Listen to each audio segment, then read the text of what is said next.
for pleasant games and gentle amusements. It is a fine day, and school is out.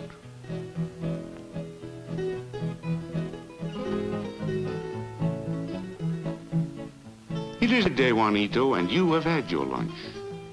But your father is hungry. It is for this reason you run, leaving behind the games, the amusements.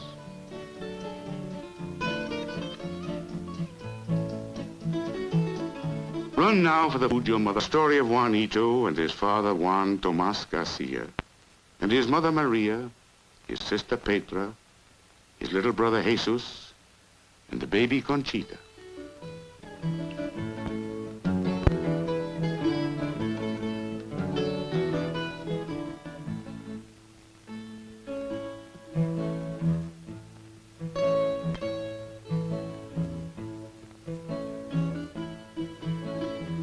This is the story of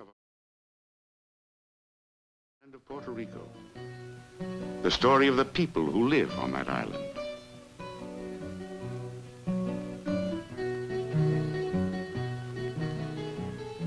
This is a land where many live by farming, where a man's living comes from Wait, hang on, tobacco I'm not ready yet. or Give me a coffee, second.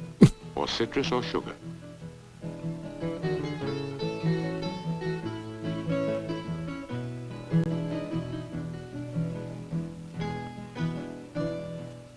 Whatever the crop, the work is hard, the sun is hot.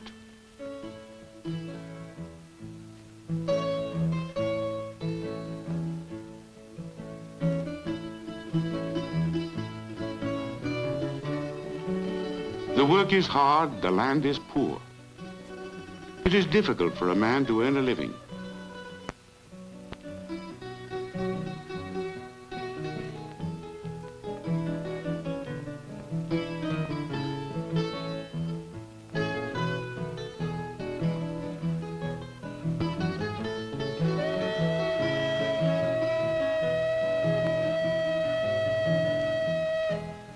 This is the story of how people are, how they act with each other, how they are happy and contented or miserable and afraid, the problems they have.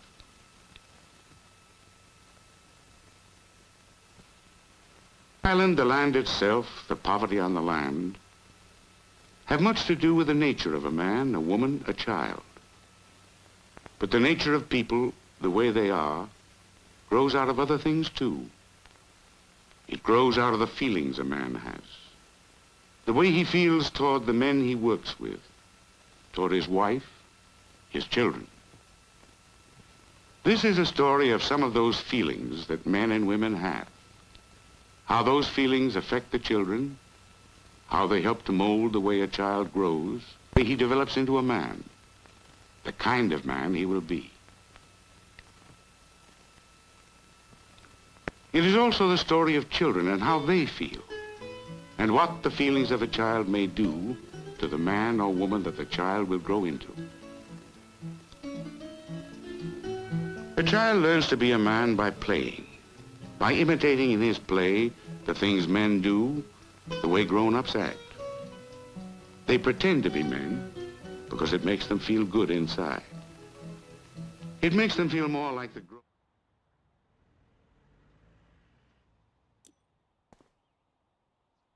I don't know how to... Where did everything go? Hold on. Give me a second. Wait. Where am I? How do I do this? How do I do this? Wait, why am I so far off into the center? Hold on. Move myself back here. I'm here now. Where's Parrot? Do I need my, like, BGM for this? No, I don't. I'm in the game right now. Where's my chat? I can't open it. Hold on. Where am I? How do I open my chat? YouTube chat. YouTube chat. I see it now. Hello. I can't. Okay. Okay.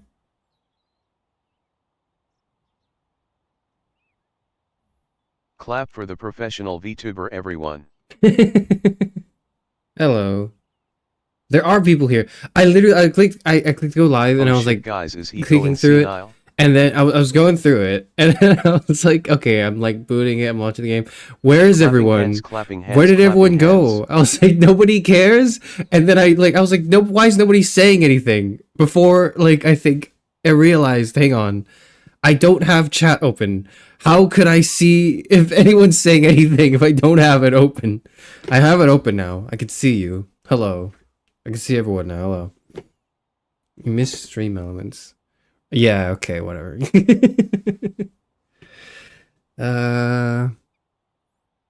Welcome back to streaming. Clap indeed.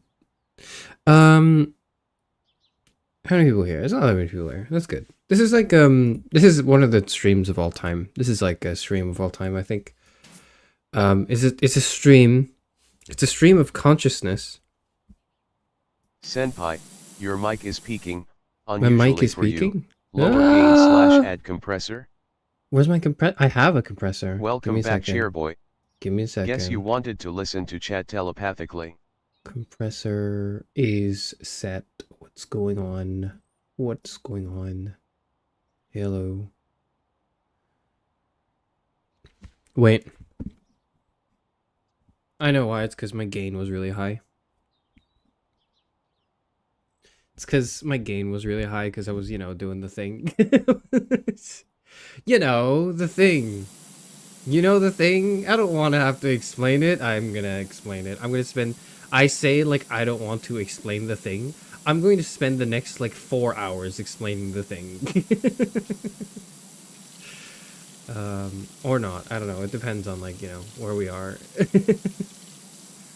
Yeah, it's because I put my gain up because I was, like, doing something else. Speaking of doing something else, hello, everyone. It's been a while. It's been, like, a little bit. I sound normal. I'm sorry. Hold on. I gotta, like, this is... hold on. Wait. I'm Charis Euphranor. I'm the first last philosopher YouTuber. I'm the last of random like I've lost that. I've completely Hello, lost it. human beings. How are you? Hello, Sam. I've completely lost it. I think I had it a little bit when I was streaming with Z the other day because like Z was like another person that I was talking to and that helped put me back into my like my energy, right? Like I haven't found it yet. I clicked go live thinking I'll get it back when I click go live. I don't have it back. I'm naked and afraid right now. Like I'm really I don't know what's going on. There are a lot of things to say. I don't know what to say first. I don't know in what order to say them. I don't know if anyone wants to hear all of it. And most importantly, I don't think I've actually done a good enough job talking about it or previewing it in my like stream title and such. But this is going to be like a character break stream where it's like you should not I want you to not remember the things I've said here as indicative of like what I want to do with Charis Euphranor and just like the guy behind it who has to be a little selfish today and just talk about himself. And this is like I don't like to have to do this. I don't like that like I'm going and saying like, hey, this is me, this is who I am. This is my full address and details. But like, I actually think I'm at a crisis point of my very being where if I don't talk about this, like, I might go insane. I don't know. I don't know, actually. I don't know what I'm talking about. I don't know what I'm saying. I don't know what I'm saying. No, he disappeared for all of January last year. I disappeared February last year. I think. You know what's funny? I don't think I explained why I disappeared last year. I just kind of said that I did. I disappeared last year at around the same time Also because I was evicted. And I was being kicked out. Not of any fault of my own as well. It was because, like, the landlord basically agreed to a certain amount of time. And then, which was, like, in the beginning, which was, like, 6 months or something. I don't remember. And then, this was last year. This is not, like, this year. This is last year. This is what happened last February arc. Which is why we had to do it in March. Like, a majority of it, at least. I think that basically the landlord, like, agreed upon, and I guess this is like, because this is the character breaking stream, I can go into some level of detail. Okay, I know I haven't streamed in weeks. If you don't want to hear anything about me personally, you should actually click away, because it's like, this is going to destroy your image of me, I think. I don't know, is it? It might not. It might just it might just be your image of me now. Like, I don't know anymore, actually. I haven't really figured this part of the scripts out yet. I haven't figured it out yet. Essentially, I was like, last year, I was also homeless. That was also the reason why I had to, like, go. It was because, like, go away for a few weeks. It was because I was being kicked out because my landlord and I previously agreed upon 6 months in the beginning, and then like shortly after, was like, actually no, you can have it for like a year. And I was like, oh cool, that's how long I need it for, like about a year, right? And so then 6 months rolls around, and he's like, actually, I can't do. 4 months rolls around. He's like, actually, we can't do like a year anymore. It's got to be 6 months. We need this place back for our own personal use. So it's like completely by law, like they have the right to do this, to like just kick me out. And it wasn't because, you know, I was destroying the house or whatever. During this time, it was also like, well, during this time of my life, this is the behind the scenes, I guess. Why not? Yeah. During this part of my life, I was also like living with a roommate who also at that point in time had a good reason to leave. Well, to leave the country, actually, but it was like a different thing. Like, anyways, like, so he needed to go as well during that time. So it was like the perfect time to get out of the house, basically, that we were renting. And so that's what I did. So, but then, like, you know, having to set all that up and do all that alone, because it's like, you know, and then looking for a house in like and then like moving. I didn't just, oh god, how much of this have I already said? Basically, I had to then move like pretty far off in the country. Not like, I didn't have to move to a different country. Like, I was still in the same country, but I moved really further. Well, I suppose it, okay, never mind, I'm not gonna get into details, but basically I had to move like some distance, and it was difficult because I was the only one like hauling things, because it was like, you know, I had to do that. And that was the reason for like the absence last year.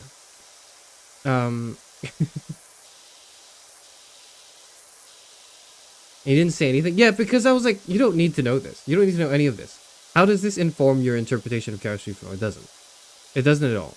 So I was like, you don't, I'll just say I'm gone, fuck you, you don't get to know anything about my life, is I think kind of the way I wanted to handle that like a year ago. Now, there are obviously more things that have happened, and like I think a few other disappearances that I'm not going to go into detail of, but like that was, I think, kind of like the gist of it. That was the gist of like the initial bit.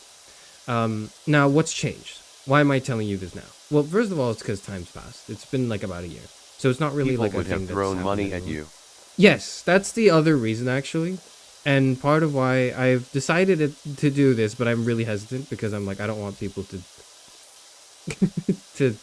you know what I don't want? I don't want people to pity me, the actor. Because like, if I think people, if I even get like an inkling, were they able to at the time? I think I had monetization on at that point. I think we had 500 subs. I think it's been like a year. No. They couldn't at the time. It was April when we enabled monetization. I remember because it was like the April Fool stream, where I just did like a bunch of, where I did like Sisyphus, and then like I got bombarded with gift memberships that basically forced me to like finally do the Discord, and I was like, okay, stop, I'll do the Discord, I swear. You're better than me. I love getting money. Me too. I haven't gotten to it yet, but I will. But basically, like, I don't really want to. I don't want you to pity the actor. I don't want you to. You know what I don't want? I don't want you to support the act because you feel bad for the actor. That to me is shit. Like, I don't want you to like Charis Euphranor because you're like, oh my god, the guy behind Charis Euphranor has such a tragic backstory, and like, you know, and let that cloud your judgment for what you see before you. Because I think, like, if anyone wants to like throw money at me or whatever, or like support me in any way, it should only be because it's so good. They're like, I need to see more of this, right? That should be the reason. It should, like, I'm not saying that you shouldn't, like, nobody should be allowed to feel sympathy for actors or whatever, or like, I say actors, but like, you know, people who do, I guess, online streaming things and personas. I don't mean you can't feel bad for other people and donate to other people to like help them through difficult financial stress or whatever. I'm just saying I would much prefer if you like only supported me because you liked what I did, not because you're like, this guy's in trouble and it warms my moral intuitions to throw this guy $2. Like, that's that's not, I don't want $2 because it warms your moral intuition. I want it because it's like, you were so bedazzled by the thing I made. You were like, this is amazing. I need more of this, and I'm going to show my appreciation for this, I guess. And thank God we forced you to create the Discord. I mean, I guess. So what's changed between last year and this year, right? Because, so I've just explained why I chose not to disclose anything last year. What's changed is this year, I believe, there's a merge between, and I'm going to talk, and this is like, you know, this is all a part of the act too, right? Like, in some way. But there's a merge between the director and the actor, maybe, so to speak. And a merge between the, to some extent, the actor and the character. These are three different entities, right? There's the director, Charis Euphranor. There's the actor, Charis Euphranor, who's like my, which the director and the actor are like my real like government name. And then like there's the character Charis Euphranor, who's Charis Euphranor. Now, the character is dead today. The character's not here today. The character is, I don't, like, he's like kind of like the Hulk. Where he's like, he's just not, like, for some reason he's not back yet. He was sort of back during like Z's stream. That was some extent of it, but like he's like largely gone. Today you're talking to me, the actor, and me, the director. And which is sort of coming and merging into one thing. Now, the reason why I feel comfortable disclosing certain things, having OMG, prefaced he this, is homeless. no, I'm not hopeless. I'm not hopeless. I'm actually fine. I'm actually doing well. The reason why is because I feel as though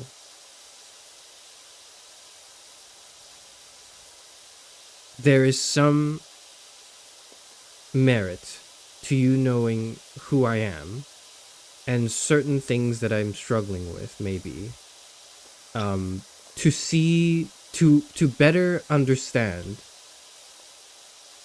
the shit that I do.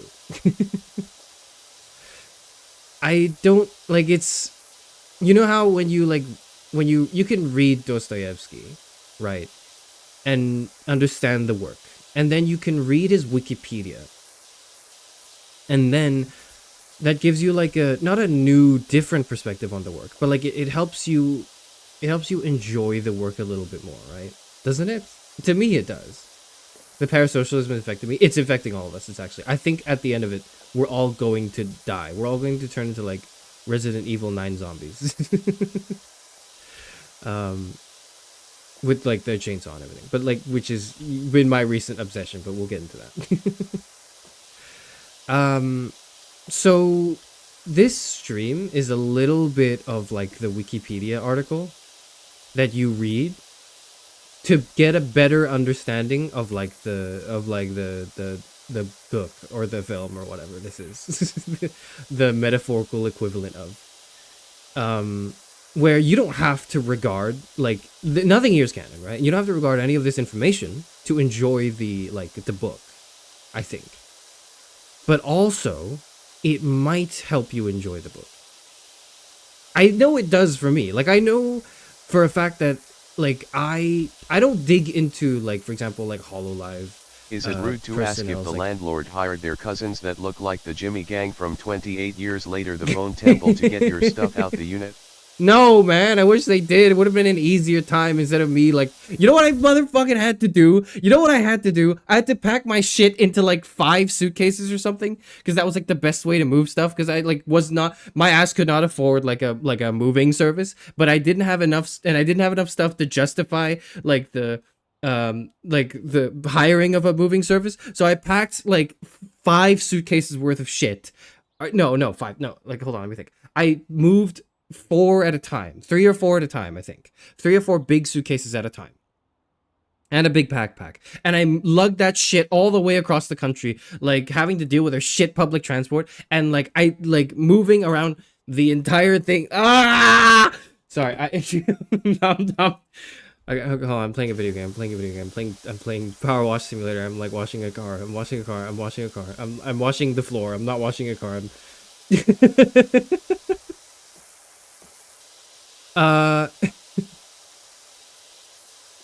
It pissed me off, and I had to do like 2 trips, and then the trains didn't work at all, and they were late and arrived at the wrong stations, and then like I booked a seat, and then they were just like, actually we don't have a seat for you, so you're gonna have to stand in the fucking corridor, and I had to stand right in front of like the moving doors while it was moving across the country, and then like people were coming on and then pushing my bags off because they were like, there's no space, and I'm like, there's no space anywhere. The fucking train oversold their tickets. They oversold their tickets. They were like, there's not enough, there are too many, there are not enough seats. Sorry, why did you sell all those tickets then? Excuse me, that was a year ago. Anyways, what the fuck was I saying? Something about like how the Wikipedia article informs like the reading. That's so fucked up. Something about how the Wikipedia article informs the reading of the text. So there's like a little bit of the Wikipedia article today, okay? And like, I guess, you know, first off, that's what explains like last year. Which I guess brings us to the here and now, right? So what the hell did happen, Charis Euphranor?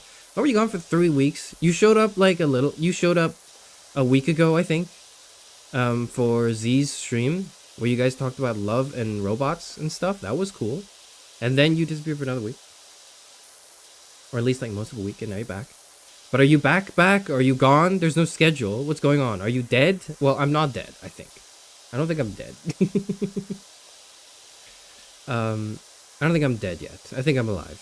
I feel like I'm alive. This is the sort of thing where like you have to. I don't feel dead inside at all because like too many things are happening. I would feel dead inside if like I had no sure you aren't soul dead? and purpose. Yeah, I'm pretty sure. Because if I felt like I don't even feel like a little bit dead. Because that's the feeling of like there's purposelessness. There's nothing to do, you know. You have no meaning and contribution to society at large, you know. Like, what are you doing with your life? I'm not feeling that at all. I'm feeling the complete opposite of that. The polar opposite of that, where it's like I have to do everything. I am the weight of the world, and like, you know, I am Atlas with the world on my shoulders. There's so much shit going on, and it's never going to stop. I'm never gonna have a break ever. I'm never gonna be able to like take it easy for the rest of my foreseeable life because I've chosen to do stupid bullshit like two fucking philosophy degrees. Anyways, I keep like launching into emotional tirades and derailing myself from the things I want to say. I have not structured this at all. I thought about structuring this, but I was like, I don't think I can structure this. So one of the few reasons why I've been gone for 3 weeks is because, and you might remember this from like the Discord or from like the YouTube post that I made. I got evicted again. I got evicted again, and it was also not my fault. Like there's a theme, isn't it? There's a theme here where it's like, I will, and you don't have to believe me, by the way. You can just assume that Charis Euphranor is lying to make himself look better. That's completely viable. That is a reasonable, like, deduction to make, right? But, like, there's a theme here where shit just keeps happening to me and none of it's my fault. But then it's all kind of my fault, but it's not really. Like, you can kind of loosely trace it back to being my fault, but then it's like, is it my fault for wanting to do good and give instead of taking, in a society where like you're rewarded for taking and only taking, doing nothing but taking? Like, is it real? Like, did I do this to myself to some extent? Yes. Anyway, I was like evicted again, and I had to move out because the old Victorian era house that I lived in was literally like a Victorian era house. Like, it was hundreds of years old. Now, obviously, not everything in it is hundreds of years old, but the basic infrastructure of the houses. And over time, it's gotten upgrades, of course. But the last, like, significant renovation it's had was like 20 years ago or something. And so it was really old. It was really old and creaky. And the landlords, they liked the house and they liked having me in it, but they were like, we can't. There are regulations and laws in place in the country that are gonna that are gonna take effect like May or something. So we need to kick you out now because you get like a 2-month notice, right? And it's 2 months until May. So they were like, we have to kick you out. I'm sorry. Like, this is just like, we hope you find like a better place, but like, we can't have you sit in the house because we need to like get it renovated. And I was really stressed out because I was like, I guess, being evicted again. I'm like, motherfucker, I'm being evicted again. Are you serious? What I didn't mention, and I really want you to click off if you don't want to know about me. I really want you to click off right now if you don't want to know about me. What I didn't mention was that part of what made it even more stressful than usual was because due to like, and I really don't want to say this because I don't want to like, I don't want to inspire any like sort of like pity. I really don't like, I have to reiterate this. I do not like pity. I hate being pitied for anything. And that's the reason why I've not really shared much about myself. Is because I don't want people to go, oh, it's so sad. No, it isn't. It's not sad. It's bitter and it's frustrating and it's angering. Like my soul is bursting out like from my chest, trying to just like fight, trying to just fight the injustice and cruelty that is some parts of my life. But basically, like which is not that. Look, it's not that bad. Look, it's not that bad. I'm complaining now. People have lived worse lives, okay? Some of my friends have had significantly worse outcomes than me that are more boring. I think my outcome is from all of the people I know. Like my like context is probably the most. It's not the most like unfortunate, but it's just the right amount of misfortune to make it interesting. Like everyone who's less fortunate than I am has a more boring life, I think. Not pity what compassion do. Like, compassion is fine. Compassion is fine, I guess. But, like, I don't feel like you need to have compassion for me. Because part of it also is because I want you to, like, I don't think it's the natural response one feels for the character of Charis Euphranor, and that's why I'm like, I don't want this to be interrupting. He has 2 philosophy degrees, it's so sad. It's true. But basically, like, part of what made the move, like, recently this year so difficult is because, my parents, my family, which is more than my parents, have not been in, like, a good, like, financial state. And I'm not going to get into more detail than that. It's just like, it's not great, right? But basically the most economical solution is in today's economy, naturally speaking, because like, have you seen the fucking housing prices? You have. Yes, you have. Have you seen how nothing has been left for the, okay, whatever. But like, so they had to like move in with me, which is funny because usually it's the other way around, right? Usually it's like like, look, I'm 60 years old, but you can tell that like from my voice that I'm rather, maybe like I sound rather youthful, and the 60 years haven't worn on me as much as they should have. But usually it's like the other way around. Usually it's like you're the the philosophy major is the person, the brokey who has like no job and career and financial stability and has to like move back in with their parents. And it's like, it's funny because it's the other way around. where I'm the one that has to be moved into because I'm paying rent. Barely. God. And, like, I guess I have, like, plus several dependents, right?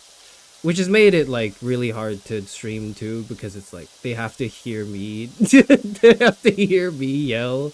I won't, like, you know, specify when exactly this began, but I can assure you that it's been the case for a little while now that I don't live alone. And those of you that are somewhat perceptive in my streams have probably heard, like, coughing or certain background noises in some of my streams that I've made, and we're probably polite enough to not say anything about it, because you probably realize that I was really committing to the idea that, like, you don't need to know anything about my personal life, right? So I think you've probably heard like my parents like coughing in the background or something on occasion, or maybe even saying something. I don't know. But if you hear voices, like, sometimes it's people like outside my house. It's not like most of the times it's people out. My family's actually like really good, because I've prompted them so much on this at like shutting the fuck up when I need to stream. So like it's usually, if you hear anything, it's actually people outside my fucking house who don't know that I'm streaming and have just decided to say things outside my window for no reason at like 10 p.m. at night because like these motherfuckers have nothing else better to do, but whatever. Are they listening now? They're not listening now. I think they're out. They're out right now. So that's like what's made it really hard, is because, like, you know, I'm not just looking after myself. It's also like looking after my folks.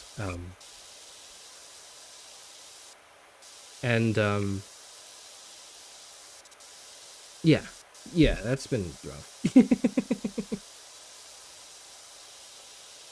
Tell your parents I say hi. They're convinced that like none of you are real. They're convinced that all of you are like my high school friends. They're convinced that all of you are my high school friends who know me in real life, because it's like, because they're like, Charis, if nobody, like, why would anybody watch you?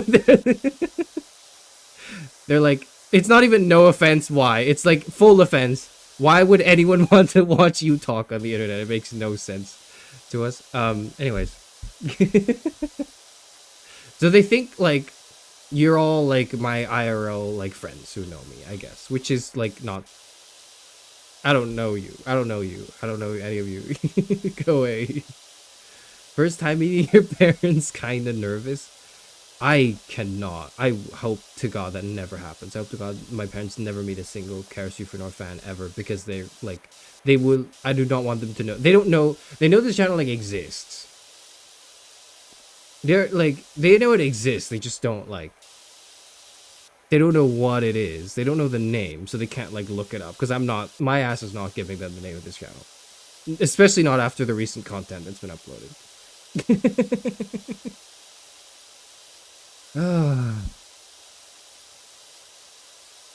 So the homeless second allegations.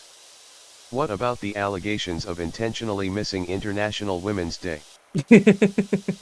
Intentionally, there's only one reason, and it's because of misogyny. That's it.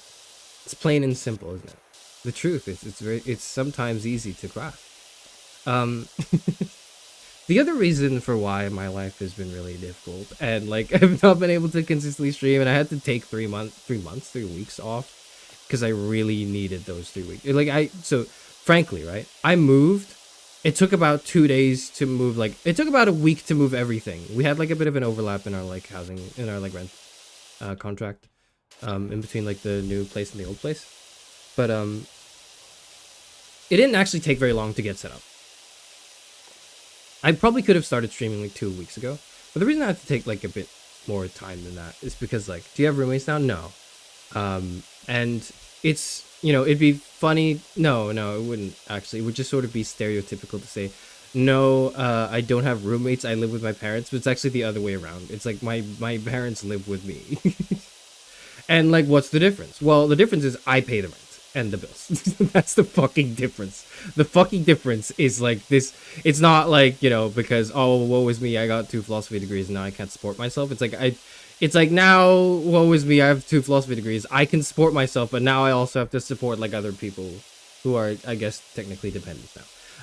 The other reason that's made it really difficult, and why I haven't streamed the last 2 weeks at all, like, I didn't really do anything other than just, you know, carry on, is because, sorry,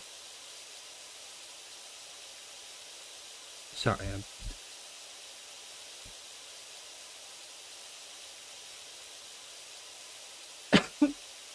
Sorry, I'm a second.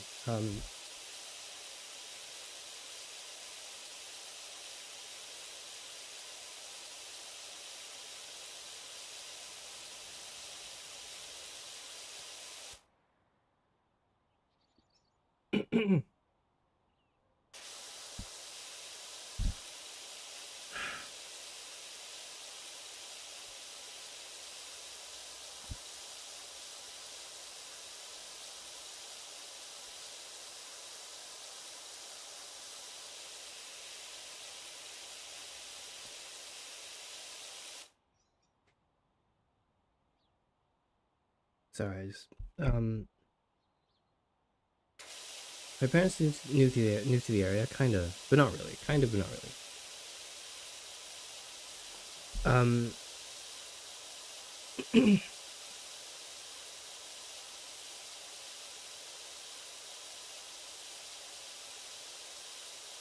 It's because my mom has cancer, and it's like, it's not like terminal. It's not like, you know, we're counting the days, and it's like, you know, death approaches. It's definitely like not too bad. Like, it's definitely like in a year we'll probably be fine. It's just like, oh my like, god, it I'm really so sorry, sucks. man.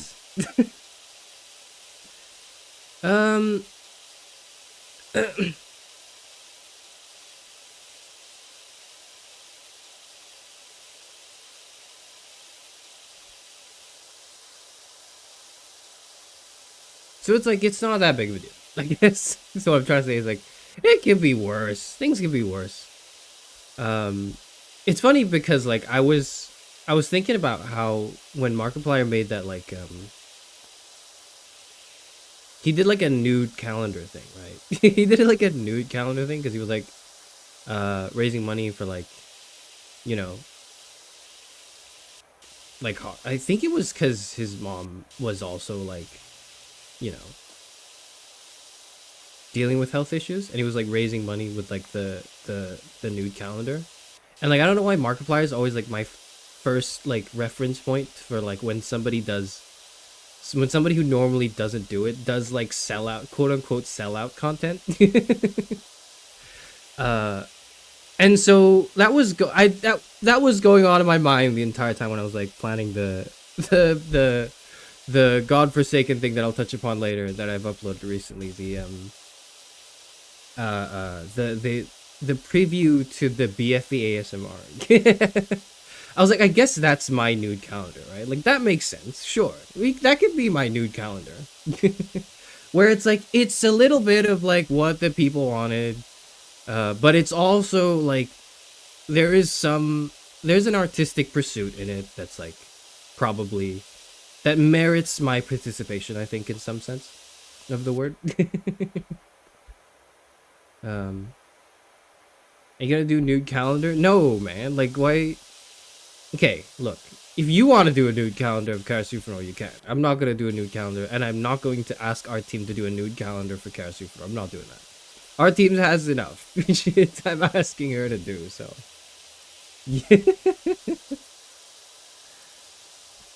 I'm glad they don't have to deal with the US healthcare system. Yeah, so basically, like, without going into too much detail, like, thank God the government is, like, paying for this. Like, if the government is not paying for this, like, if the government were not paying for this would be the end of Charis Euphranor.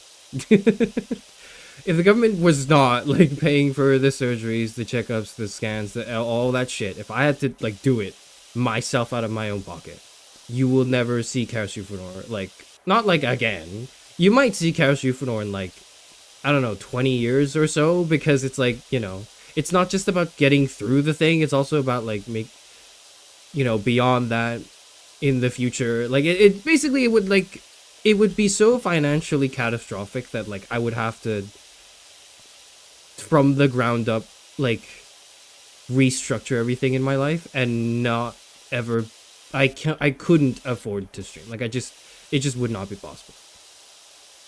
Way to dig at your American audience. I'm not digging at you. Like, you should be agreeing with me. Like, you should be like, yeah, fuck this shit. Like, if I get cancer, the government's gonna, like, just leave me out to dry. This message should have been clear in Breaking Bad, like, fucking 15 years ago. Like, this isn't your fault. It's not like you are the reason why your government has decided not to, like, have inclusive healthcare. You're not the reason why it exists that way. You, however, are part of the collective that should champion change to make sure that this shit doesn't, like, you know, this shit actually changes for the better. That's what you should, you know what you should do? You should go out and, you know, go to your nearest Nintendo store and purchase a copy of Luigi's Mansion 3, okay? You should buy Luigi's Mansion 3, everyone. Luigi's Mansion 3. You should buy that Nintendo video game. Is it on the Switch? I'm not sure. I think it was like a Wii game. I don't remember. Anyways.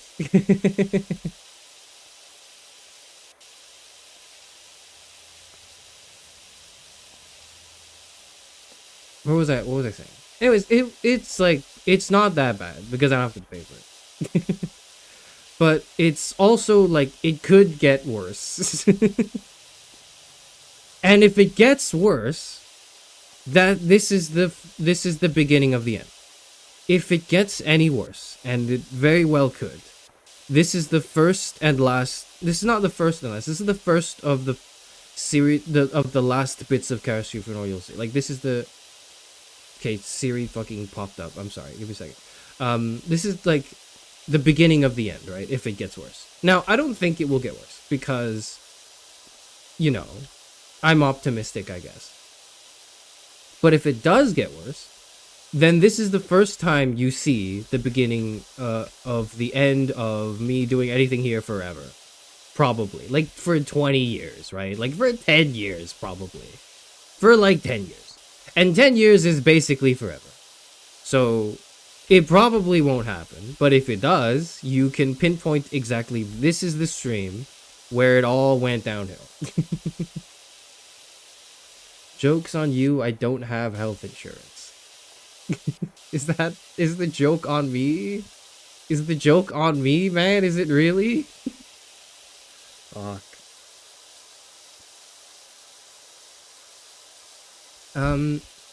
That's the, I guess, the hard part out of the way, I guess. I talk about my grandkids on occasion. I don't really mention them too much. I want you to infer through context clues what I mean by that. And I've never really asked anyone to infer anything I say. It's always been subtly implied that one may infer from what I say, from the analogies I make and the metaphors that I use and employ, that, like, you know, I'm trying to reach at something. This is like the first time I'm like, you could afford to use your brain a little bit. When I say anything, you should think immediately, is there a double meaning? Is he trying to say something without trying to say it? Not because, you know, I'm trying to indirectly say something, necessarily, but more so, like, I'm just priming you for media literacy, which is, you know, from the few weeks I've been gone, one of the things I've observed the most. Is just a lot of media illiteracy. Not from you guys, just like in general. I did not know you were that old. I'm 60 years old. I'm 60 years old. I'm 60 years old and I literally have grandkids, okay?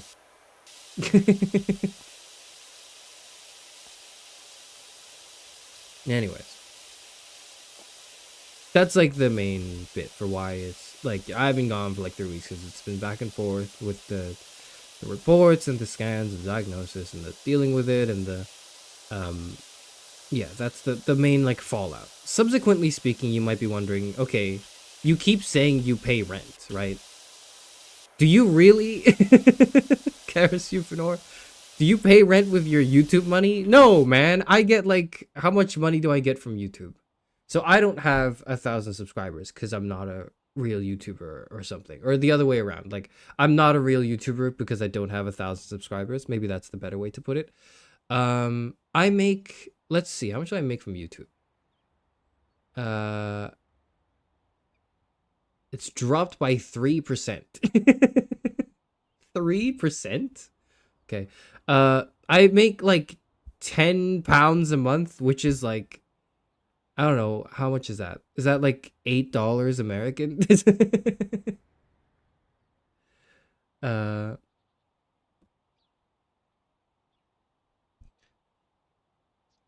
That's how much I make from YouTube. So I don't pay my rent via like YouTube. I don't. So that obviously can't be true, right? And so one can reasonably infer, probably, pounds are worth more than dollars. Yeah. Wait, no, shit. Yeah, they are. How much is like £10 to like?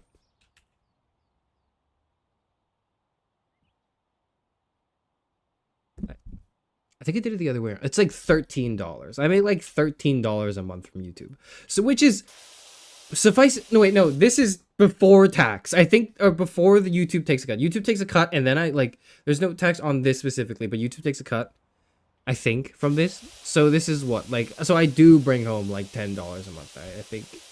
I'm surprised you haven't bought a yacht. Yeah, with like 20 gaming computers and like an onboard hospital staff or whatever the fuck Gabe Ed bought somewhat recently. That's crazy. Anyways, so I clearly don't pay rent from like YouTube. And so it doesn't take a lot to infer that, okay, so Charis Euphranor, if the statement is true that he pays rent, if that statement is true, he probably has like income via some other means, right? So this is where I then talk about how I have like, in between like YouTube, I also do like 2 jobs. In between like streaming on YouTube and then planning stuff and writing stuff, I also like actually have like a day-to-day, I know, immersion ruined, right? Because you're like, no, my philosophy major's employed. No, it can't be. Your philosophy major, your favorite philosophy major not only does he have like a job, he has like 2 jobs. And they're not like fake jobs, right? They're not like fake jobs in the sense that like it's not like like I'm an influencer or something and I sell stuff on my Shopify. I keep getting ads recently for Shopify. Shit pisses me off. Every time I see an ad from them, it pisses me off and realizes like we're in like the end state of like late stage capitalism, but whatever, right? It's fine.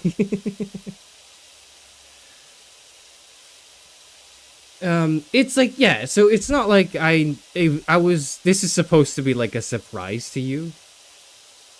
It's just that the difference is now I'm talking about it. Because it used to be that I would never talk about it. Because if I talked about it, I would be, I would be disagreeing with like, my tagline. Is it a tagline? It's kind of a tagline. It feels like honestly, every time I look at my YouTube channel description, it feels like a yearbook quote. It's like the first and last philosopher YouTuber, the last librarian of Alexandria, desperately unemployed. I have to hold down like 2 jobs to like stay alive, man. So if I'm like late to anything, I want you to feel so bad for saying I'm late. No, I'm kidding. If I'm like late to a stream, I want you to feel so bad for for all the times you were like, geez, where's Charis Euphranor? He's so late again. Oh, tisk. No, you won't. You would never. Good. Okay. Anyways, like that. Good. We've like moved past that. We moved past that. I'm not gonna tell you what I do. I'm just gonna tell you that it's like really, really like draining. Like it's really emotionally exhausting, and it obviously doesn't help when I stream because it would further the emotional exhaustion. But there's another aspect of it that does help because I don't get the same, like, I don't even want to say intellectual, but like just the same, it's not really social fulfillment. I don't get the same fulfillment. Like how are you late to the time you pick? Because like shit overruns, and like, you know, yeah, I have to finish things up, and I have to like help. I have to stay behind and help with certain things because it's like I'm the only one who gives a fuck in a world of apathy. But whatever, right? Like, even though I'm being paid garbage to do it, there's like not the same. I don't really get a sense of fulfillment. That the sense of, I guess part of it is like a sense of social fulfillment, I have to say, at work, that like I kind of do. This is where it gets really parasocial. This is where it's super parasocial. I don't get the same like social fulfillment from my work that that I would get like talking to people and like hanging out and stuff, which I kind of need to do to exist, and I think people just need to do in general to survive. And Charis Euphranor really helps with that, so I can. So this is like making me way more exhausted, and I have even less time than I do in my life. But it's also but Charis Euphranor is also like keeping me alive. Like, I think without this, I would be a significantly more miserable person. Because I wouldn't have an outlet for the misery, right? Like, now here, I have an outlet for the misery. I get to complain and rant and shit talk and do other things. He's telling you now what I've known for ages, that Charis is the one who is worst off IRL out of him, me, and Axe. I always worry about him from a distance and couldn't say anything about it. That's okay. You can like say some things now, Tia. You can say, because I'm like, I'll talk, because I'm talking about it. I think the diagnosis, I think the cancer really told me, it was like, okay, I should open up and talk about my struggles, because if I don't, I'll actually implode. Like, I'll actually die. I might actually implode and combust and not be able to do anything, because like I'll just be writhing in pain, like emotionally, like unironically, if I don't talk about the shit that's occasionally going on. Or I don't we occasionally already talk knew about the you shit were that's the going on. worst off, because you are from the UK. True.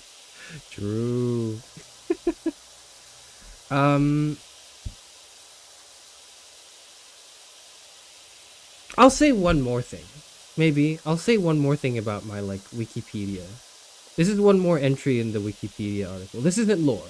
Lore is like intentional. The lore is the stuff I'm saying because I want you to feel a certain way about me. It's entirely manipulative. It's entirely calculated. It's intentional. Pretty much a lot of everything that you know about me in real life is curated to a certain extent by me, the director. Right? The actor says the lines that the director curates, and you hear those lines from the character. That's been most lore that you know of me up until this stream. This stream is where it's not lore. This is like the Wikipedia like information. But I recently had the opportunity to hold on. Do I talk about this? Is there any reason to talk about this? There's no reason to really talk about this, is there? I guess there kind of is. I don't know. A good BOI Charis cleaning up after his own mess.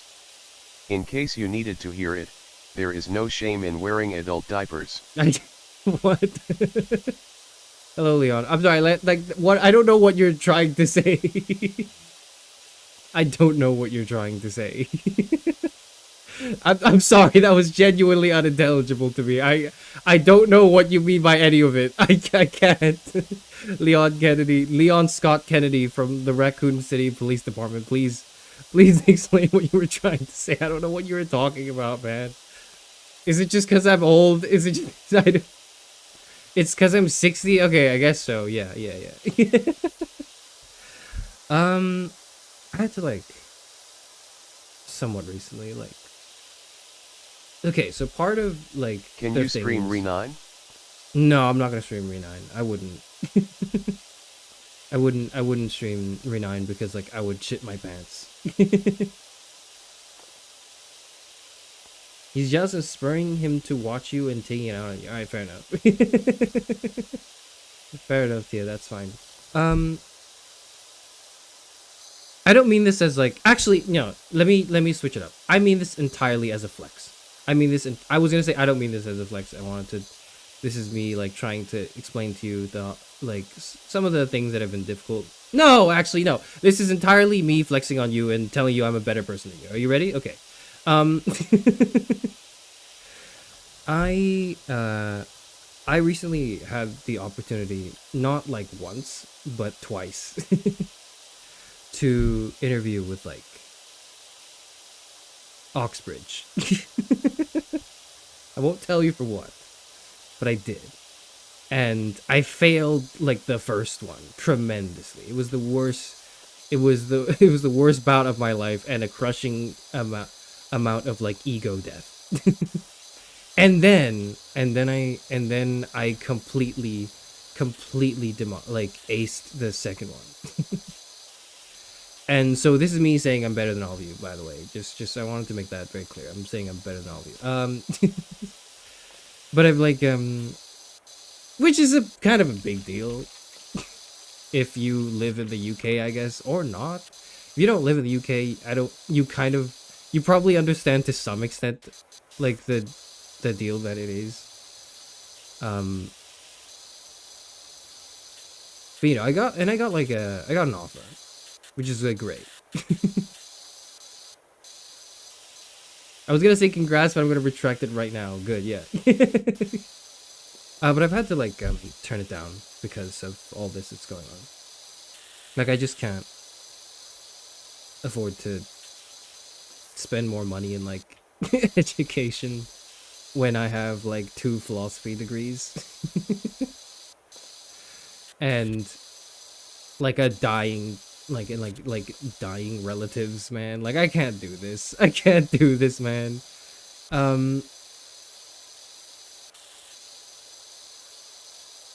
And it's okay to me. Like I think like it's not that big of a deal in the sense that like I understand that this is necessary and like I don't actually care. I didn't actually care for like doing it. I just wanted to get the offer. I just really wanted to know that they wanted me. I was so badly. I was like, please say you want me. Like when they rejected me the first time, I was so crushed. Not because I couldn't do it, because I was like, I wasn't good enough. Now that like I know I'm good enough, I don't even care. I don't actually want to do it. I just wanted to know that they wanted me.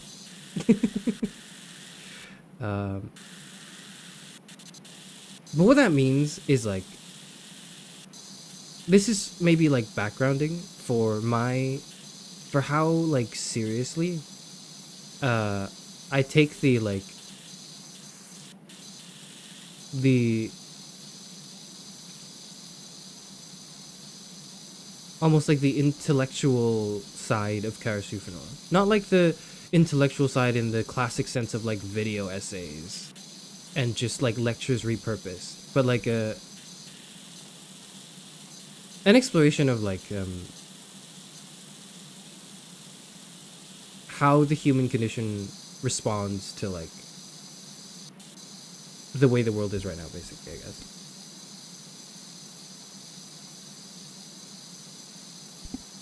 Never join a club that wants you as a member. Wise words. Wise words, Leon.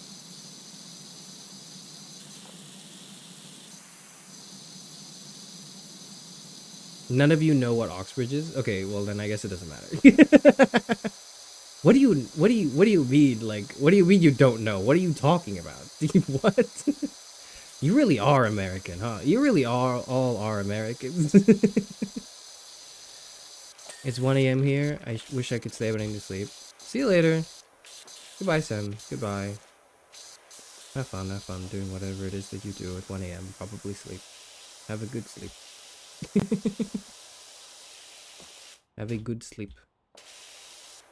Goodness knows that I won't. Actually, I will. I was gonna say, like, I won't have a good sleep. But actually, I will have a good sleep because I'm so tired. I will plop down and immediately die of exhaustion. This is gonna... My sleep tonight's gonna be great. They're both unis? No, it's me not specifying which one because they're kind of, like, on par with each other. So that way you don't get to narrow down my, like, you know, potential geographical movements in the future. if I revisit the topic, you won't get to, like, I don't know, not stalk me, but, like, which I realize it doesn't really narrow it down that much, but, like, you can't really... I don't think I should have said it. No, I'm gonna say it. I think it's fine. I could say it. I was saying I shouldn't say that because now you know where to look, but it's like, you actually won't because I'm not doing it. I'm not doing it because I can't afford it. And when I can eventually do it, I won't tell you when I'm doing it. So, like, you don't need to fucking know.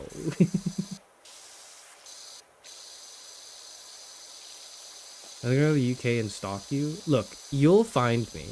You know where you'll find me? You will find me at a Tesco's looking for meal deals. Actually, you won't, because the meal deals are getting way too overpriced. I don't even buy those anymore.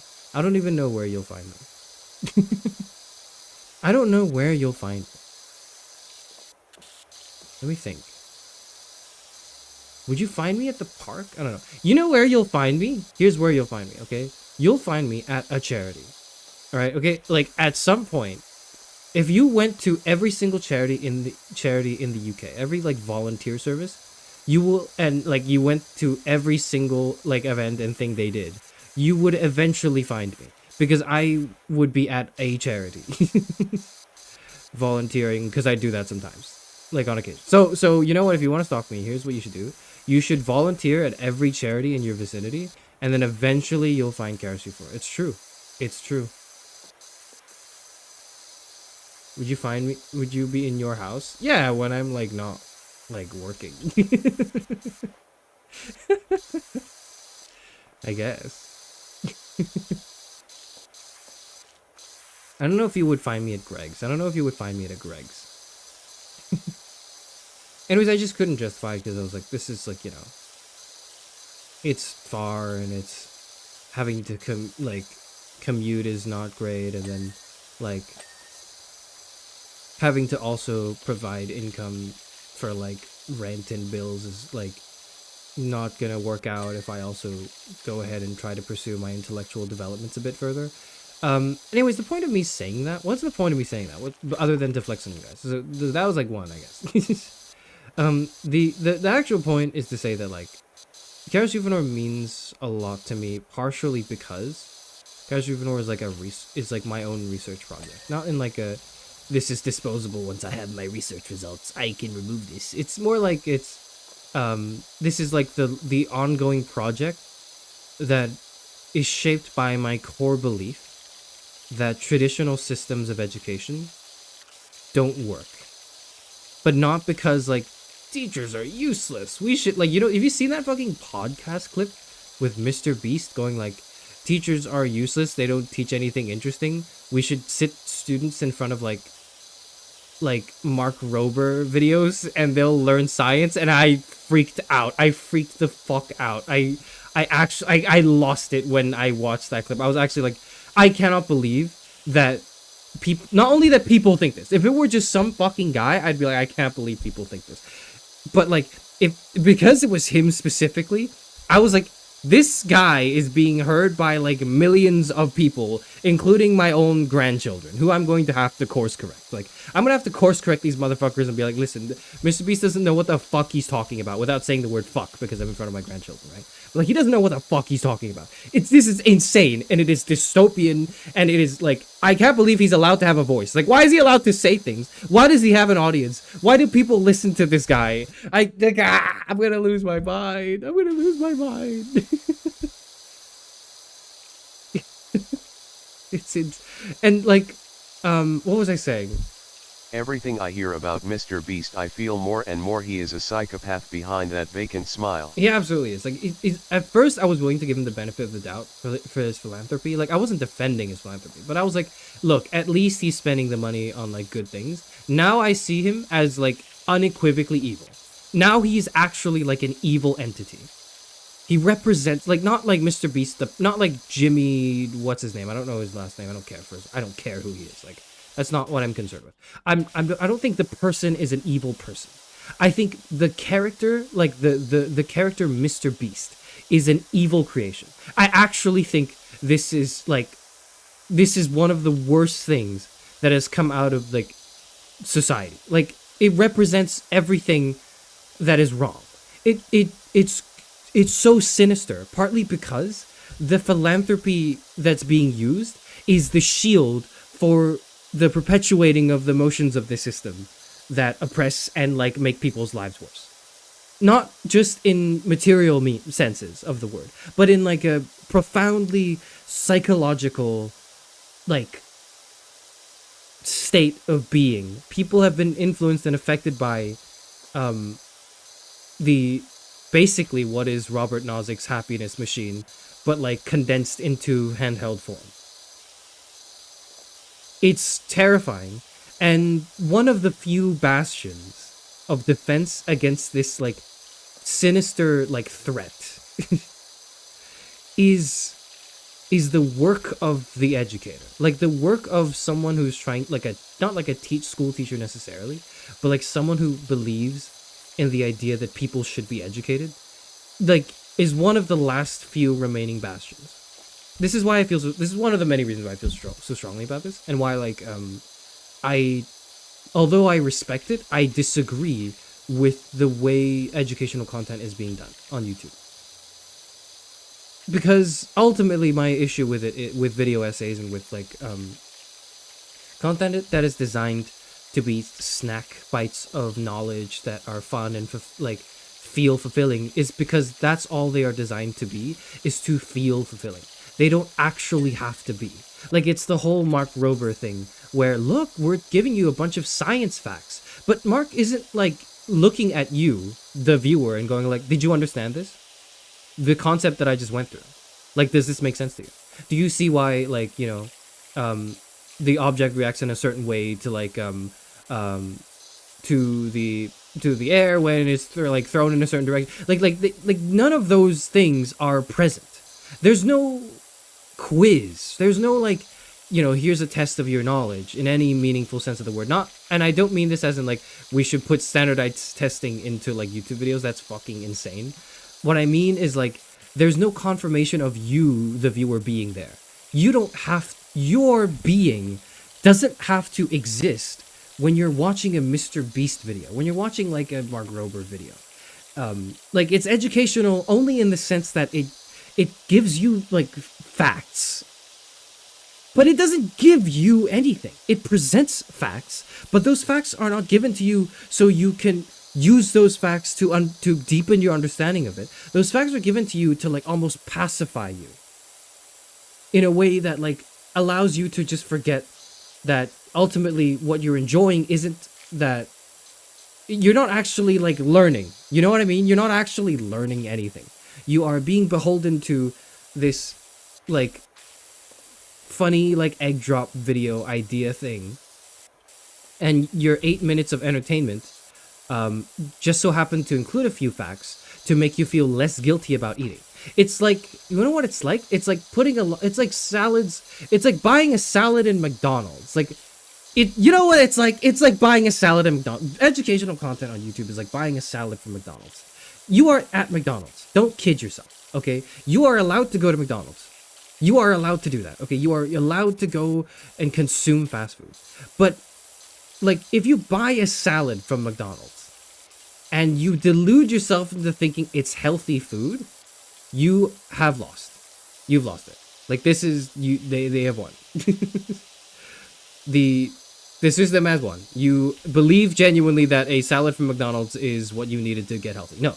What you needed to be healthy was to fucking leave the McDonald's and in the first place. I'm not saying you need to never go to McDonald's. You can go to McDonald's on occasion. But, like, you need to recognize what the fuck it is. You know what I mean? Is this stream going to be on the final? It will. And, like, but don't worry. You're gonna get, like... You're gonna get me... you're gonna get pop quizzes from me, like, every stream forever, because these are just the recurring themes of my current frustrations.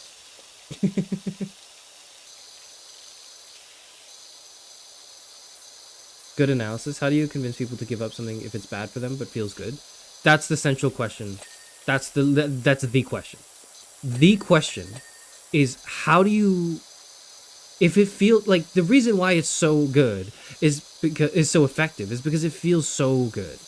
It feels so good to not be challenged, to have our to have our views affirmed, to have people agree with us. One of the reasons why I hesitate so much to be like basically, in essence, your political mouthpiece isn't just because I want to shrug off responsibility of like political conversation as the philosopher VTuber. Like, I don't shy away from controversial issues. But the reason why I don't tell you, for example, what to think, or I try not to. The reason why I don't just echo like my opinions to you all the time is because I don't think that's helpful.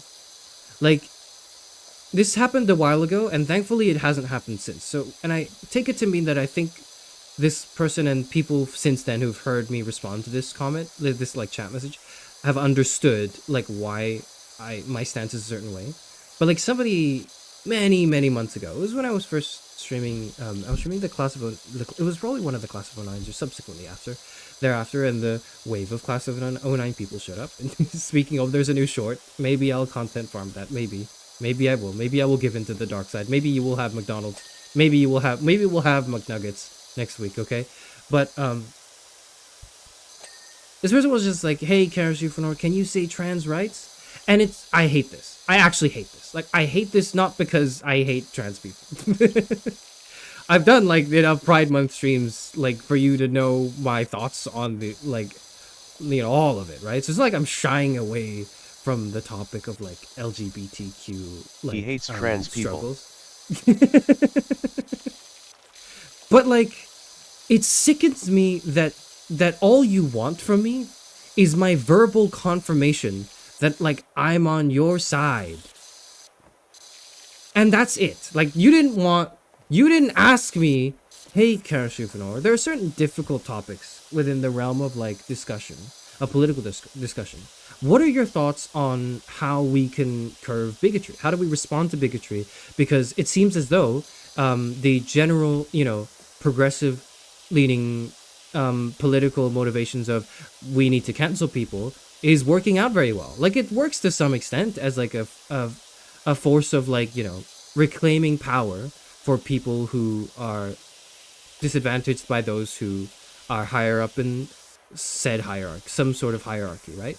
But then it's being channeled into this like alt-right like pipeline hatred, right, Charis Euphranor? How do you suppose we deal with the complexities and the nuances of this issue? Now, that's something I would love to talk about. I would love to have this discussion. This is an interesting problem, and I think merits a lot of thought. Saying the words trans rights means it means fucking nothing. It's empty. It's hollow. Anyone could say that. Anyone can say this. Okay? The worst bigot you've ever met in your life when faced with a big enough paycheck can say those words. But not anyone can have the discussion of like, okay, why is it that canceling isn't effective, right? Or why is it that like canceling and fear mongering may not be the best way to curb discrimination and to address like transphobia, etc., etc. Like, what even is transphobia? How do we even like deal with it? How do we classify?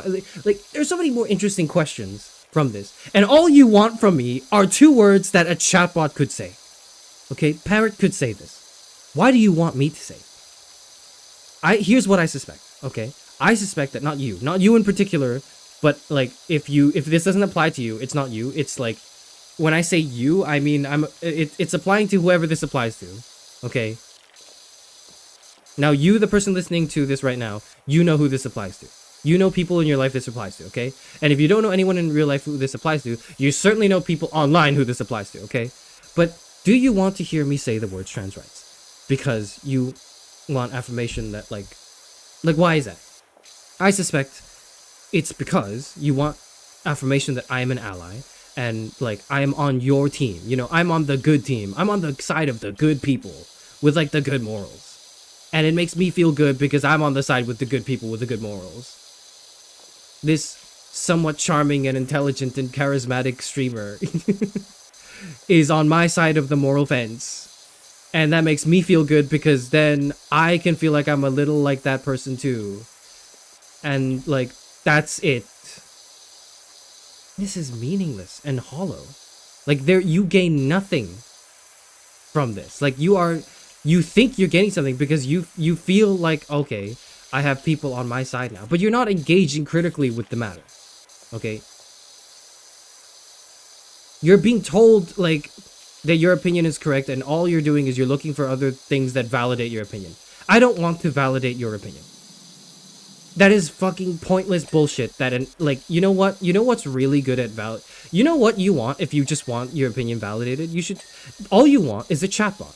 You want a chatbot that doesn't seem like a chatbot, okay? Because if it's a chatbot, you're like, okay, it's a chatbot. It's not real. It's not really me. You want a human being to reaffirm your values, but you want them to behave exactly like a chatbot in exactly its sycophantic sense. But you do not, like, want it beyond that. Like, if anyone does not strictly immediately agree with everything and all the values you hold, instead of processing it and then maybe trying to have a discussion on it, you do not want to do that because it's difficult and not worth it. You just want, like, affirmation. And I understand there's psychological motivations for that, because the world is scary, and depending on what opinions you hold, sometimes the moderate opinion is like, yeah, maybe we shouldn't kill these people. And there's an existential, like, threat in this. Absolutely. So I understand the psychological, like, inclination or the emotional inclination to seek out this affirmation just because you want to hear a voice that's like, hey, you can exist. That's okay. I don't want you dead. Those are reaffirming words. And people need reaffirming words. That's fine. But I don't want to just be that. Like, if I were just, all I was a reaffirmation of your existence, then I don't think that would be very, like, intellectually interesting. Why am I a philosopher VTuber then? Why the fuck am I a philosopher VTuber? If all I do is just, like, kind of nod along and tell you that you're okay and everything's fine. I should be your boyfriend experience ASMR VTuber, shouldn't I? Right? Isn't that what you want? You don't actually want someone to challenge your thought. You want someone to, you know, affirm it and nothing else. If that is the line of thought. Now, when I say you, I don't mean you literally. I mean, like, there's an inclination in all of us to have this, to fall into this, and I'm occasionally guilty of this. I try not to be, because I try intentionally to listen to stuff that, like, pisses me off. Like, for example, that Mr. Beast clip. Because I want not because I just want to, like, you know, engage in the rage bait content of it, but I want to seriously think about where that comes from, if it's genuine. And I think it's genuine. I don't think Mr. Beast is rage baiting when he says this. I don't think he's trying to anger people and, like, rile up views and engagement when he said that. I think he genuinely was trying to make a point, and he was trying to convince people that he was right. That's why I, like, talk about it, right? Everyone would prefer you are not on my side. You're doing a pretty good job. You're doing a pretty good job, Leon.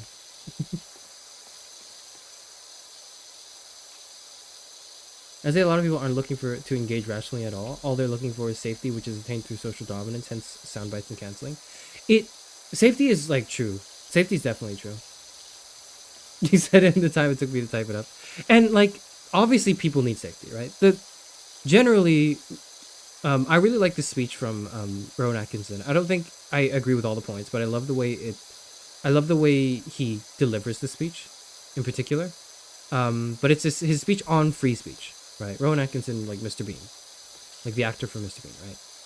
Where he starts off the speech by going like, I believe the right to express your opinion is the second most important right to any human being. The first is, like, food in your mouth, and the third is a roof over your head. And he was like, but however, the right to express oneself put firmly in the number 2 slot to him. And he proceeds to explain, you know, his views on the matter, right?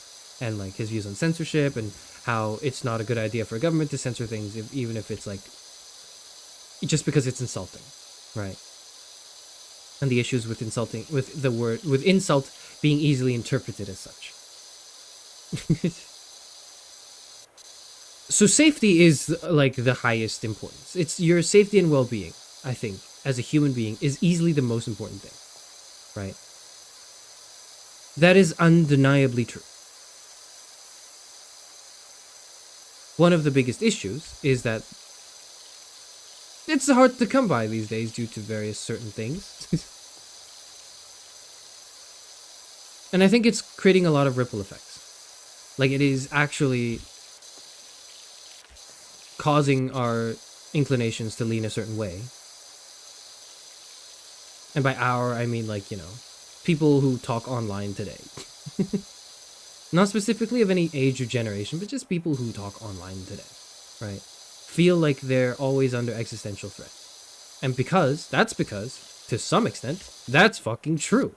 To some extent, if you live in certain countries, or if you exist in certain societies and neighborhoods or whatever, and you are like a guy, and you like men, you might be killed. This is real. It still happens. It exists. We try to, like, forget that it does, but, like, it does. Or, you know, if you were born assigned, like, male or female or fucking whatever, and you were actually like, I don't really like this. I don't want to be that anymore. You are also, like, hunted down by angry mobs. That is true too. That does exist. That does, like, happen. Yes, it does. So I understand when you go to Charis Euphranor and go, I just want you to tell me that please tell me that I'm valid and I exist, please. And I can say, yes, you're valid, you exist, and I don't want to kill you. I can do those things, sure. But then if you're just doing that and going, thank you for saying that, Charis Euphranor, and then walking away, looking for the next VTuber with a mildly affirming voice to just echo the same 2 words again, just so you can then move on to the next VTuber and collect these, like, opinions like Pokemon cards, then there's something deeply wrong with that too. Thank you, Charis Euphranor, for not wanting to kill me. You're very welcome, and also not yet. You know, it's subject to change. How are you sure it wasn't just a stream trend when that chatter typed say trans rights, if I remember correctly, was trend to type that phrase? It is a trend in that, like, it's a trend to say anything. But then I get, you know, but then I've seen the say X thing float around everywhere. Beyond just the issue of, like, trans rights, right? There are many more issues politically than trans rights. Okay? Believe it or not, trans people are not, like, the center of the world. They don't actually, like, you know, they don't matter that much. They matter in, like, the sense that people matter, but, like, they don't matter more than me, a cis person. Now, maybe we'll dedicate a month to them. Yeah, that makes sense to me. Now, and there's good reason for me to not dedicate a month to me. I'm not asking for, like, a straight month right after the Pride Month, okay? That's not me. I'm not saying that. What I am saying is, though, it's like you can get like a month. That's fine. You can get, like, the different things. You get, like, a cool parade and stuff like that. Like, you know, me as the cishet person will not get dedicated to me. That's totally okay. I don't care at all. But, like, you know, but at the end of the day, we're all people, right? Except those damn robots that plague the dead internet. But, you know, that aside, we're all generally people. No, do not clip that. Do not clip me as the guy who's asking for, like, a straight month, okay? That's not what I'm saying at all. That's literally not what I'm saying. Fuck, I forgot where I was going with this. Yeah, that's right. But there are, like, other issues in the world, too. And it's not just, like, I don't just feel like, Good evening. it's demeaning of my character.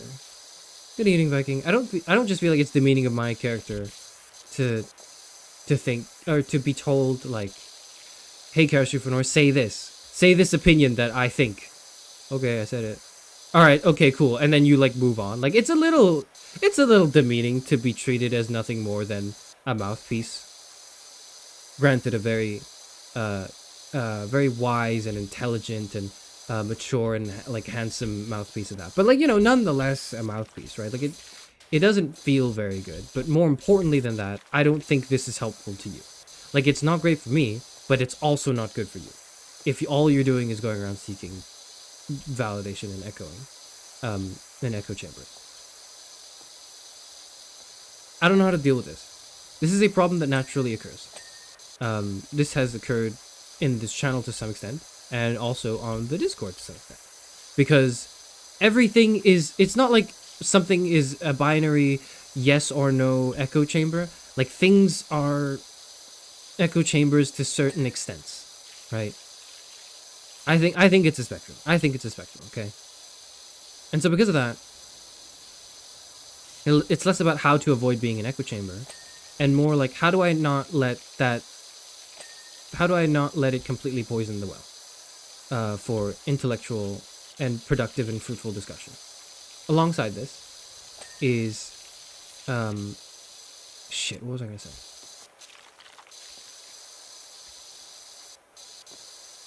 What was I gonna say? It has something to do with discussion.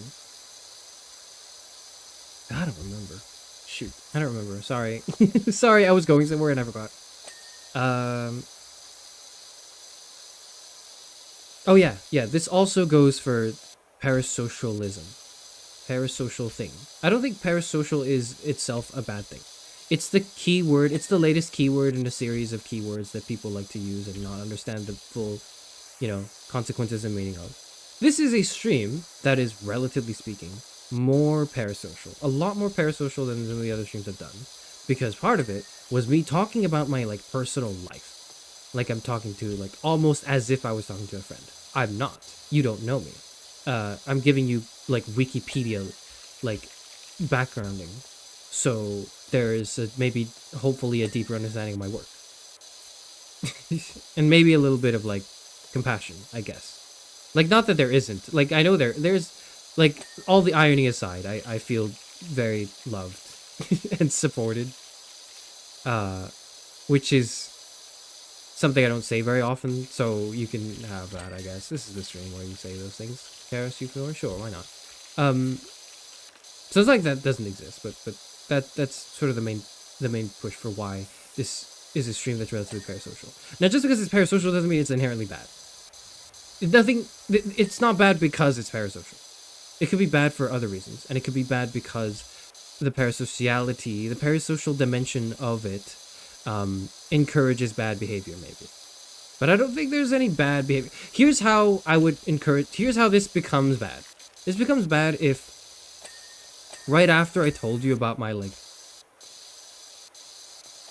my situation, and instead I lied, maybe, or I overstated how difficult it was. And then I started, like, e-begging.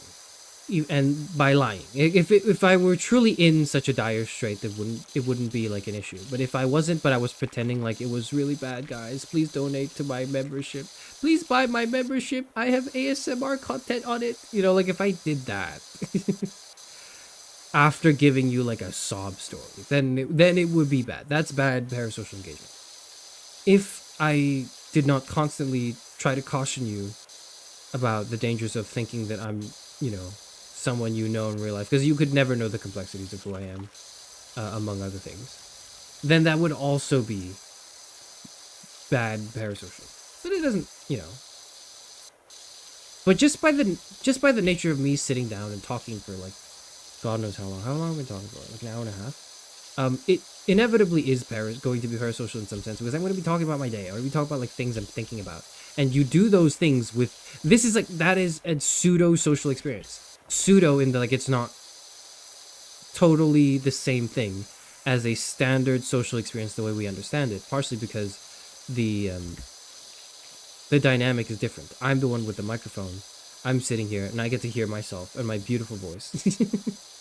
I don't have to hear any of your opinions if I don't want to. Like, I can literally just block you if I want. So it's not like a normal social situation. Hence the need for me to caution, like, that I don't know you. We're not friends. Go away. But I can also at the same time tell you about my day. Like I could do that. That's a reasonably healthy thing one could engage in. I don't really hang out in the Discord too much. Right? But I see that you guys hang out in the Discord that much. That's social. You guys being friends with each other is not parasocial. It is social because you are on the same plane. You're talking to each other as peers and equals. And, like, it's online, yes. So it's not quite the same as, like, you know, talking to, like, someone IRL, I guess. But it is nonetheless a social experience. Not asocial. It is a social experience. Socialism mentioned. Socialism is when the government does stuff. And the more stuff it does, the more socialist it becomes. And when the government does a lot of stuff, it's communism. Where is that video? I need to find that video right now. Where is that video? I need to find it right now. Socialism is when the government does stuff. Richard Wolf. Socialism is when the government does stuff. And it's more socialism the more stuff it does. And if it does a real lot of stuff, it's communism.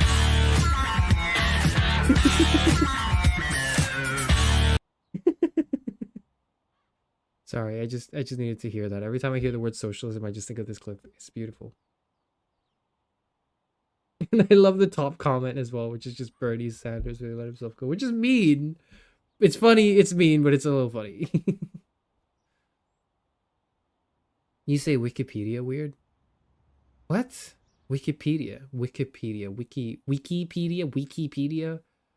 You say WikiHow, right? You don't say WikiHow, but you do say Wikipedia. I don't know. I just dropped a bottle on my foot accidentally. It hurts. My condolences to you, but it is really funny.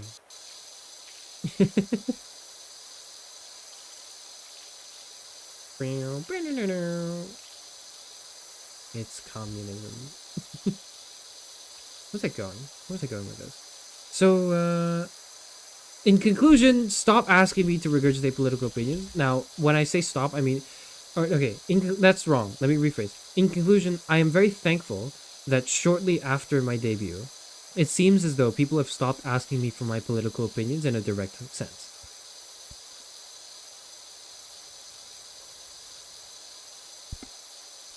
And by that I mean, like, they've stopped asking me to just repeat their opinion without elaboration. If anyone's ever asked me anything political, it's been like a sensible, nuanced, interesting question, which I appreciate.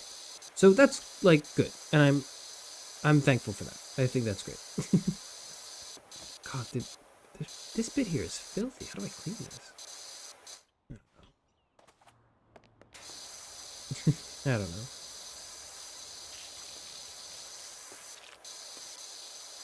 So, okay, I've talked about why I've been gone for 3 weeks. Talked about why I was gone, like, last year. I've talked about... I've, like, ranted about things, about some things that I've noticed. Someone said something earlier, what is that I read and I wanted to respond to. I forgot where it was. I don't remember. Where was it? Somebody said something.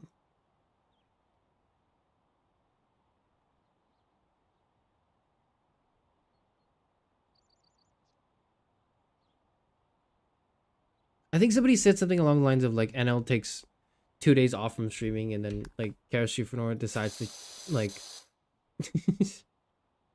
It's something, and I forgot the rest of it. I just wanted to say, yeah, my goat has stopped streaming for like 3 weeks, or is gonna be on vacation for 3 weeks. I'm so sad. I need Librarian to turn into like a HoloLive clipper for the next 3 weeks to just keep myself sane.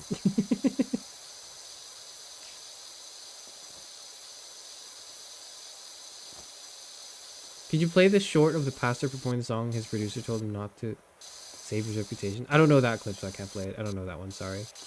I don't know what you're referring to. I wonder if your approach to streaming filtered out the people like that who came from 09, otherwise would have stayed, leaving behind peeps like Zero and Hannah. I don't know if they're necessarily people from like Class 09 or whatever. And I wouldn't want to generalize and say that, everyone who's woke is from Class of '09, because evidently there are several, not like a lot, but there are a few Class of '09 enjoyers who have genuinely missed the whole damn point and just kind of laughed at the edgy jokes and didn't realize like what made the jokes funny in the first place. That have appeared in my '09 stream, so I can't say like, for certain that's the case, but I think my approach to streaming, it's less my approach to streaming and more my approach to like talking, more my approach to just the things I say that have driven people away who don't want the easy, like, just say trans rights Charis Euphranor and we'll leave you alone, like like, why do you want that? And I think I ask questions that are so uncomfortable to people who are fueled by just having their political opinions validated and then moving on to the next thing that validates their opinions. I think I say enough stuff that gets them to be uncomfortable and think for themselves, that either they do end up thinking for themselves, in which case, and they become hopefully more well-rounded people and stop doing that shit where they go into people's streams asking for their a very simple political statement and then walking away when they get a satisfying answer, and becoming like a well-rounded individual who thinks for themselves and has ideas and like a certain approach to political discourse that is not just mind-numbingly dull, right? I'm optimistic. I think that some people are like that, and I don't think like it's like dumb people have heard my streams and then decided it's not for them, so they go away. It's not like that. I don't think people are just stupid. I think a lot of people are stupid, like, but that's not like a permanent condition. I don't think ignorance is a permanent terminal condition. Okay, like I think ignorance can be cured. This is maybe the ratio part of me speaking, but like ignorance can very much be cured. Okay, but medicine is bitter, and people don't tend to go to the candy shop, or people don't tend to, go to the doctor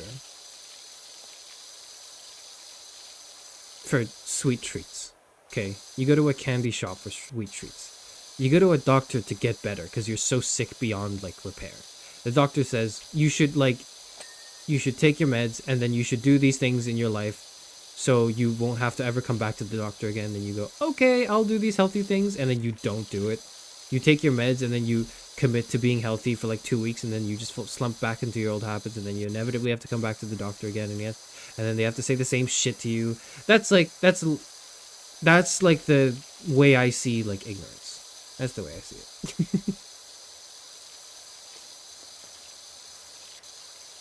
So I don't think it's like a type of person that's been filtered out. I think it's more like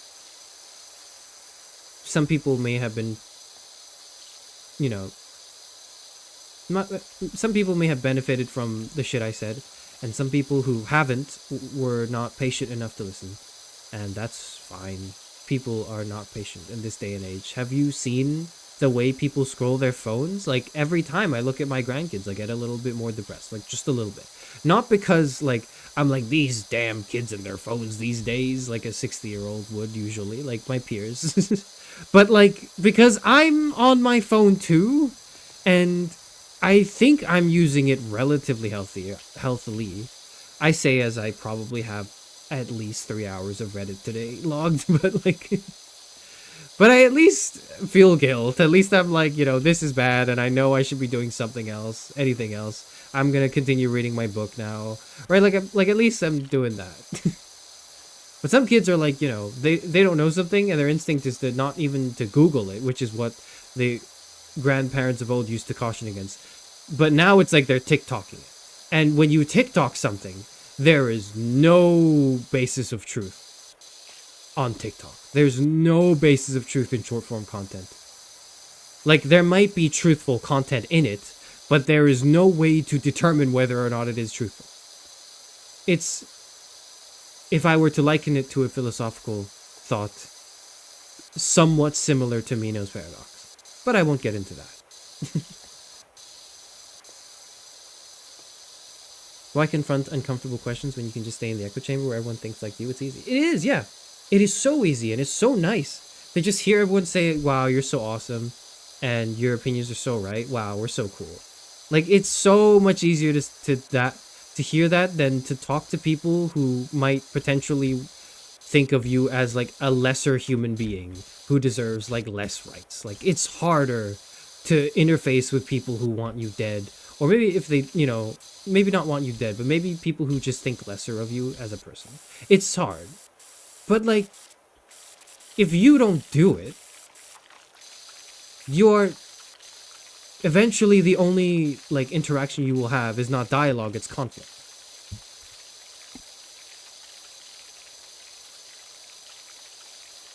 And what's the way we move forward in this world is not to solve everything with one big war and to just kill everyone who has the wrong opinion, man. Like, that's not the way we should do it. That's the way, that's the if I were to be a little grossly uncharitable, I would say that that's a little Hegelian. If I were to be a slight bit uncharitable and poke fun and like grossly straw man like my philosophical disagreements, I'll say that it's a little Hegelian. To say it's to say that we should act, or like, you know,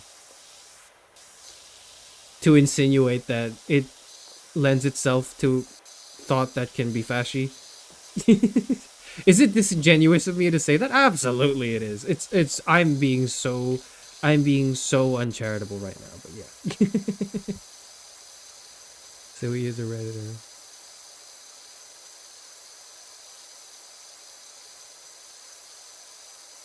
Have you seen Axe's new starting screen? It says the roots of education are bitter, but the fruit is sweet. It's also adorable. I have not seen it. That sounds sick. That's fucking fire. That is a fire quote. I've heard of the quote. I've heard of the quote, but I've not seen Axe's starting screen yet. So that's cool. That is cool. I like that. But the root is bitter. And like, it's not just bitter in like the sense that like, oh, it's like a little boring. No, I don't think it's just boring. I think sometimes it's boring. Education is oftentimes like the educational process is a bit boring. It is a little bit boring. But I think even worse than boring, and there aren't that many things that are worse than boring, is it can feel like existential. In the sense that like it can feel like everything I know is being shaken. Like my foothold on this earth is being rattled right now, and that makes me uncomfortable. That's what I mean by existential, right? But in order for you to receive new ideas, you need to be willing to discard some of your older ones, and that will involve inevitably the process of like feeling like the earth around you is shaking and like you're about to fall into the pits of despair. It's very Kierkegaardian, yes. But like you have to feel that, right? That comparison doesn't work because the doctor's office has a bowl of Dums-Dums and the pharmacy has an entire aisle dedicated to candy. What the fuck? Does it? Is that an American thing? I haven't been to a pharmacy in a while. But like, I'm pretty sure they haven't put... Hold on, I gotta think about this. No, they probably sell candy at a pharmacy, but they don't sell it at like the clinic.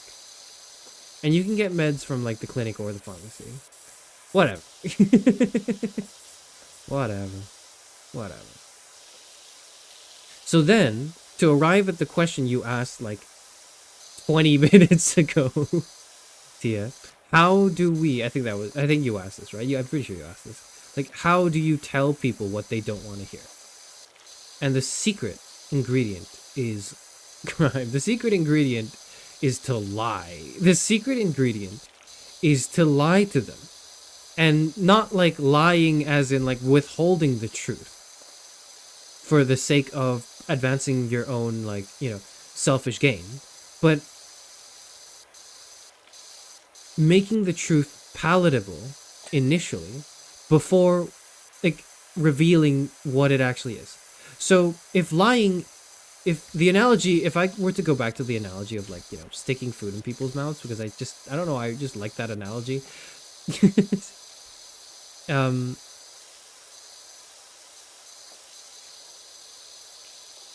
it is lying to them by it's looking at someone and realizing that they have too much food in their mouth, and because they have too much food in their mouth, they can't chew. Right. The educational goal in that sense, is to remove the food from their mouth. Right. So you can pry their mouth open and go, fucking, stop that shit. Stop it right now. And you can do that to some extent, but it's traumatizing. It leaves a bad taste, like, figuratively. And it makes the person, it's hostile. It's generally unkind, or at least it's very, like, aggravating if you just go right up to somebody and start tearing food out of their mouth, even if that ends up accomplishing the goal of allowing them to chew better, because the issue was they had too much in their mouth, right? So I don't think that's the right way to approach it. The right way is not to pry open people's mouths and tear food out of it. That is, I would say, what that is in reality is something along the lines of a rude awakening.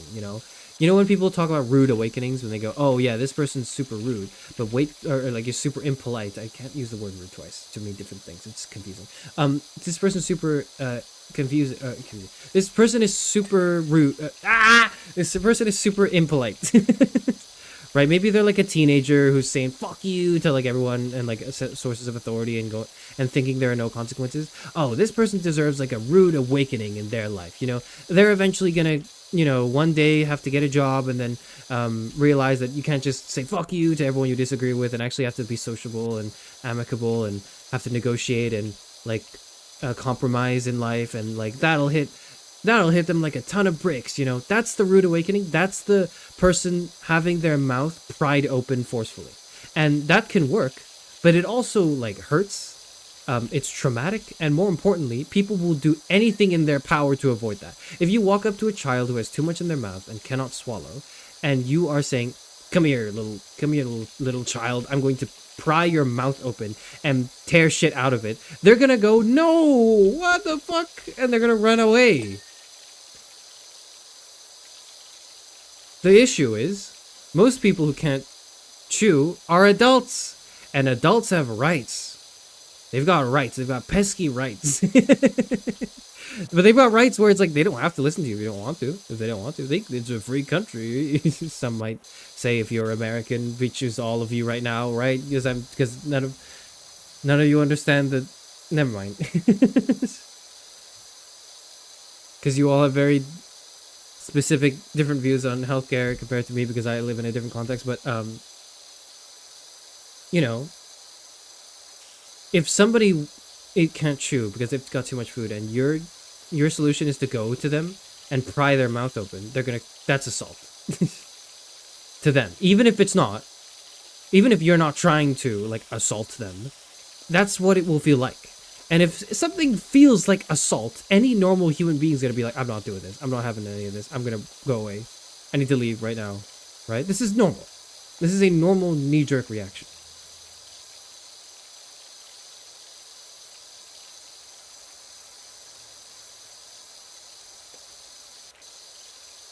The solution, I would say, is to lie to them.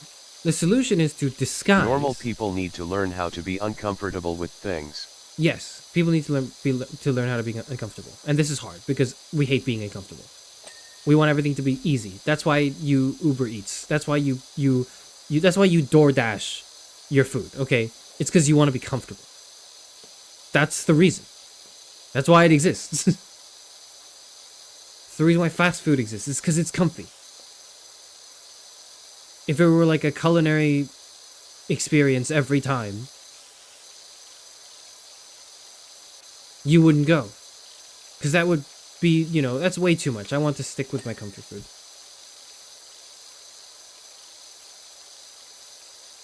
But the solution to the chewing issue analogy is to pick up a spoon,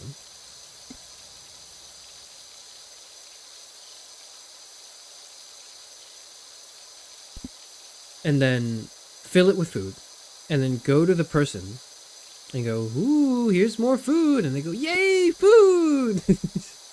Right? Because they love food. That's the problem, right? Is they just want more food. That's why they can't choose, because there's too much food in the mouth. So you go, there's more food. Say, ah, and they go, ah. You stick the spoon in, and then while you are feeding them something, you flick away some of the other food that's in their mouth. That's like junk food. You flick that shit off. Like, if you can do it well, they won't even notice. If you do it not so well, they'll notice, but it'll be too late. But if you do it really well, they won't even know. And then, they'll eat it and they'll go, thank you, that was great, I really enjoyed that. And then they'll realize, oh, wait a minute, I can swallow, I can chew, and I can swallow my food now. Whoa, that's crazy, thank you, and they'll be appreciative. And then they'll realize, oh, it was because I had too much food in my mouth. I see. Right? That all kind of comes from this.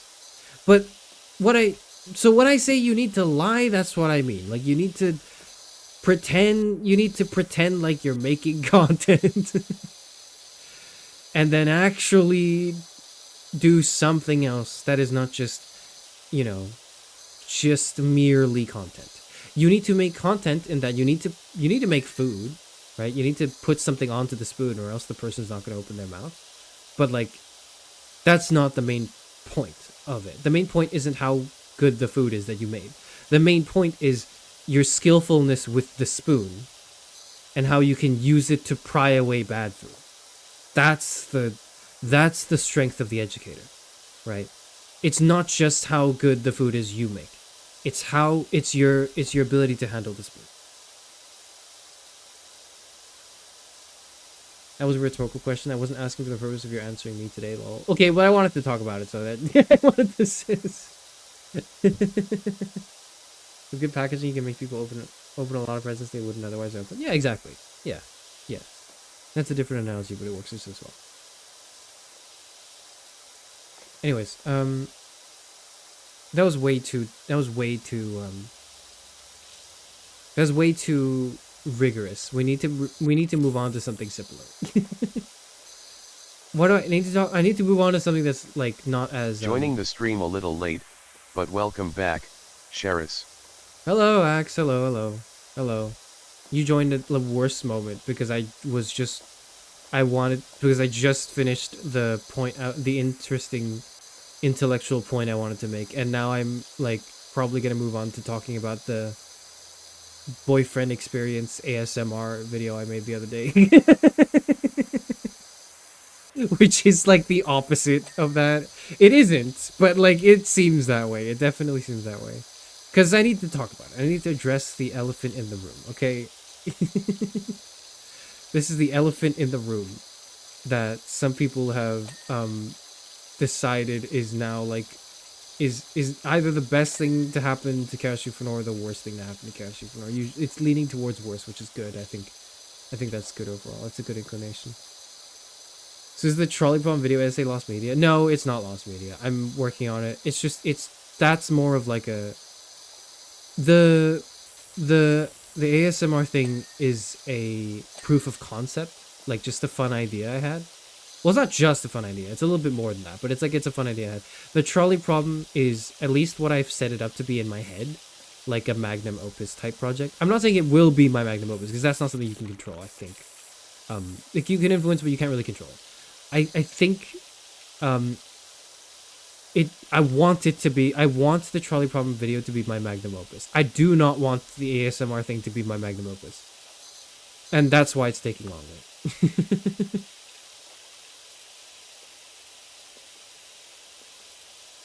It's not lost media though.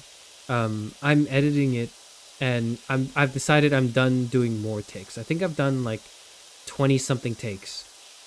And when I do a take, it's like a full run through of the whole thing in like the whole script in one go, which is around 40 to 50 minutes of me talking, including me repeating bits that I don't like and having to re-record certain parts as a part of one whole take.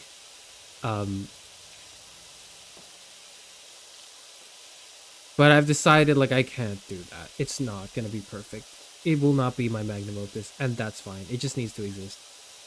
So you know, I'm moving on to making it exist. Been thinking about creating my own magnum opus. I've had every project I've ever endeavored upon.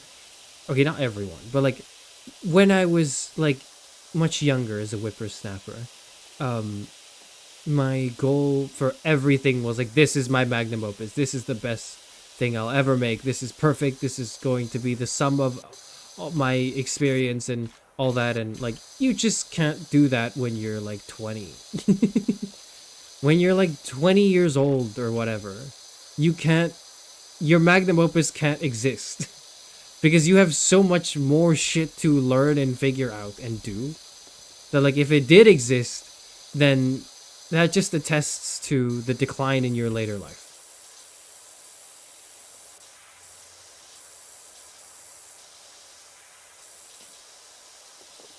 Was the proto ASMR recorded before or after you got evicted? It was recorded after my eviction arc. It was recorded... Okay, you know what? It was recorded like the day I uploaded it. So like yesterday. So it's still pretty fresh in my head right now. I recorded this shit yesterday. I recorded this shit last night, and then I edited it, I pieced it together, and then I posted it, and then I went to sleep. I posted that shit, I posted that shit, and then I saw some people on Discord, and then I went in, not to say that I posted it, I just wanted to say that, like, by the way, there's a stream tomorrow, because I wanted people to, like, just get a heart attack when they saw it there. Like, I didn't want people to know, didn't want people to get notified, but I think they did. I think I accidentally left the box checked when it said notify your subscribers, which I felt strange because I was like, I only have like 11 members, so it's not like anyone will hear or see this, but whatever. I just like skipped on to the upload, and then I went straight to the Discord to say I am streaming tomorrow, which is, you know, the stream right now, and then I went to sleep. I did not want to hear anyone's opinions on it yet. Now it's been about a day. You were in VC with us? Yeah, for like a little bit. I was in VC just saying like, you know, I'm gonna stream. And then everyone was like, what did you just upload? And I went, oh, fuck. I didn't think you would like... Like, I knew you could see it, but I didn't think... Because I thought, okay, you would only see it if you refreshed the page and you cared to look. And if you were a member, right? But I forgot that, like, you can see it even if you're not a member. I don't know how it works exactly. I don't really know. Regardless. Yeah, this is BFE. This is bona fide Charis Euphranor BFE content.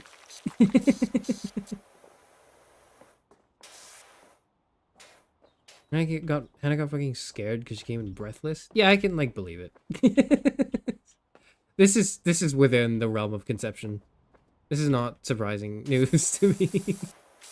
But like, it's not. I forgot to talk about it. I just said, yeah, it exists, by the way, and left it at that. No. This is not what you think. Can you text it to my phone? I can't afford VTuber memberships RN. If you can't afford VTuber memberships, that's absolutely fine. I don't want to gatekeep anything. The reason I put it as a member thing is because it's just a preview. Like, it's not the full thing. The full thing is going to be a public release. I thought about it yesterday, like making it a member thing, but I was like, nah, I'm gonna make it like just a full public thing, right?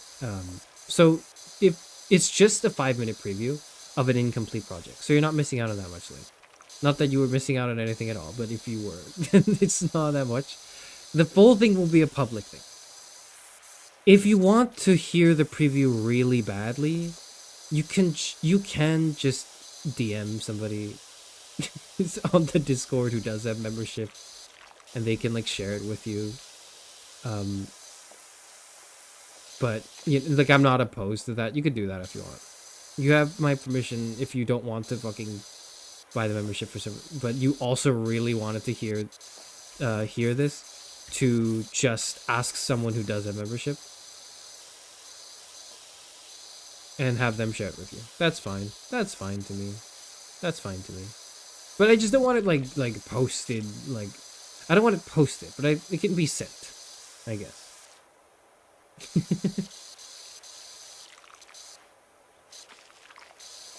But what is it? Well, it's not what you would expect, or maybe it is. It's not what you would expect. Okay, to sum up, what the hell did I post yesterday? What the fuck is that? Explain right now, right? It's not what you would expect from a, like, from BFE VTuber ASMR content. But it is kind of what you would expect from Charis Euphranor. But it also presents like what you would expect from standard BFE, like ASMR VTuber content. And presents like something Charis Euphranor would never do.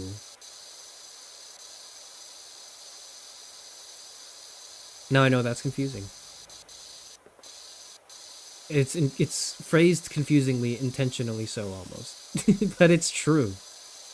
It basically seems like something I would never do.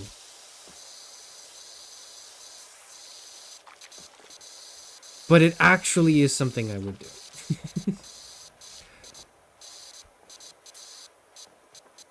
And it seems like standard, like it seems like something like Vox Akuma would do.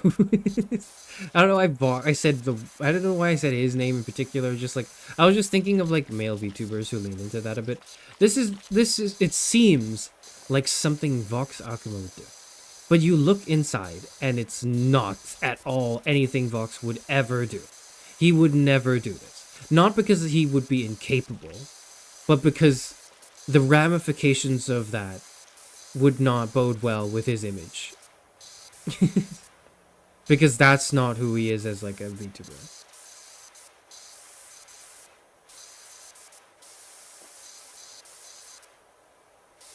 Enough vague posting, Charis Euphranor. Nobody said this. I'm hallucinating this message right now. Enough vague posting, Charis Euphranor? Can you actually explain what it is? Nobody said this, but I'm just imagining somebody said this so I could segue into like my next point. Is the in-lore backstory that the listener beat you at a fencing match and we made you our male wife? No, it's not. I don't know why you thought this. I don't know why you thought this. Why would it be fencing? Why would I lose a fencing match and then be a male wife? Wouldn't I be a husband? I wouldn't be a male wife. I'd be a husband, right, guys? Anyways. The, can I walk up? Can I get up? Can I get up? Can I get up? Can I... What's this about chairman being a male wife? It's the, BFE ASMR that's available right now on my membership. Pay money to join my membership so you can hear my BFE ASMR content. Now, you thought those words would never leave my mouth. You thought those words would never happen. You did not ever imagine the day where I would say such a thing. Even ironically, you wouldn't imagine that I would say it. But I did. I said it. I said those words.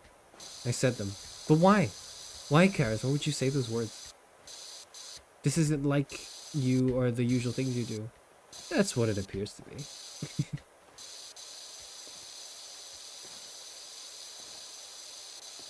There is a, part of the idea.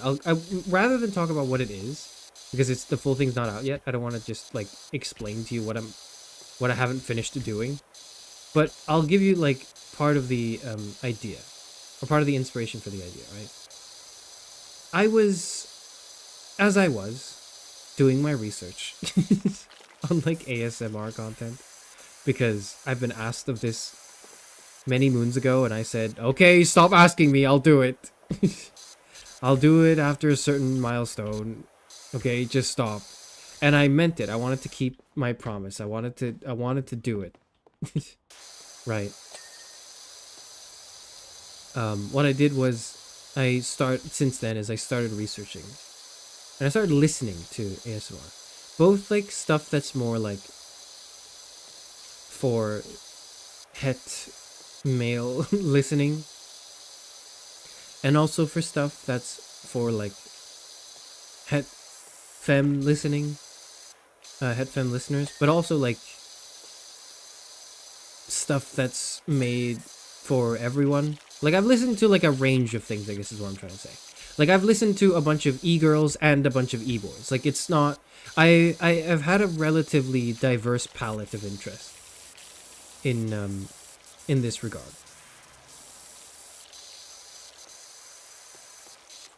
Right.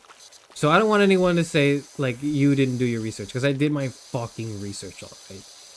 One of the things I encountered in my research is not what you would expect, okay?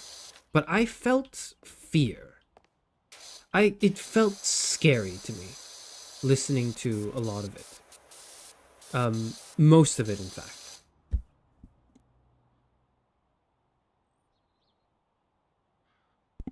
Most of the ASMR content I listen to, especially the more parasocial stuff that's like, you know, BFE content, GFE content, was fucking terrifying.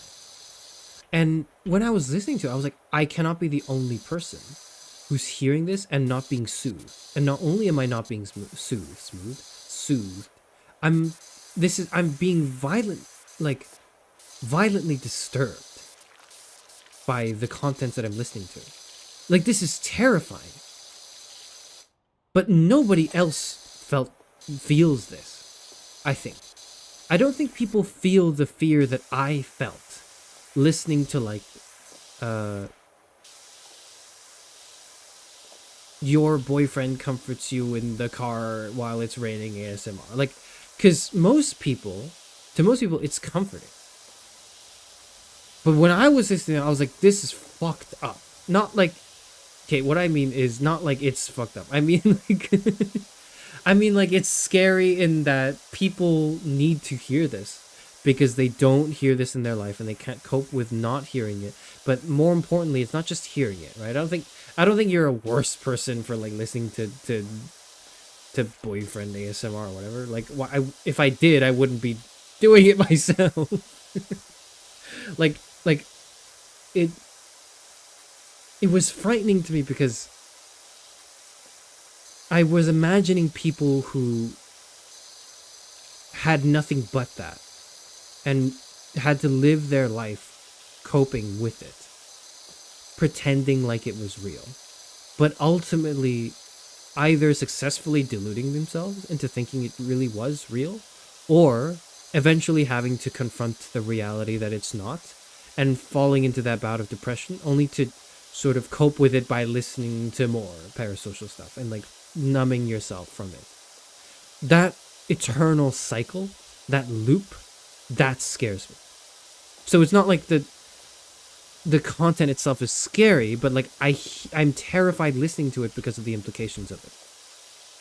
And behind the soothing, comforting words lies maybe not sinister, because I don't think the people who make ASMR are the ones at fault. That's not at all the case. They are definitely not the issue. I think the issue is the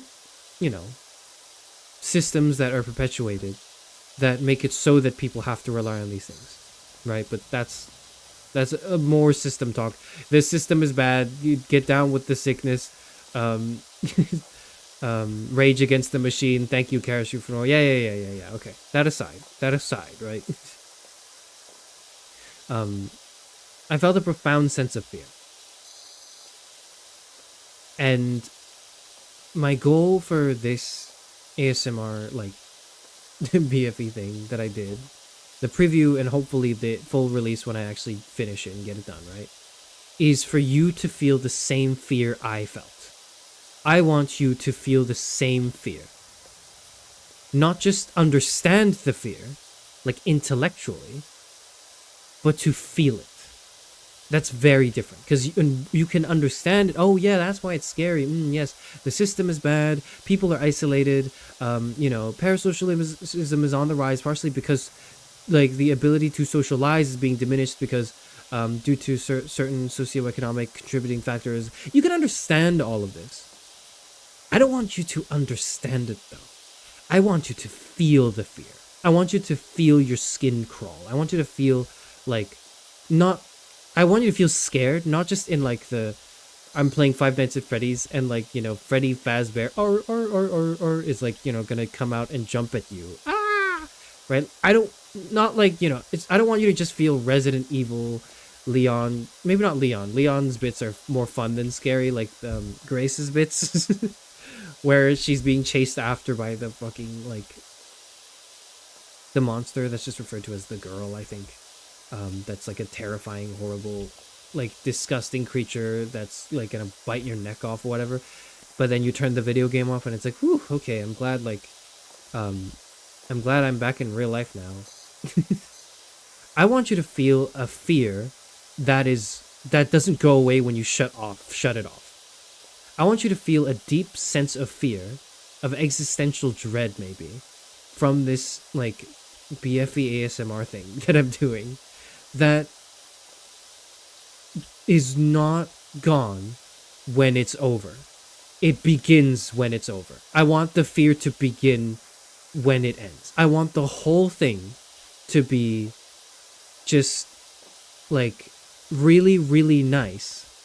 And then as you think about it more, becomes the worst possible thing you could have imagined. And that only works if I can convincingly roleplay as your boyfriend for like 20 minutes. And like, I don't think there's anything like that exists. I would love to be wrong. I want someone to prove me wrong.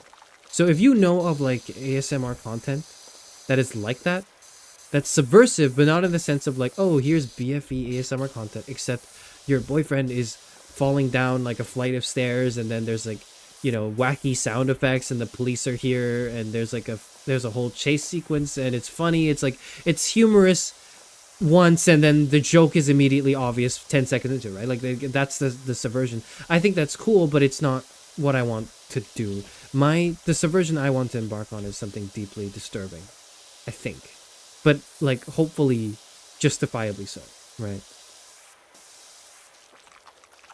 Actually, maybe don't text it to my phone.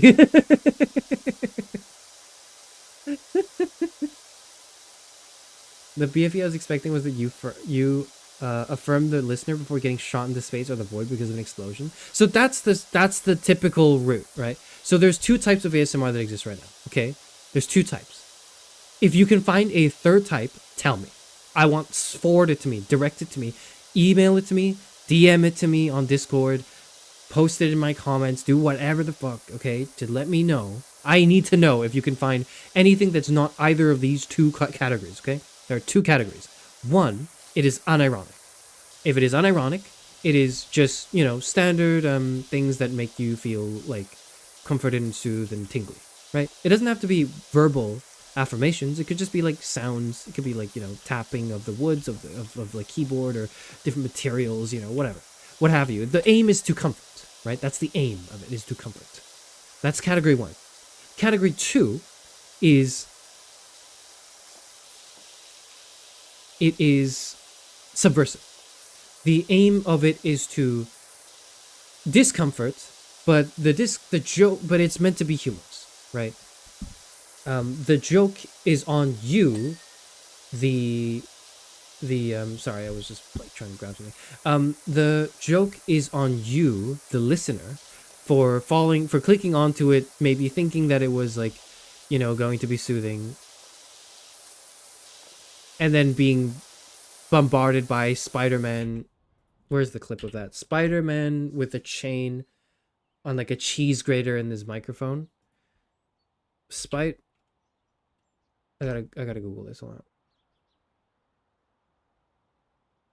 Spider-Man with a chain on sorry, a I'm cheese late. grater. Are you streaming from inside the dumpster in the alleyway? No, I'm not. Does it sound like it? Does it sound like it? I hope it doesn't. Spider-Man.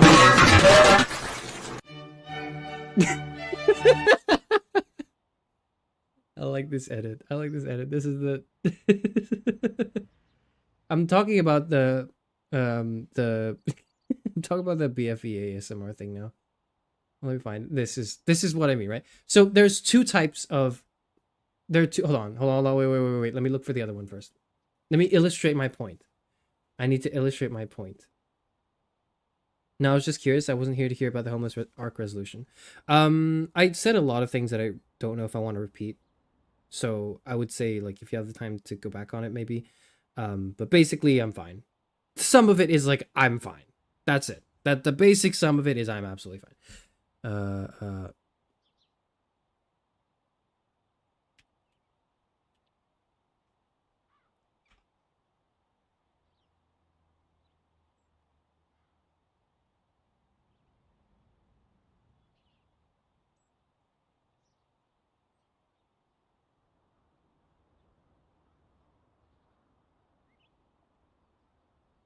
Let's see.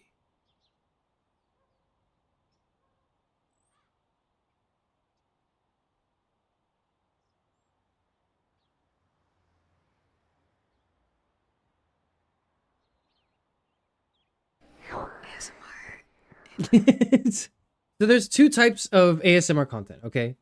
Type 1. Category 1. This is unironic, okay? It is trying to soothe you. It is in some way trying to trigger you in a good way. On the same level of ASMR experience, I don't know. It could take the form of whispering, of soft-spoken mutterings that are affirmative and positive, or it can be like ASMR, like wood noises. Let me look up ASMR wood noises. Yeah, there you go. Perfect. Give me that.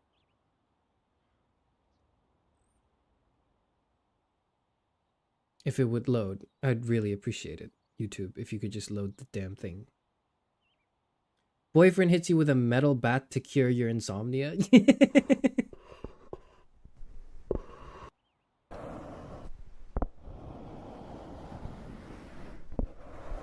Right? It's this. It's either like there's a verbal component, or maybe there isn't, but the goal is the same. Right? They're trying to do the same thing. This is category 1. Category 1 is this. Category 2 ASMR is this.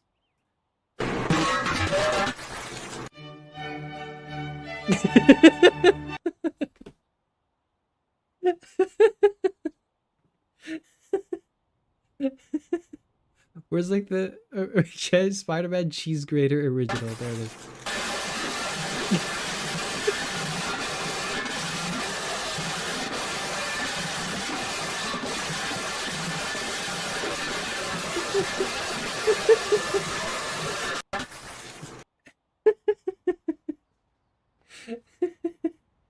Or like boyfriend falls downstairs ASMR, like, you know, or it's this, right? It's this. Exactly. Who wipes anymore?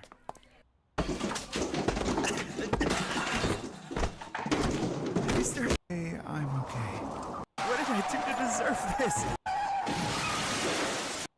Right, there's two types of ASMR. Type 1, type 2. There are two types. And I think that there are more things you can do with the medium than just these two things. Now, most of you, when I said my aim is to I want to subvert the genre in some meaningful way, most of you are probably thinking, oh, Charis Euphranor is going to do type 2. But I'm here to tell you that at least my goal, I don't know if it ends up being that or not, but my goal is not to do type 2. My goal is not for it to just be like, you know, boyfriend affirmations, except he gets shot, like, into space halfway through and is interrupted, and, you know, the military arrive, and then it's like dystopia, and then that's it. Like, no. That's like, because that's just a slightly more sophisticated version of type 2. A secret third thing. Yes, it is a secret third thing. Yes, it is.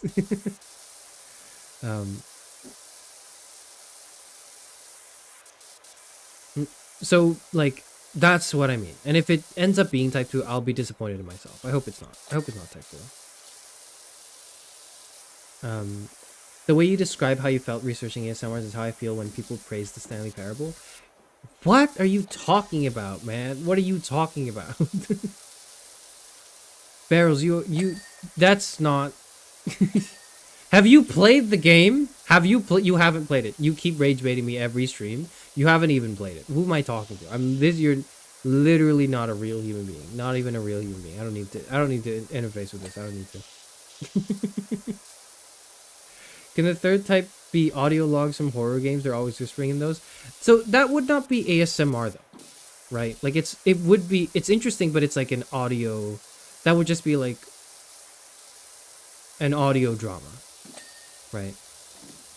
And to some extent, I would say Boyfriend Realized is an audio drama. But it's not like an audio recording, because an audio recording is like fragmented and... Or like those audio logs from horror games, right? They're disjointed and they tell a story through its parts, and they're integrated into the video game that you are playing, right? And it's sort of out of context. The thing I'm doing is like one whole complete thing, and it is earnestly trying to be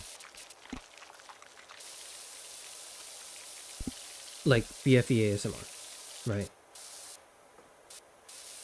But yeah, my goal is for you to feel the fear that I felt.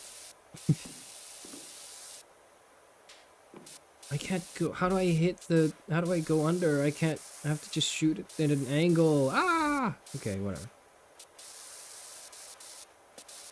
So my goal is ultimately not just to subvert, but to do so in a meaningful way that justifies the heavy duty, like,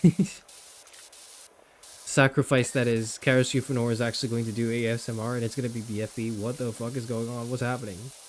If I'm going to do it, it's got to be for a good reason. And I think this warrants it being a good reason. Is if the artistic pursuit of it warrants that, and that I think I'm the only person who could do it. Because no one would... One of the reasons why I think this is an original idea is because it shoots itself in the foot. It is a self-sabotaging idea. Because part of the... As you can, those of you who are more attentive might realize that one of the tags is psychological horror, and I'm just going to leave it at that. But, like, it's either one or the other. You either are, type 1 or you're type 2 ASMR. You certainly wouldn't do type 1 and then transition into type 2 unless the type 2 is just a joke to just capture attention, and it's brief and it's not really sincere. It's sort of just funny for the sake of being a funny side thing. Like, it's not meant to be taken seriously, right?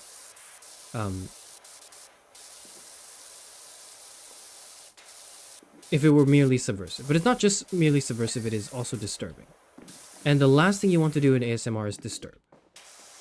ASMR is not disturbing. It is the opposite of disturbing. The goal of ASMR is to comfort. I think. I'm pretty sure. Anything that's not comforting is squarely because it is a humorous subversion of it.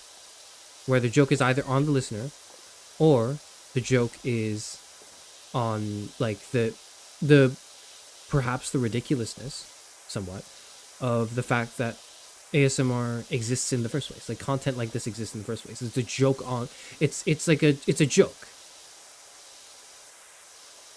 If it's disturbing. But this isn't a joke. Like, the Boyfriend Realized is not a joke. Like, I didn't make it intending for it to be funny. I made it intending for it to be deeply, deeply disturbing. But not in a way that's just disturbing for the sake of being disturbing. Like, I wasn't just like, I want to make something that'll really make people upset. No, that's not why. That's not why I do things. I don't upset people because I want to make them upset. And that's it. Even if it may seem that way. As I derive deep enjoyment from the suffering of others. But, there's like a point to it too. Like, it says something. Hopefully. Hopefully it says something. If it says nothing, then I failed. If it says nothing, then all this talk, all this hyping up of it. What the hell was that? That gust of wind just now. That was okay. Did you hear that? Whatever.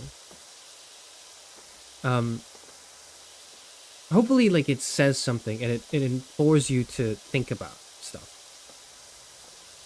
That's all it should do. It should just make you think something. It should make you feel something. Now, I've seen people's reactions to the preview on Discord, and I'm very happy that you guys like it so far. It seems like you guys like it, right? I don't know if all of you are in chat right now, like people who have watched it / listened to it and have offered feedback on it. I'm just happy that you guys like it. I like it, thank you. That means a lot coming from a lesbian, so thank you. Because, like, it is very much like, you hear the first 10 seconds and you're like, shut it off! If you are a regular viewer of me, probably.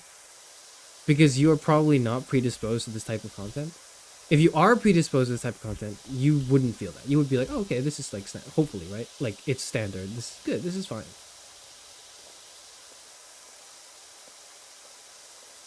And then you would also slowly be, I guess, entrapped into the allure of it, right? I really like how at first you listen to it Hello, thinking, this is so weird. cheer heart. Hello, Stella. We're talking about the boyfriend. We're talking about boyfriend realized, which I'm gonna like shorten to BFR for short, probably in the future whenever I refer to the project. But I want to refer to it by its name because I love the name.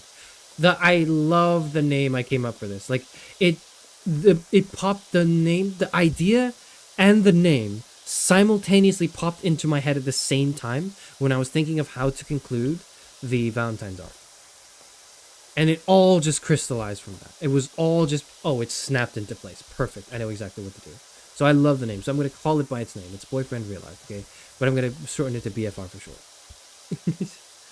Sorry, but anyways, and I was saying, I really like how at first you listen to it thinking, this is so weird to listen to Charis ASMR, but as soon as you realize what's going on, it immediately feels clever and well crafted. Thank you. Thank you. Thank you. I'm glad you feel that way. I'm very glad that you feel that way. That makes me very happy because it's like it's not just because it is supposed to be unassuming BFB ASMR content if you don't know who I am. But if you do know who I am, I should hope that you would approach it with a level of caution and a level of like suspicion that is reinforced by the psych horror tag that's on it. Now, that is very much part of the fear. Like, you know how like the what makes a horror game good isn't like just, or like not a horror game but a horror anything good isn't just the scare. It's like the build up to the scare, right? It's the tension you feel. And fear is in the mind in the strictest sense that like what you want to do as someone who's creating like maybe a piece of horror is you want to stimulate the audience's imagination for what the thing could be, because what the audience can imagine is infinitely more fear-inducing than what you could actually produce in front of them. Like, what you could produce in front of them is probably fairly scary, but there is nothing scarier than your imagination. This is why I freak out at horror games so much. Okay? I freak out at horror, not just because I'm, because people keep calling me a coward. It's not true. I'm actually the bravest person I've ever known, right? But anyways, the reason why I freak out at horror is because I have a very vivid imagination. I'm very, very, very, very good at immersing myself in scenarios and situations and imagining what happens next. And the fear that my brain can conjure up is so strong. That's why I freak out and chicken out at, like, just the slightest of things. Right? That's what makes things scary. It's your imagination. And with that in mind, the part of the big goal of like BFR is to jog that imagination, that part of your brain that is wondering, where the fuck is the psych horror? Like, where is it? The tag is there, and you listen to like the 5 minutes. If you didn't pay attention to the words, the script, like if you didn't read it, in other words, you just heard it as you were falling asleep, maybe you were using it as sleep aid. It's probably like okay sleep aid, right? Like it's probably standard ASMR sleep aid, like affirmations, things that like it would sound like I said them, but it wouldn't sound that different from what you're usually used to. So there's no psych horror in that. In other words, if you paid no attention, you wouldn't even realize it was psych horror. You would just think, yeah, this is just how it is. But if you paid any modicum of attention, if you knew who I was, if you knew the things that I was interested in doing, if you had reason to suspect Charis Euphranor wouldn't just do a BFE ASMR for no reason, right? Like, what's going on here? And if you read diligently, you read the tags, and you went, okay, there's psychological horror in here somewhere. Where is it? Your mind starts to imagine and create what the horror can be. And fills in the gaps that all I need to do is I just need to gently suggest what it could be, and your mind will fill in the rest. Like, you will do the rest of the work for me. That's the essence of horror, isn't it? That's what makes good horror. Good horror is suggestive. It suggests something to your mind, and your imagination has to take over. That's the ultimate goal. That's why things are scary. It's because the things that it's like left to the unknown, like, you can tell that like I didn't enjoy it. I don't hate that.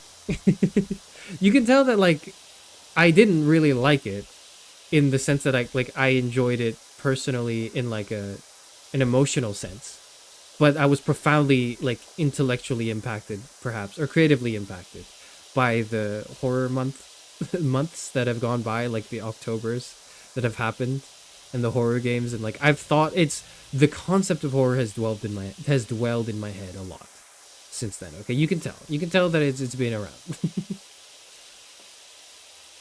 But all I need to do is just sort of kind of suggest things, and your mind can immediately think, okay, something scary. This thing's gonna happen. Oh, what is it? What's it gonna be? Is he gonna like die here? Is the twist that Charis Euphranor will die in the middle of the ASMR or whatever? Like, is the twist that like, you know, whatever? And you keep thinking those thoughts. That matters to me a lot more than like the actual writing of the script and like the delivery of the lines. In that like it's all instrumental to your imagination. You are supposed to think. You're supposed to think and you're supposed to feel. That's the goal. That's the whole goal of everything I do, is I want you to think and I want you to feel. Two things. You need to think and you need to feel. This is like the essence of being a human being. You need to be capable of thought and you need to be capable of emotion. Now, those things are not mutually exclusive. They are not mutually exclusive things, but like we usually categorize them as two things. So just for the purposes of me saying it, I'm going to call it two things. Charis, I'm in your walls. You're not in your wall. You're not in my walls. My walls are not thick enough for you to, like, for any human being to be in, so there's no way. Like,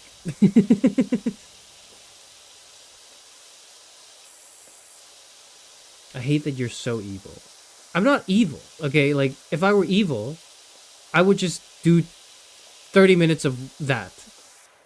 No. If I were evil, it wouldn't be psych horror. If I were evil, it would just straight up be BFE. That was it. That would be if I was evil, okay? As soon as you were like, no one else can see how hard you're working and it isn't fair, immediately I was like, oh. Really? Was that that's not the sus part. How is that that's not what I thought the sus part was. That's not sus. When I got to the bit of like, no one else can see how hard you're working and it isn't fair, I was just aiming for it to be just, at least for it to sound like generic, like ASMR affirmations. Like, you know, you go to work, or like you're working on yourself and like, you're working so hard and like nobody else can appreciate how overworked you are. Like that was because like I'm like thinking, what's the type of person that would want to listen to BFE comfort? And like part of it was like probably people who either are overworked or they may perceive themselves as overworked, or like they're trying to work hard, but like it's a struggle, and that in itself is working hard. Like if working hard isn't just producing a lot of tangible result, that's not just hard work. Hard work doesn't have to be fruitful work, right? You could have worked really hard by just doing your laundry for the day, and that could have been a really, really difficult for you. Perhaps because, you know, you're in a bout of depression or something, right? And it's made it really difficult for you to do things, for example, right? That is still hard work. Like, hard work isn't just like you went to the office and you produced 50 files and documents. Like, that's not what hard work is intrinsically. So that was meant to be generic. That was meant to be like a generic kind of, like, wow, you're so brave. And like, you work so hard. You deserve a break. I just did the laundry. Let's go. It felt like AI sycophancy. I don't know how to explain it. Yes, that is the vibe it's supposed to feel like. The vibe is it's supposed to feel like it's AI. And you're supposed to be like, this is like a little uncanny. One, because it's Charis Euphranor, but even if you didn't know Charis Euphranor, like, it feels like a little too affirmative, right? And thus being not real. But the thing is, you might have an instinct for that. A lot of people don't. If you've listened to any BFE ASMR on YouTube, you will notice that a lot of it also just sounds AI. Not in like the sense that like it sounds like it's AI generated. I firmly believe that real people wrote that stuff, but it sounds super sycophantic because it's very much like you are perfect and you can do no wrong and you're awesome and amazing and like wow I love you, like etc etc, you're so perfect the way your eyes are and your body, which I will not specify in any way I to listened give to that sped up incriminating one. details. Does that count? So, you know, you're wow, I love the way you smile. It's such a generic, like, uninteresting compliment, but it works. Oh, it works. Oh boy, it works. You must really hate laundry because you always use that as an example for tedious tasks. I absolutely do. There should be a robot that does it for me. Fuck having to do it myself. It's bullshit.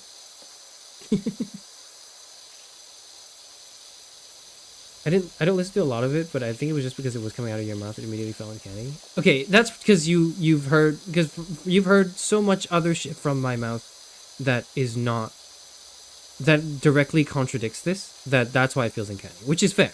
So here's one of the most interesting dimensions of this that I want to like reflect upon once it's finished. How does the horror feel to you, someone who watches my streams, versus how does the horror feel to someone who's never watched my streams before and was just looking for boyfriend experience like ASMR content in the sea of other similar content that exists out there? What is the difference in the horror element of it? I am so interested in finding out. I need to know this. Like, this is, I'm so curious. I'm so curious to find out what someone who doesn't know who I am thinks of it. And I don't think anyone's watched it yet because, well, and that opinion doesn't exist yet because it's not public yet. This is like a private, like a member preview, right? So this doesn't exist. Anyone who's listened to it is someone who knows me. So the horror is tailored in one way because you know who I am. But if you don't know who I am, if you just clicked onto this and you listen to it, would you even realize that there's a I feel like your psycho tag average in it? person who doesn't know you would think that it's spooky, sure, but they wouldn't get why it's disturbing for us. So yeah, everyone who doesn't know would think it's spooky, they wouldn't get. I don't think they would. Okay. If they would, then I want to change. Then I'll probably want to, like, maybe not change, but I want to adjust it a bit so that it's not that disturbing. It needs to not be disturbing to someone who's not attentive. Here's the goal. The goal is, if you are not paying attention, it shouldn't be disturbing. It should be relaxing. It should be soothing. It should be like comforting. It should be affirmative. It should be ASMR content. It should be the ASMR content you've come to love and expect.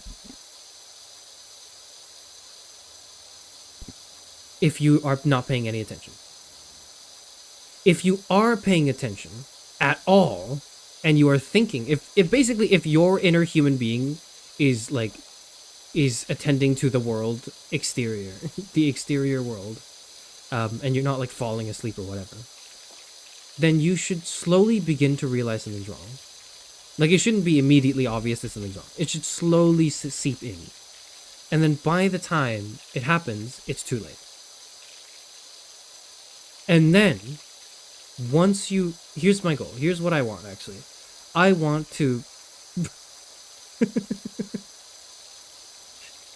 basically, if I were to be frank and summarize what I wanted to say, my goal for this project is for some unassuming listener to click on this for the first time and be traumatized and never want to listen to BFE ASMR again. That's basically what I want.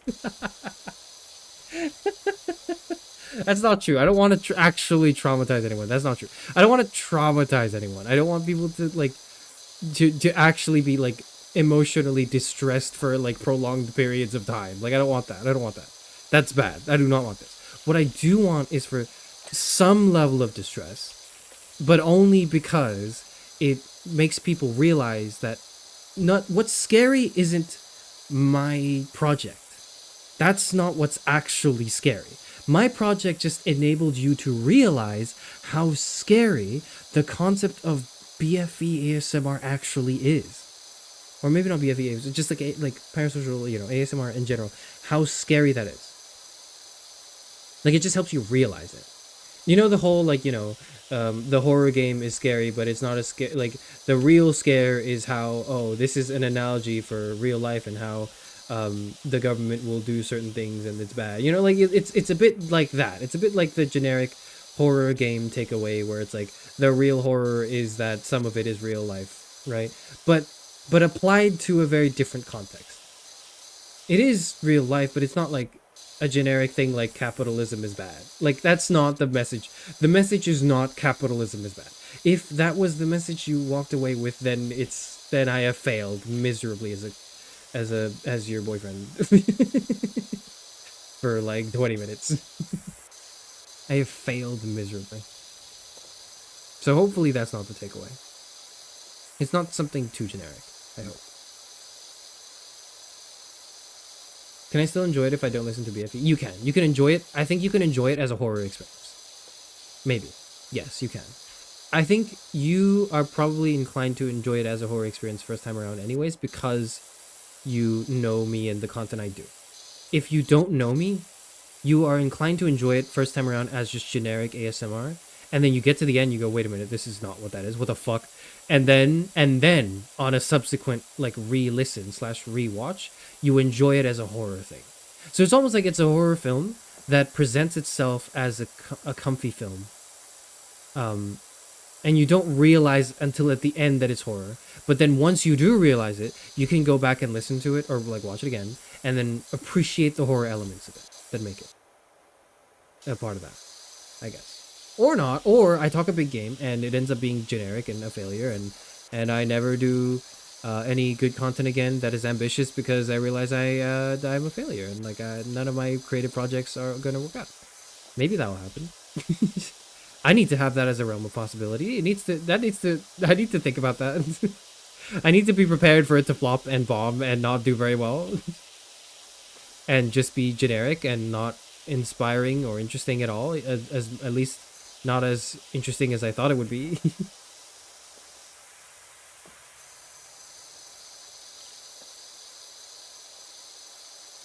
I will say the first bits of guided meditation were fucking awesome in terms of actual ASMR. Thank you. That was like so this is a preview. The actual thing will have more of it. The actual thing will have more. Guided meditation is probably most of what I'll like be doing in the sense that like it's not like it'll be in between. I won't spoil the whole thing, but it'll basically that's the easiest, safest, comfiest bit. It is not creepy. Did you find the guided meditation bit creepy? Because if you did, I actually will need to go back and change it. I'll need to rewrite or restructure that whole bit. Because that's not meant to be creepy. That is meant to be very soothing. That is meant to be disarming. Because I want the listener to be disarmed. The listener needs to be disarmed. If the listener is not disarmed and like coming into it nervous, then you can still enjoy it as like a horror piece, but it's not as effective. It's not as effective. You need to be put at ease first before before it seeps in, I guess. Before the poison seeps in is maybe one way I put it.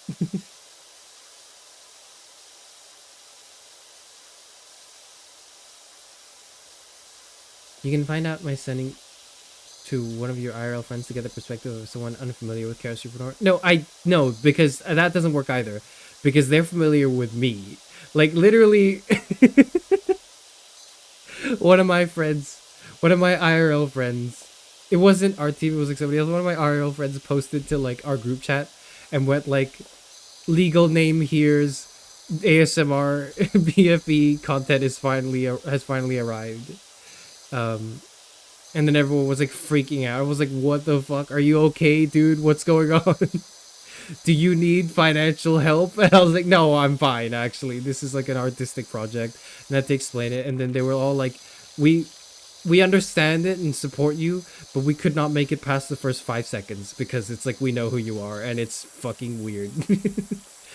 So we're not going to to actually listen to it. And to which I was like, entirely fair. Please don't listen to it. I do not want you to listen to this. This is not intended for anyone who knows me, who knows Charis Euphranor or knows me in real life to consume. You should like listen to my explanation of it because you might find my explanation of it fascinating, and you might find the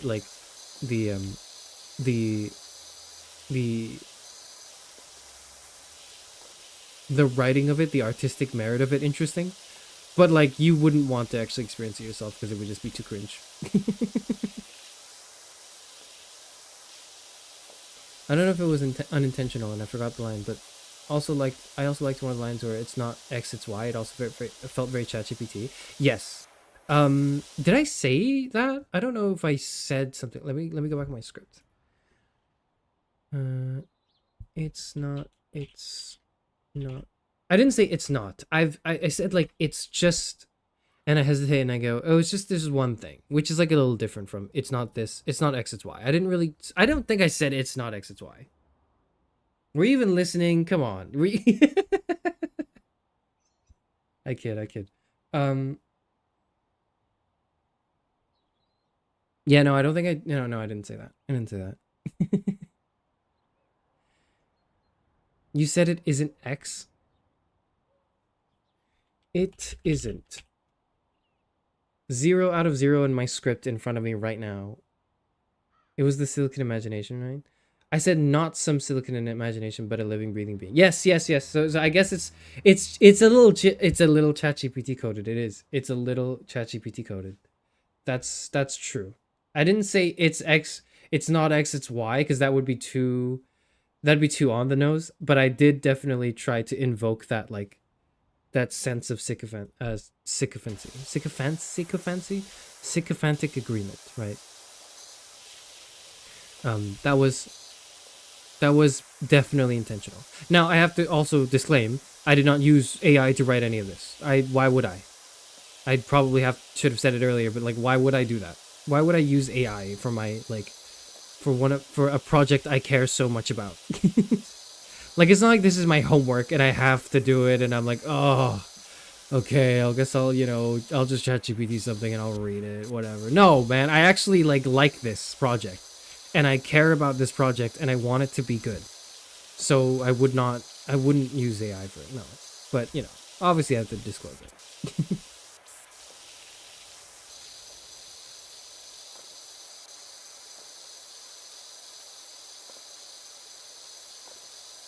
I think my actual thought was, okay, I know this is going somewhere, but Charis should just totally do a full 20 minutes of just this. It's short because it's just the preview, and I needed to kind of like move on a little bit, right, in the preview. But in the actual thing, it's probably going to be like 10, even like 15 minutes of comfort, probably. Because that's, I think, roughly how long it would take for you to, even if you were suspicious at the beginning, even knowing that there's the psych horror element in there, for you to forget that it exists and just fall into it and go, oh yeah, this is nice, before remembering, oh wait, hold on, this is like, what is going on? This isn't just some BFE ASMR thing. This is supposed to scare me. What's happening then? Before the anxiety settles in. But like, I can't. That's what makes it scarier, right? That's what makes it more anxiety inducing is the contrast, right? It's the contrast between how comforted you feel versus how disturbed you will become. Because if you're just disturbed all the way through, whatever.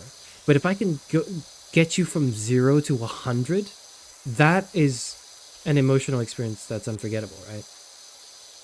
That's what I'm aiming for. Which I know sounds like psychopathic, but like, look, this is art, and I have put all the tags out there. I'm not hiding it, okay? I thought about not warning of any psychological horror elements in it. I thought about literally just presenting it straight-laced as like standard BFE and just having people find out. But I thought that would actually be cruel, so I'm not going to do that. Now that would be cruel. No, I'm prefacing it by saying it's a little scary. I'll be cringing, relaxing the entire time. So the goal is you should be lulled into the relaxing. You should be lulled into it. I want people to relax. Because if you don't relax, it will not make the next bit as interesting. Because part of it is like, well, not to give too much of it away, but part of it is very much like, you should feel at the end like your first thought should be, wow, that's like, holy shit, what was that? I thought it was nice and comforting, like the first 15 minutes. What happened at the end? That was such a huge disconnect. That was such a different dramatic turn of events. And then, so I want you to feel that for like a few minutes. And then I want you to think, oh, wait a minute. It's not like there was a specific moment where the horror began and the comfort ended. It was always this terrifying. I just didn't see it. Like, it was always scary. I just didn't notice it because I was lulled into it. And that in itself is an additional layer of fear. Because you realize now, oh, all this time, I have been, like, lulled into this thing that is actually very scary, and I didn't even realize it was so scary. That's the concept. That's part of the concept. Part of the emotional concept is you're supposed to instinctively think, wow, that was okay, and then it got scary, and then upon reflection again realize, no, it was always scary.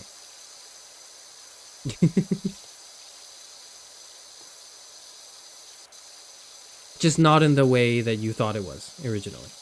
Not in like the boo Five Nights at Freddy's. or not just in that regard.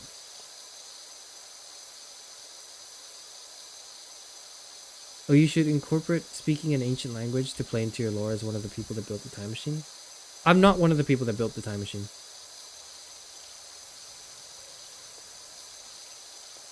I think I've said this, right? Yeah. I am not one of the people who built the time machine.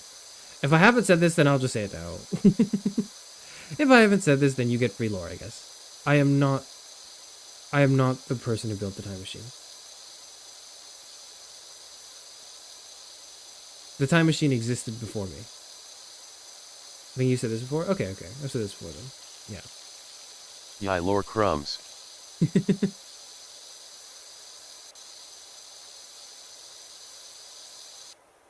Okay, but it's you. I cannot fully relax. But you can, though. You can trust me.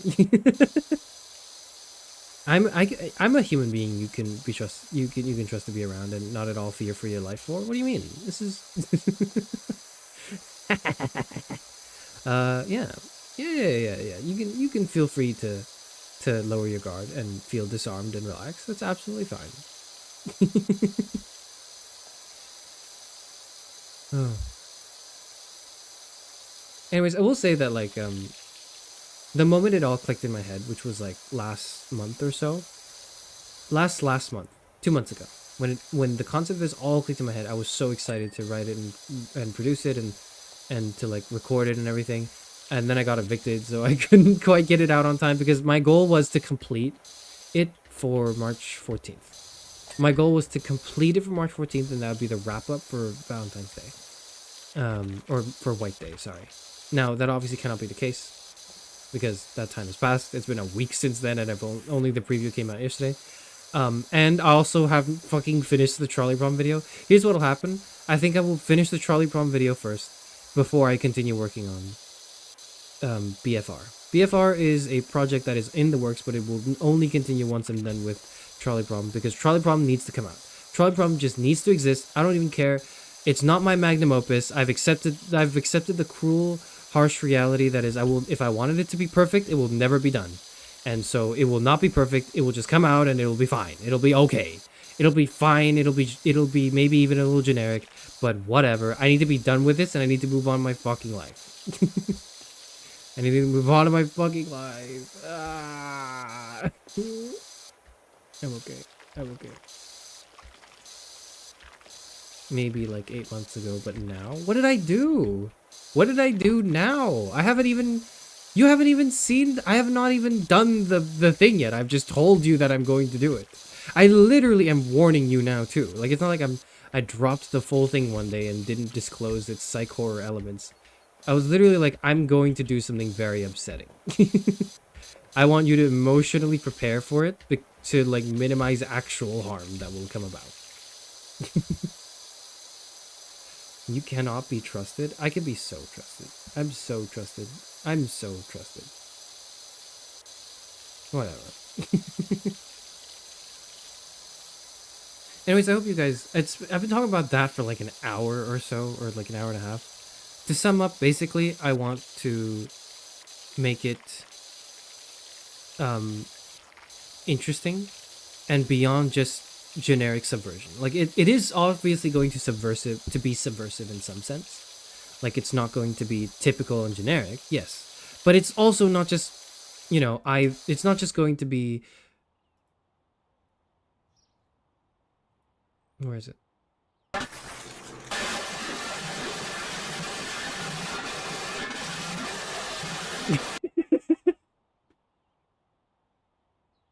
You have to watch the video as well. It's so much funnier with the video.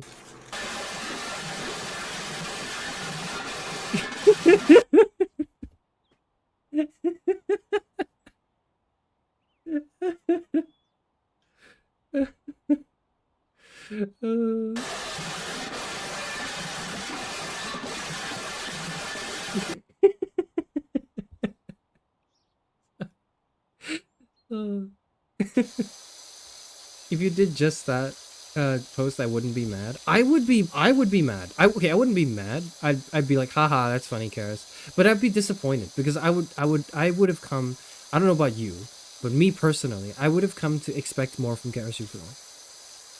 I would have come to expect something interesting. Like, if the joke is immediately obvious in the first 2 seconds, if the joke is, oh, he said he's doing BFE ASMR, but it's actually cheese grater metal chain, then it's like, haha, that's funny. The joke is on me, I guess, and then that's it. And then there's no more to it than that. Like, there's no meat on the bone. Right? That particular video is really funny because, like, it's novel, but now that it's been done... Well, maybe not novel, but like it's one of the pioneers of, I guess, this category.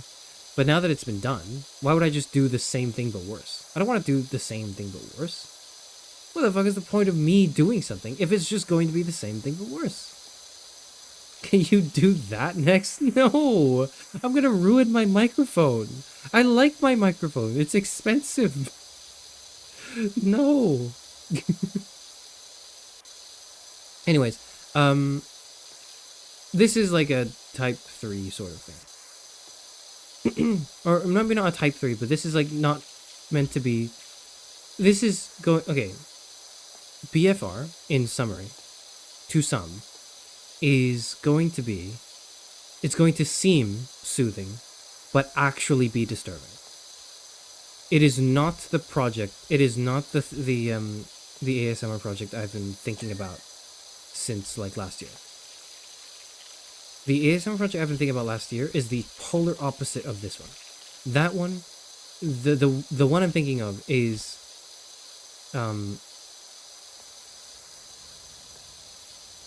it seems disturbing, but is actually soothing. So it's the other way around entirely. So I hope both are novel in their own rights. I hope both are like interesting conceptually. But this one is probably the easier sell. The other one's probably a bit of a harder sell. This one's the easier because it's just horror. It's an audio drama and it's horror and it disguises itself as BFE, right? Like that's an easier sell. Here's more. Yeah, this is not like the only thing I'm doing. I'm telling you, if I'm committing to an idea, I'm committing to the idea. I'm not just gonna do it just because you guys kept asking me to do it and I didn't care for it, but I was like, whatever, okay. Everyone keeps asking me to do it, I'll do it, I guess. No, I'm gonna do it because I want to do it. It's like creatively interesting for me.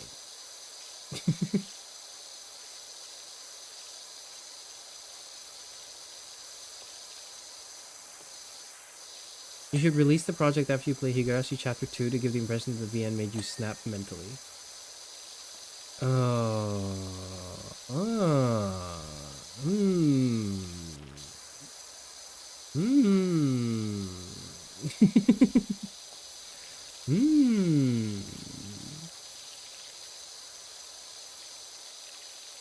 Okay. I'll think about it. I don't know if it'll be Higurashi, I don't know. I don't think it will. I don't know.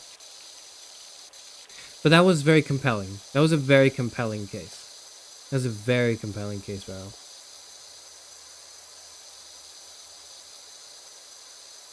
How do you manage your time to do so much? I don't. That's why the video that was supposed to come out January is not done. And it's like almost the end of March. Like the fucking trolley problem video was supposed to come out January, okay? Like I haven't done it because I haven't been able to manage all my time because I, as previously disclosed, I don't think you guys, some of you guys were here for this, but as previously disclosed, like I don't have time for anything because I pay rent and I have to work like 2 jobs. I realize some people have joined in at the later half of the stream and didn't hear the early bits, but that's one of the things I talked about. Like, I'm managing my time really well, but I just don't have any of it. Like, I just don't have any time.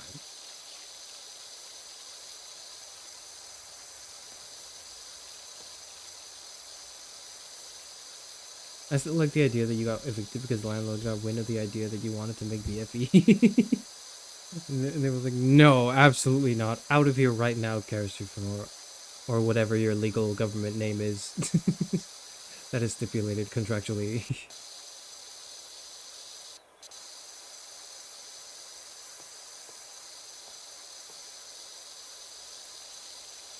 Because after work in school, I'm done. Like, I have a lot of shit to, like, deal with, like, at work. But it's weird that I'm just talking about it now. Because I've never done that. I've never done this. This is the first stream I'm doing this. I don't anticipate doing it in the future as well, but I thought, I kind of, I guess, want it to be known. But, like, I don't have much, like, let's see, how do I put this? I'm usually really busy at work. Like, there's not much downtime. It's not like one of those, like, nice, comfy jobs where I can just sit there doing nothing.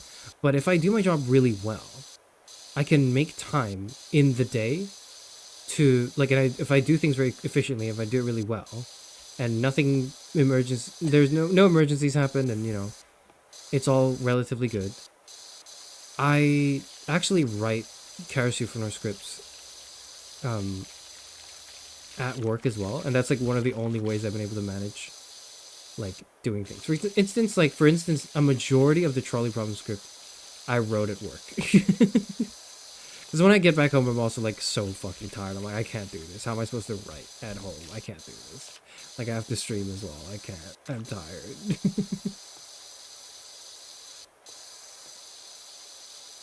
Is the Velocity stream still happening this month? Yes, it should be happening this month. I have not talked about that. I should. There's a Velocity stream happening next week. It is happening at the end of the month, which is next week. Next Saturday, we will talk about the male loneliness epidemic again, revisited. We will revisit the male loneliness epidemic. Now, I don't know if it'll be part of that stream or if I'll make a separate stream, so I guess maybe... Yo, let's go. Prepare for that. But I'm also intending to talk about the... Well, I'm not talking about it, because it's not quite the same thing. But I will title the stream The Female Loneliness Epidemic, probably. And instead of talking about, you know, the same ideas and concepts, but just flipped it to be from a female perspective or whatever, to talk about, like, misogyny online. And it's going to be the one stream where I don't, like... where I unironically actually talk about misogyny and, like, not joke about being a misogynist myself because of the severity of the subject matter. This is a stream I wanted to do for a while, and some people have wanted me to do it for a while. In preparation for this, I guess we'll transition to this now, right?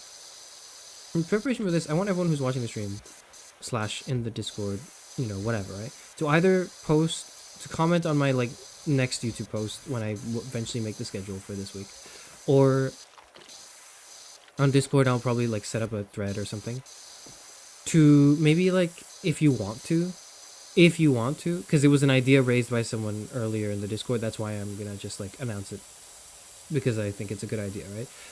Share your own experiences if you want to, in regards to like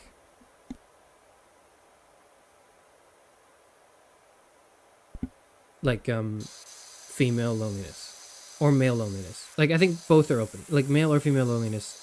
If you want to talk about either of those cases, and it, you know, is it pointlessly gendered? No, I don't think it's pointlessly gendered. I think it is gendered purposefully.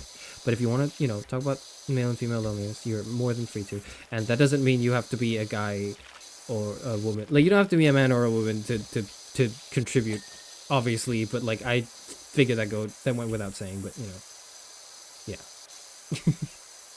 You can be NB2 and contribute to the male/female loneliness epidemic discussion. You can do that. You're allowed to do that. You're allowed to contribute to both sides of the discussion. In fact, just because I'm a guy doesn't mean I'm not going to talk about women. I love talking about women all the time.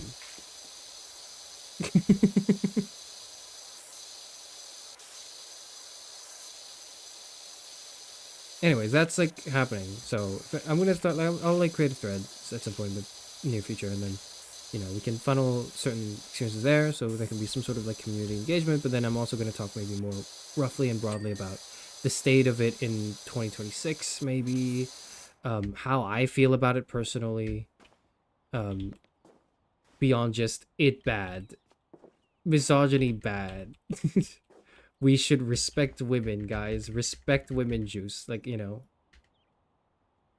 I could do that, but I'm not going to. I could just go, I respect women, guys. Don't disrespect women. And be done with it. But I'm not going to do that. I'm going to probably try to get... So, the original idea was for me to do it on International Women's Day, which is like, you know, a while ago. So... I was, you know, busy being evicted. So I couldn't do it then. I'll do it now. I'll do it next week, okay? I'll do it next week. Frankly, every day is International Women's Day. So I don't even know what you guys are talking about. It's true.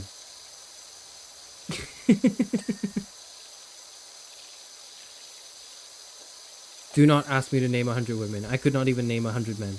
I just don't have 100 names in my brain. I just don't. I do not.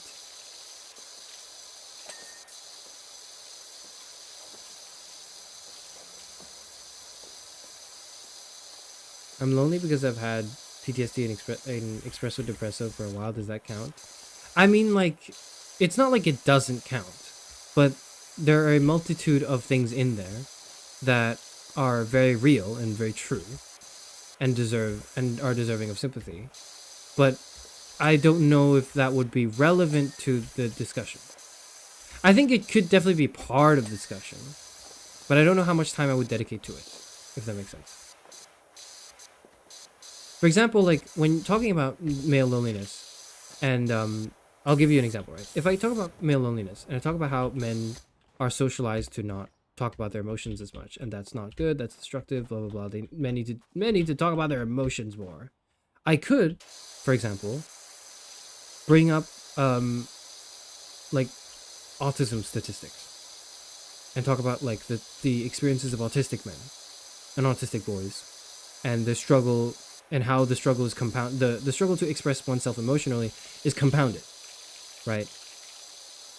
That it's intersectional, one might even say. I could do that.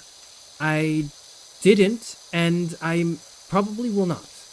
I could vaguely mention it maybe, but I'm not going to go into detail. Because I'm not the psychology VTuber, I'm the philosophy VTuber. And it would be unbefitting of me to talk too much out of my ass when, you know, you could probably get better sourced ideas from the people who are experts in them. Refer to my colleagues / fellow VTubers from V-Theorem, such as Mylan and Sidere. You can refer to them for their takes on neurodiversity, right? Like, for example. That's an example, right? So, It's definitely relevant, but it's like I don't think I would talk about it. I don't think it would be good for me to talk about it.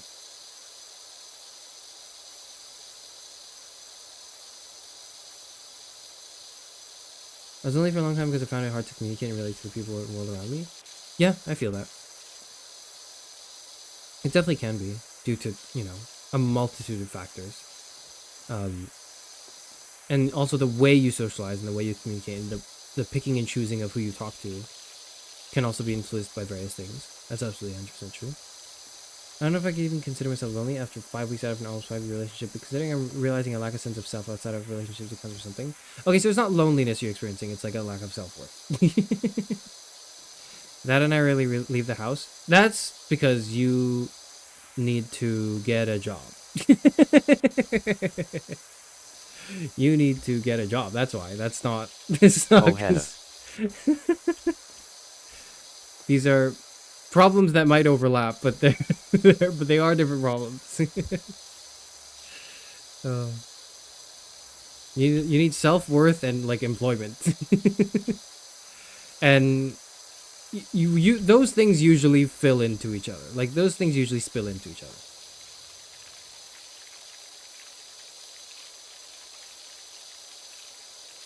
If you have self-worth, it's easier to find employment. If you have employment, it's easier to have self-worth. I would know this is someone who has a lot of both. And I do mean like a lot in terms of like quantity, as in like, yes, I have a lot of employment.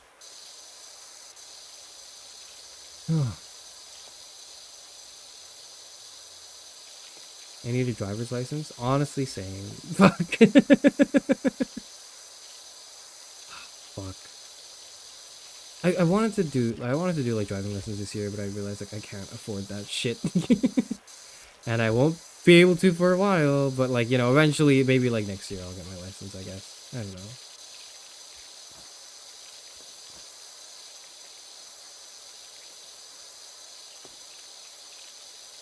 Have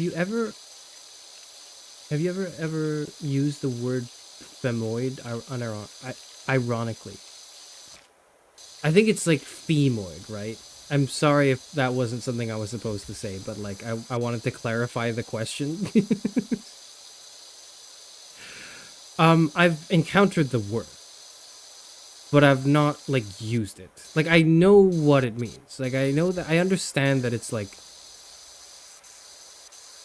to sum up, basically the way the degenerate, like maybe not degenerate, it's not degenerate is not the right word. The way like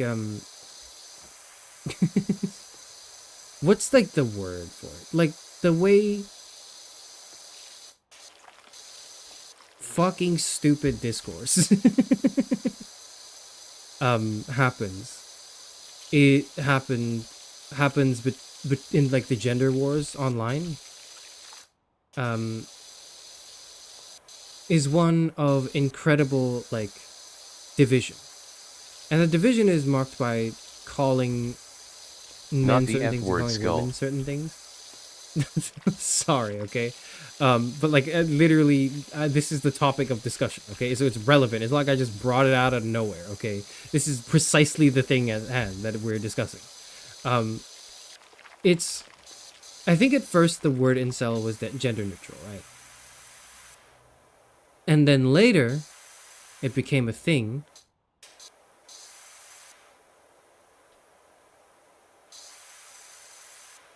It became a thing mainly to describe men. And then the way men who are like involuntarily celibate. We use the word incel for that. And the people who are incels would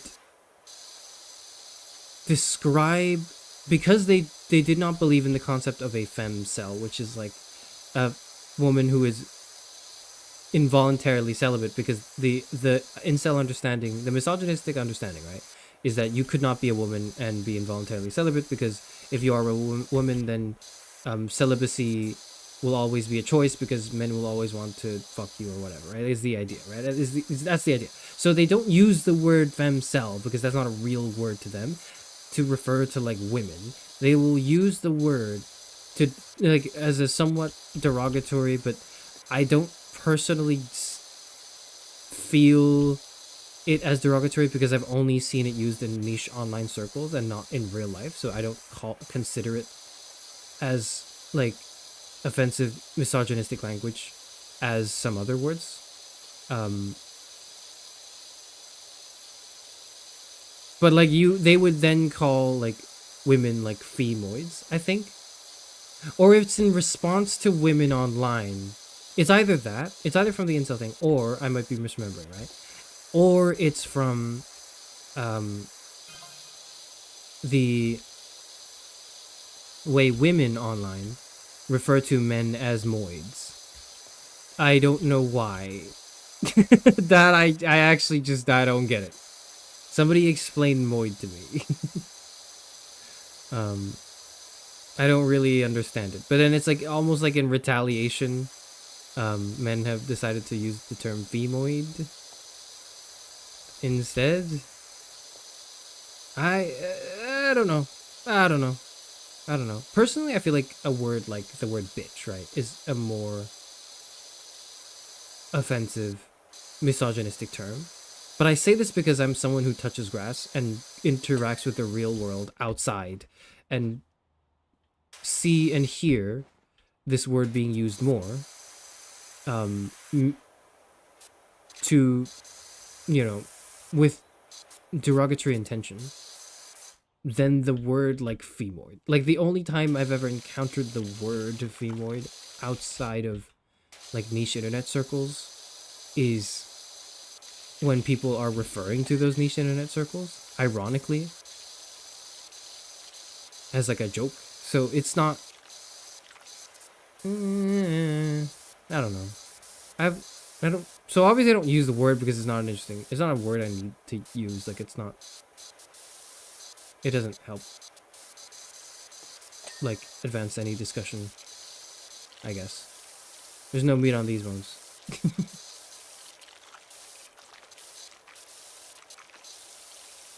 Why wash of things will just get dirty again.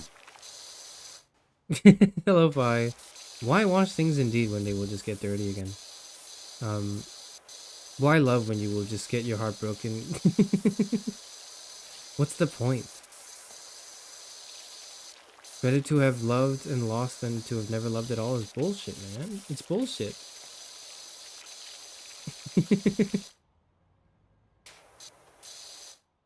This is like not really related, but you just reminded me of this Chris Who quote. Chris Who is like this commentator. He's like an FGC commentator.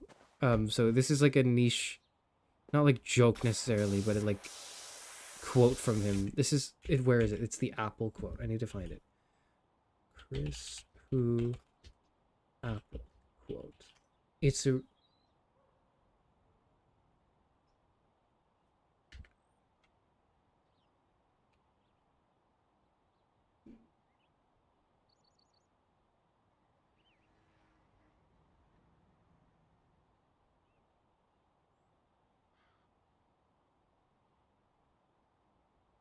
Voice DXC glitch, that means you can do a combo into another. That's not the one. That's not the clip. This is a different clip. No, it's not like a clip. No. Chris Who, why wash an apple with sink water?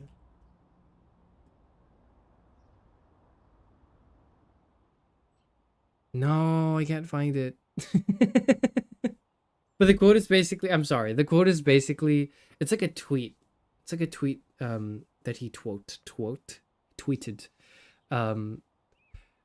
Basically saying how if you, like, why would you not eat a dirty apple? Well, because, like, you know, there's germs on it or whatever. You should probably clean it. You'll wash it, right?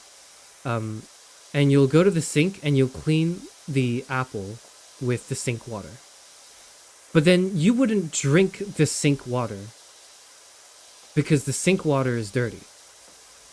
But you would happily wash the unwashed apple with the sink water and then eat the apple. Why is that? And I think that was the quote. That was the quote that came to mind.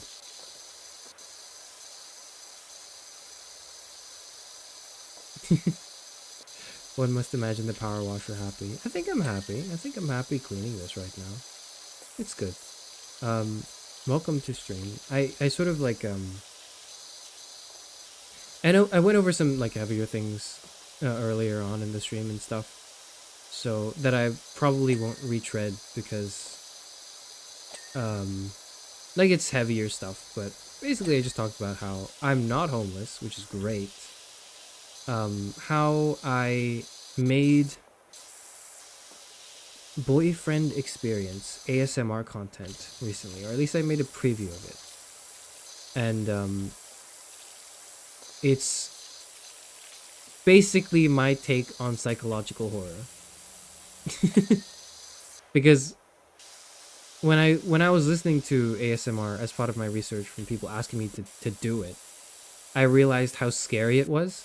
But more scarier than that, I realized nobody else saw it as scary.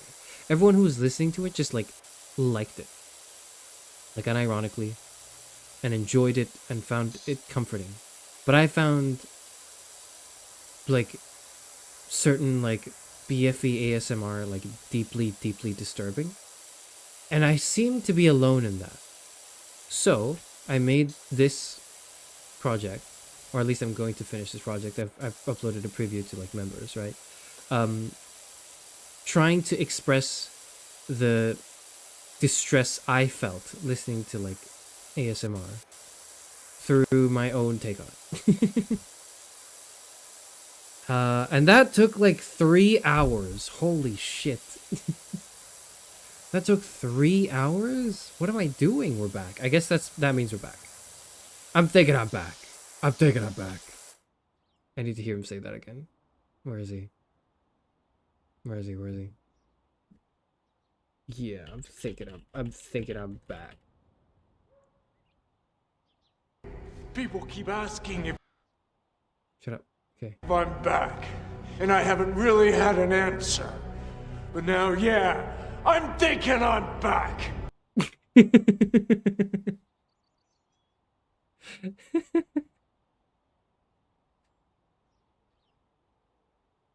But yeah, I'm thinking I'm back.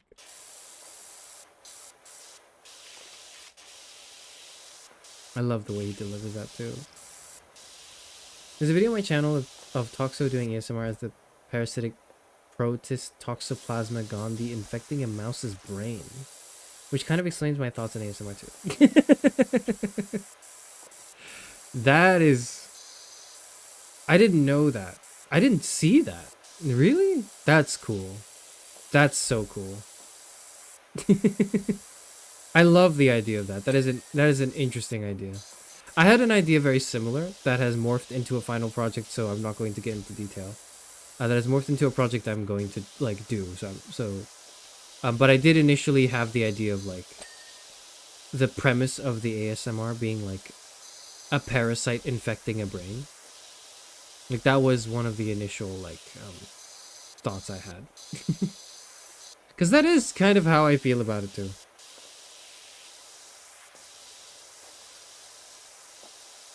Three-hour return stream. Yeah, I'm thinking I'm back.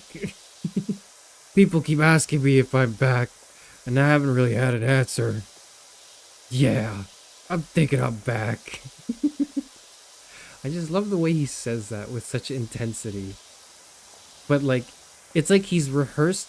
It's, you know what it's like? It's like he said those words in his brain. ASMR is also kind of how I interpret how suggestion works as a D&D spell. Ooh. Ooh, it could be. Sorry, as I was saying, like John Wick, when he says that, sounds like he's rehearsed it in his mind 1,000 times, but he's never actually rehearsed it out loud a single time. He said it in his head, but never out loud. D&D suggestion is like... Is it like that? What is D&D... Isn't D&D suggestion like... It's like you ask them to do something. Whereas like...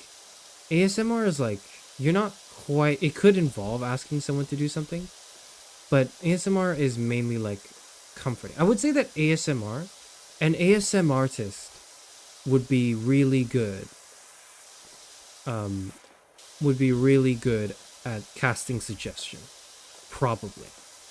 Because, but I wouldn't say it's the same thing, right? I don't know.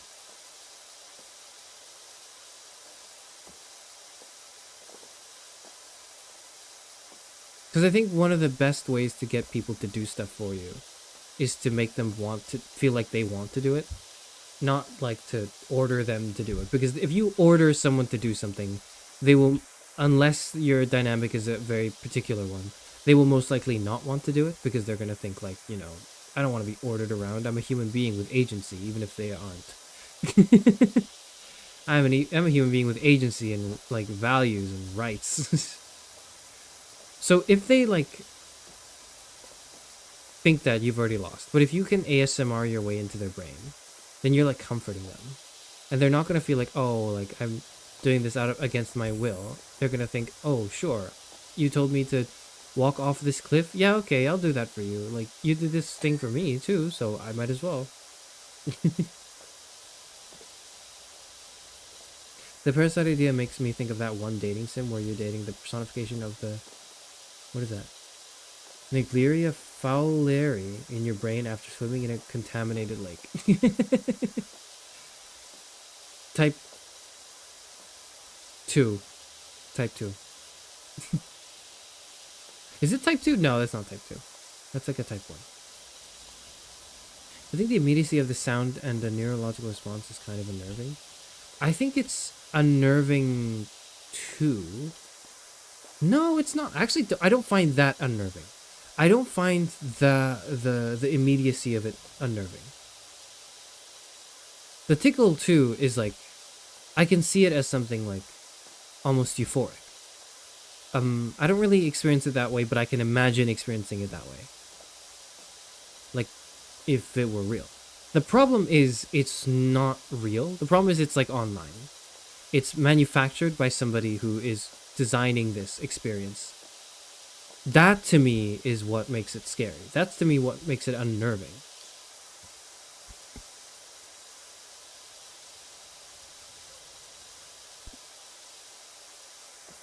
Like if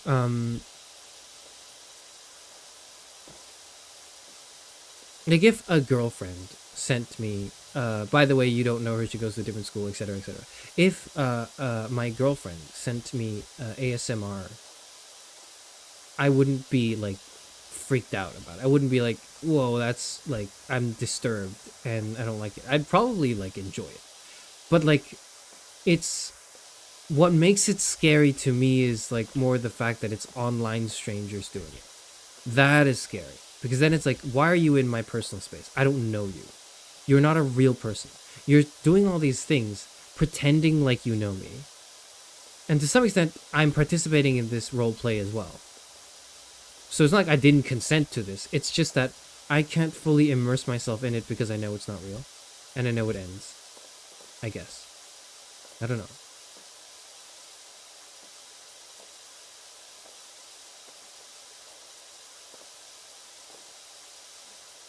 Anyway, it's like, so the goal, or maybe not the goal, part of the significance of the title is that, right? Part of the significance of the title Boyfriend Realized is the realness of it is the scary bit. Or the prospect of it being real is what's scary. Kind of.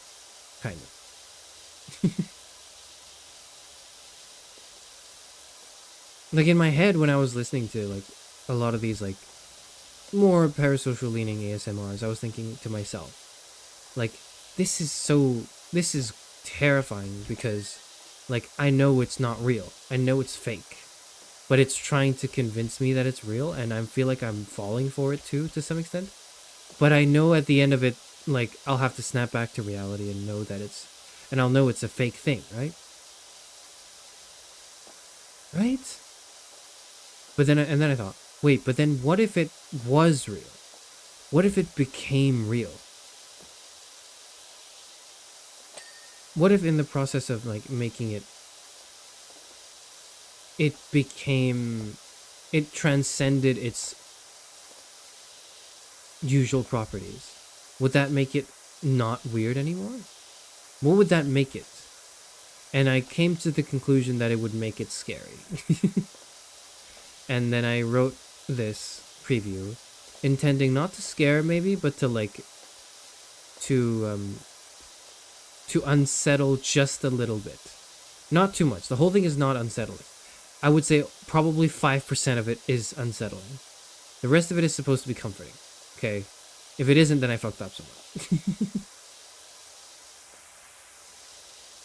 But that was my idea. You know what's scary? You promised to stream Part 3 of The Walking Dead almost 2 years ago. Have I not? Have we not done The Walking Dead Season 3? Oh shit, I don't think we have. Okay, well, maybe next month. Or the one after, man. I don't know. I don't know when I'll do it. Probably the month after. Or, okay. Nobody asked me anything until I finish my trolley problem video. Nobody asked me anything until I finish my trolley problem video. I need to get that done, and if I don't get this done, I'll never get it done. Fuck having it be perfect, Charis Euphranor. Don't have it be perfect. Stop being a perfectionist about things, okay? It's not going to be your magnum opus, even if you want it to be. You're going to do something probably even greater than that, so just make it. Just make sure it exists, and then maybe your next project will be your magnum opus, okay? It won't be this one. Just do it. Just do it. Okay, I'll do it. Okay, I'll do it. Okay, I'm gonna like just settle with I'm gonna settle for my 19th take, okay, of the script. I'm not gonna do any more takes that are each like 50 minutes long, okay? I'm just gonna use what I have. I'm gonna use my 19th take, which was, or maybe my 18th take. I think my 18th take was my best take. Maybe I'll do that. And I'll mash together some bits from the 19th take as well. And then, I'm gonna make the video. I will. I'll edit the video, and then the visuals will not be very good, but then I'll piece them together, and they'll be enough to understand the thought experiments and the concepts and the ideas in the trolley problem paper, and it'll just be. It's nothing more than a summary. It's not ambitious at all. Okay, it is just a summary. I'm talking to myself. It's just a summary of. No, let me just explain. I'm just talking to myself. It is just a summary of the 2 papers that Philippa Foot wrote. 2 papers? Like the 1 paper that she wrote. The 1 paper really is what it is. It's just a summary of the problem of abortion and the doctrine of double effect, which is the original paper where the trolley problem came from. And then maybe it'll reference the later paper by the other philosopher, for whom I've forgotten the name because it's been weeks since I've done it, and I've like tried to erase it from my memory because I was being evicted. And I was like, if I'm being evicted, I cannot be focusing on my Charis Euphranor projects while I'm being evicted. You haven't streamed season 3 or 4? Okay, if I haven't done 3, then I definitely haven't done 4, because I want to do them in order, right? Yeah, I'll get to it eventually. So many things to stream, not enough time to do it. One of the most, like, affirming things I've heard in life in general, but also, like, at work sometimes, is people going up to me, or not, they don't come up to me, but in conversation, it just happens to, like, come up when I go, I'm sorry, I can't do this thing, I have to do this other thing. And they go, like, damn, that's fair enough, but, like, why can't we just clone, like, 2 of you? So you can do that and also help out with this project. I'm sorry, I can't. I know I'm too, and in my head I go, I know I'm too multi-talented and amazing and brilliant and so good at everything that I do that you want more of me, but like unfortunately, there's only one of me, and it's like that's the deepest tragedy of the world. There's only one Charis Euphranor. Is what goes on in my head.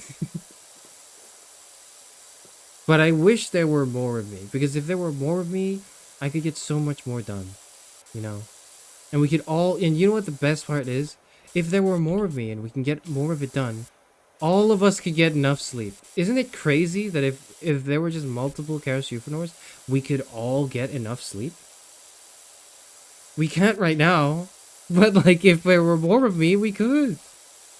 Shame. Shame. My philosophy VTuber is a little crazy. I have 2 philosophy degrees. What do you think? What do you think? I have 2 philosophy degrees, and I'm probably neurotypical adjacent. What did you... And, like, I have a VTuber avatar. Who the fuck has a VTuber avatar? Are you crazy? Why would you be a... Like, why would you have a VTuber avatar? Why would you not just stream as yourself? It's weird. It's weird that you would stream as, like, an anime character. It's, like, super parasocial and stuff. Even though I use this word and I don't know what the word actually means.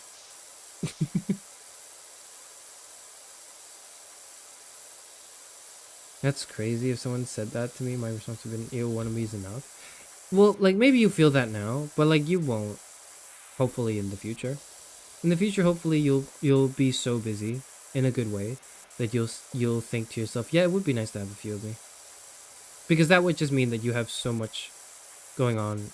You have so much on your plate that's worth doing, right? Not just that it has to be done, but also that it's worth doing, right? Hopefully that it's worth doing, so. That's my daily encouragement. I've run out of that, I think. Nobody gets any more encouragement from me. It's over. It's over for all of you. Speaking of over, what else is over? And you know what's not over? My recent obsession with Resident Evil. I've mentioned this. I've not actually gone into it much, but like over the course of my 3 weeks being away, 3 weeks plus also a Z stream that I did, but you know, other than the collab I did with Suzuki Z Altair, right? I was binging playthroughs of Resident Evil Requiem. At first it was just like, at first I watched the NL play, and he only played because he was sponsored to play it. And he played like a chapter, and I was like, this is. At first I was like ignoring it on my dash. Like I saw the librarian edit on my feed, and I was like, I don't know if I'm interested in Resident Evil. It's like a horror game. I don't really want to like. I don't really want to dip into horror. But then I kept seeing it. I was like, you know what? Like, people keep talking about Leon Kennedy on Twitter, and Leon S. Kennedy is really hot. So you know what? Sure, let's like watch it, right? He did like a part 1, which is probably maybe an hour or 2 of gameplay, and I was fucking hooked. Like, I was hooked on the story. I was hooked, which is, you know, and the lore of it, which seems obvious for a guy like me. But then also I was hooked on the horror.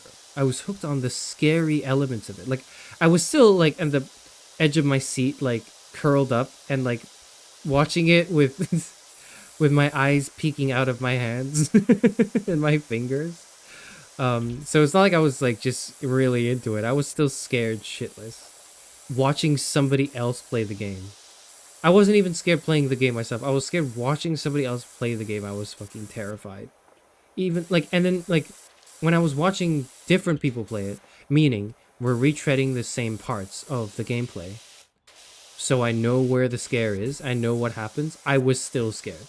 I was still scared when I knew where the scares were. But like, somehow I couldn't look away. And then, you know, one playthrough led to another. I think I watched Nimi Nightmare. I watched the Nimi's playthrough of the whole game. That was my experience with it. And then I watched a lore video by this guy called Gaming Harry, who summarized the lore of every Resident Evil entry, like, ever. And now I know everything about the whole series. I don't know I don't remember everything. If you quizzed me, I wouldn't do very well. Like, my memory is very poor.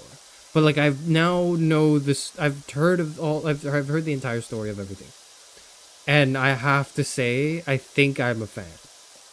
It's crazy because I don't think you should play it. I don't think I could play it. Okay, here's the thing. My new goal now is to be able to play a Resident Evil, like, for October this year, for 2026. For 2026 October, I want to be able to play a Resident Evil game. I was gonna say without shitting my pants, I will probably still shit my pants, but like I want to play it. I actually really want to play. At the moment, I don't think I can. At the moment, I think like I would be a bit too spooked by it, and I wouldn't be able to continue on because I would just be way too terrified. But eventually, I want to be able to play it because I think they are cooking so hard with Leon S. Kennedy. Man, what a character! I love him. I get it. I get it now. I understand. I understand all the simping. I don't understand it like the simping in terms of like um his like sexual attractiveness cuz I'm a straight man. And I'm attracted to women as a straight man because they tend to do that. Straight men. But so I don't want to like fuck him, but like like Leon Kennedy, but damn, like I get it though. I so get it. Like that his why does his shirt have to be so tight in Requiem? I don't know, but I like that it is. I understand it. Truly I understand it. And I think this is what makes it not what has solidified my understanding of when I was in the brief bi-curious phase of my life was when I was deciding between whether or not I wanted to be when I saw an attractive male character, do I want to be with them or do I want to be like them? And or is it both? Right.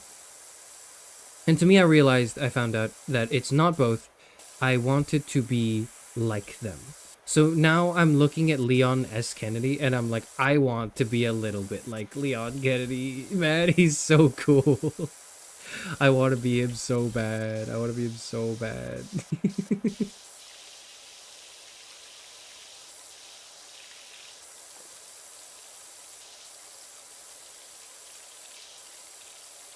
Hello, Hannah. Thank you for being a member for 11 months. Thank you for being a member. I was thinking of games to recommend and all I can think of is Disco Elysium. I'm begging you on my hands and knees and full on. Can I guess that says Togezo? To play it. I'll play Disco Elysium eventually. Please play Night in the Woods. Yeah, eventually. These are the games you guys have recommended time and again. Mr. Sexy Man says, TBH, I only got interested in RE Village because I saw Lady Dimitrescu and thought, awooga. Look, that wasn't what got me interested in Village. In Resident Evil 8. But that's definitely what that's definitely what I knew Resident Evil for. Like I know Resident Evil for like prior to my watching of Requiem and subsequently the lore of everything. And like the, you know, the Umbrella Corporation and all the fucking lore of it and Raccoon City. Like prior to that, all I knew was Leon Scott Kennedy. I didn't know his middle name was Scott. I knew Leon Kennedy, Dead by Daylight Noises, and I knew Lady Dimitrescu. Is it Dimitrescu or Dimitrescu? Dimitrescu. I think it's Dimitrescu. I'm not sure. Lady Dimitrescu. Yeah, it could be that. So I won't lie, kind of the same for me. I don't know if I looked at her and thought awooga. I did look at her and think some things, and I definitely felt some things in me. I definitely felt like something in my brain chemistry, but I'm not sure if I want to, you know, really explore that right now. Dimitrescu is the way I've heard it said. Yeah, I think Dimitrescu is the way you're supposed to say the name. I read it as in my head as Dimitrescu like for a long time because I never actually engaged with the media, so I didn't know. But like I watched like a bunch of videos on it, and now I know it's what was it again? Yeah, Dimitrescu, Dimitrescu, like Dimitri, like Dimitrescu.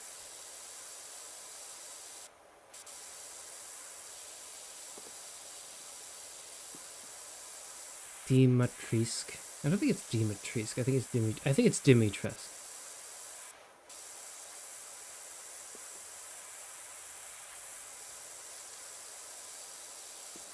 We know you like dominating women. We have heard the dentist story. That's not true. That's not what the dentist story... That wasn't... Okay, it was like a little... Whatever. Whatever, man. I don't need to explain myself. Anyways, like, Resident... I might play Village. I thought Dimitrescu was, like, a big part of the story. But it's not. So I'm sad. So I'm not as motivated to play Village anymore, because the whole reason why I would play Village is honestly just to see the character. But if she's not like a significant portion of the game, then whatever. I know that Neil Newbin is in the game too. He plays one of the villains, right? And it's so weird because I heard him and I immediately was like, oh, it's Asterion. And then I heard, as he was doing the voice, I was like, I know he's not trying to be Asterion. I know he's trying to be this other character, but I don't want to hear this other character. I just want to hear Asterion. He's Heisenberg. Yeah, it's like, I don't know. Look, I'm not saying I'm a better voice actor than him, because goodness, no, I'm not. Like, have you heard the man? But I feel like I could have done a better Heisenberg than he did, because I feel like his Heisenberg is too proper. It's probably because his voice is too proper. His voice just sounds too proper to me. Like, it's not rough enough to be the type of character I think Heisenberg is. And I don't mean this as a knock on the actor. I don't think it's the actor's fault. I think he gave it 100%. I think he gave it his all. I think it's more like the voice casting decision that I am somewhat at odds with. Like, I just feel like he definitely could have been a voice in the game, but that wouldn't be the character. He should have been the Duke or something. He should have been like the fat, like, merchant who hangs around. Like or is that like the other game? I don't remember. Who hangs around in his like big cart, right? He should be that. He gives off the Duke vibes. But he's not really Heisenberg, you know? He just doesn't... He played it well. He played it very well. But I think I would have cast someone else for it. Please play the one with the goth mommy, please, and thank you from me, one of your only lesbian viewers. You owe this to me, brackets. I don't owe this to you, Zero. I literally played 2, like, streams of a Yuri visual novel, okay? 98% clean. What the fuck am I missing? What am I... Oh, that's what I'm missing. Of course, that's what I'm missing. I want to hear the dentist story. It's not even like... It's not even a story. Like, it's not... Nothing, like, happens. It's just I was at the dentist. Once. Well, not once. I've been there more than once, but, like, you know, one time when I was at the dentist is probably the way I should have started there. One time when I was at the dentist, I was having my, like, teeth checked, obviously, but I was also having them washed. Or cleaned. I don't know what they do. Like, they make a lot of noise in your mouth, okay?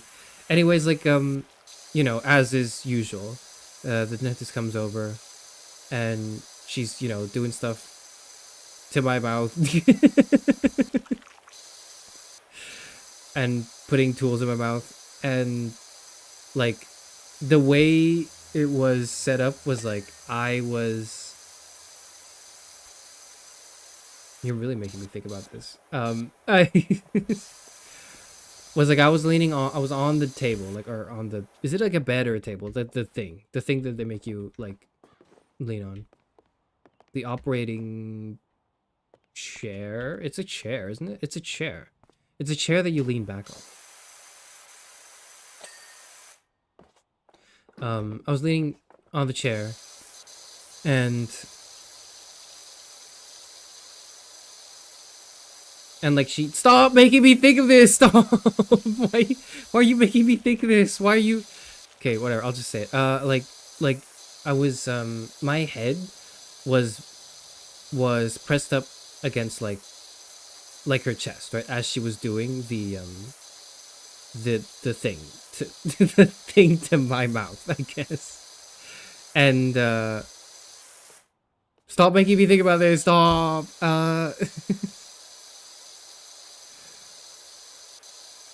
And then like at some point I was like I felt like I felt like embarrassed because I was like I'm probably way too close. I need to like probably like distance myself. And she didn't like say anything when I like tried to like scooch like just a bit away, but she just like grabbed my head and then like just dragged it and out and like towards herself. And then like at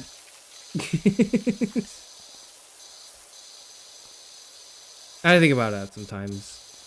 Whatever. You don't need to know this. What do you even you don't need to know this.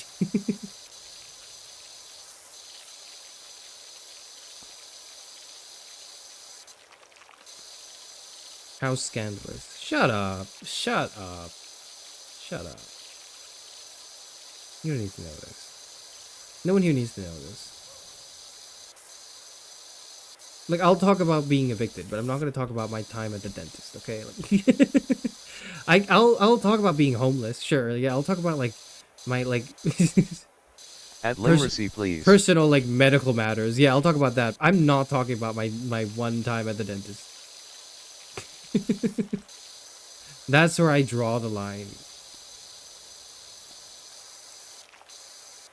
That's where I draw the line. What was our takeaway supposed to be? I don't know what your takeaway is supposed to be. I don't know. There's no. I didn't have like a moral to the message. It just is a thing that happened to me. It's just a thing that happened to me. Whatever. Whatever.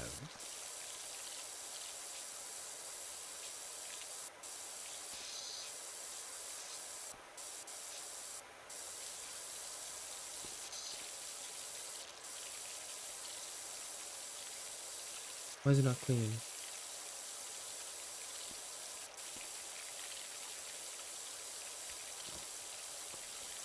What part of this is not clean? What part of this isn't clean?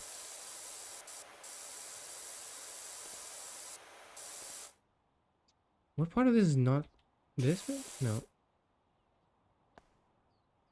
I'm on low graphics, I can't tell. Here?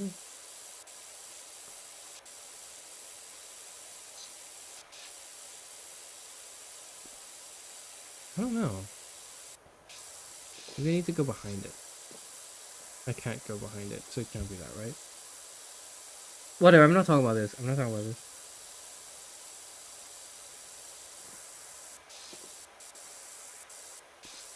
Did you? I'm not even reading that. That's filthy. I'm not reading your comments. I'm not even reading your comments anymore.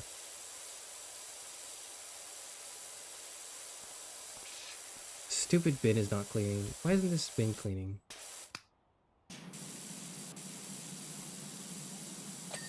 Okay, I don't know what I did.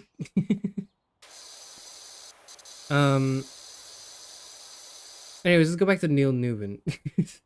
He said he was doing a Nicolas Cage impression for Heisenberg, but it's so funny because you can still hear his British accent pop through super strongly in some words. Yeah, and it's... I can hear that he's trying to do the character, and I would be... I'm just not convinced it's Nicolas Cage. I'm convinced that as an actor, he gave it his all. But I'm not convinced that that's what the character sounds like. I'm just not convinced. I'm sorry, Neil Newman. But it's such a shame because like he would have been such a good voice in a Resident Evil game. Like it's so easy to cast a voice like his onto something that this I feel like is just such a mistake. Like casting him in that is such a mistake.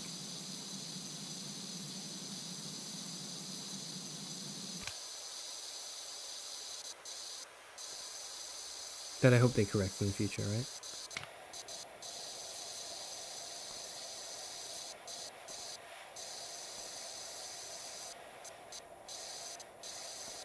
Gunk.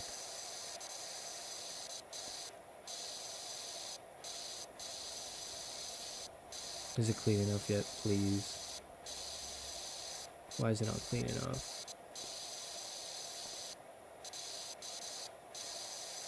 There we go. 99%. Now I gotta look for the 1%.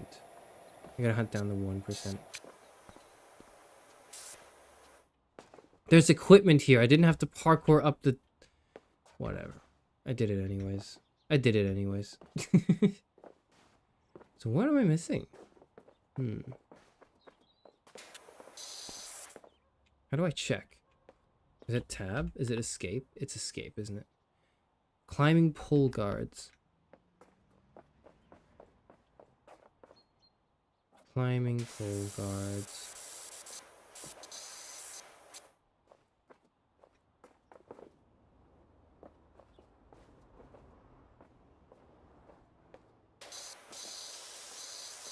Which one's the climbing pole? Am I stupid?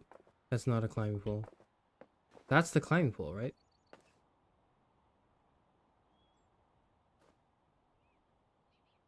Which one of these is the climbing pole guard? That is the climbing pole guard. Why is this not clean? Is it? Wait. Oh, okay. I got it. Never mind.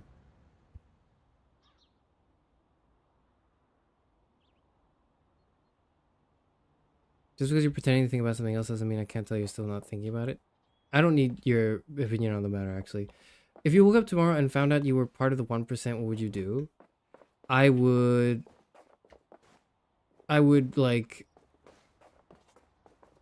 settle all my debt.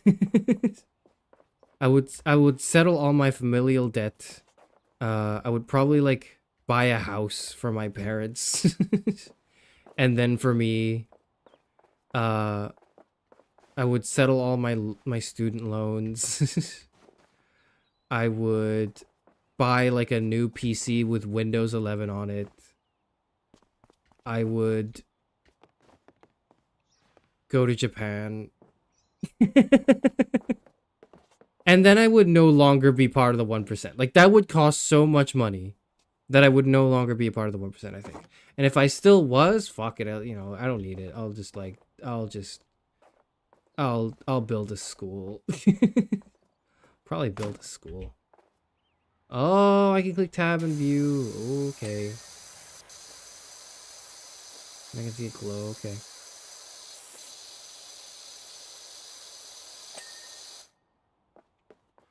Okay, what else is missing? What's glowing? What is glowing? Oh, that bit.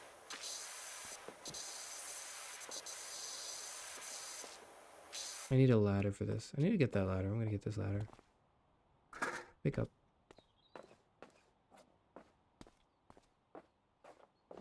All selfish things? I mean, like, yes. Yes, it is all selfish. I can't afford to not be selfish in this economy. Are you kidding me? I'll think about, like, you know, donating the money after I'm done settling all my needs first. And subsequently retirement, you know. But after that, like, before that, I don't know. After that, yeah, okay. Sure. I guess I can give that money away. Maybe I'll buy Charis Euphranor memberships. Maybe I'll do that. What am I missing? 96%, 99% roundabout amount.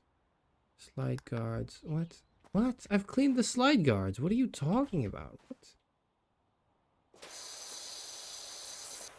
I've cleaned this one. Oh no, the slide guards, not the pole guards.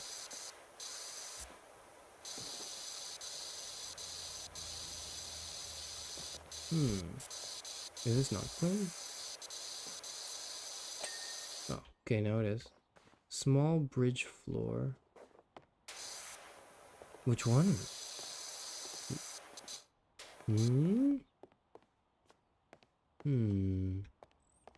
Tower roof supports struts, roundabout mount.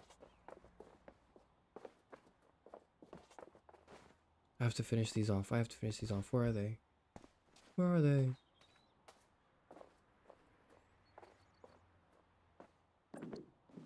This is one of them. Okay. Small bridge floor.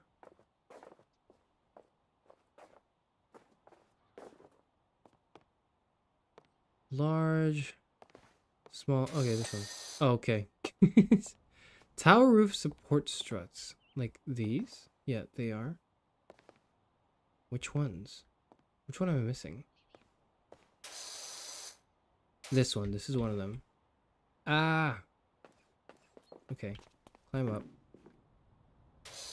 Beam. I can't beam it from here.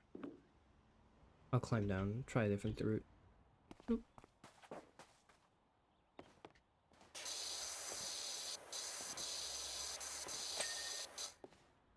And then lastly, there's one more thing. This is not it. This is not it. This is not it. This is it.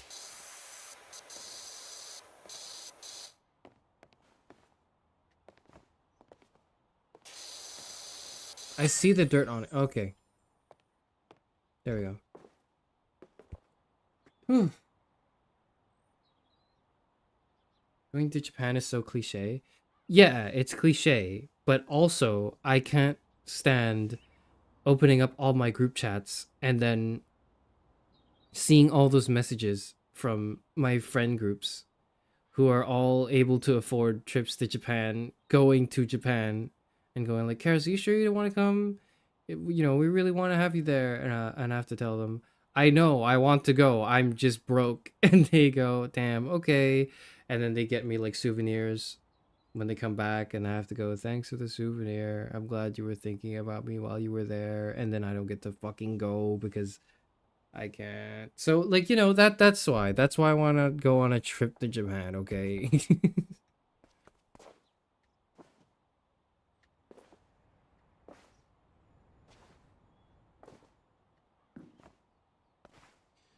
Ugh.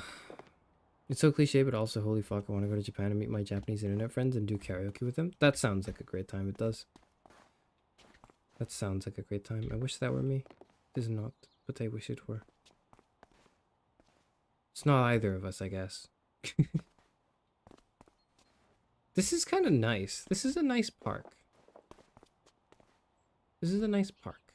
I want to be here.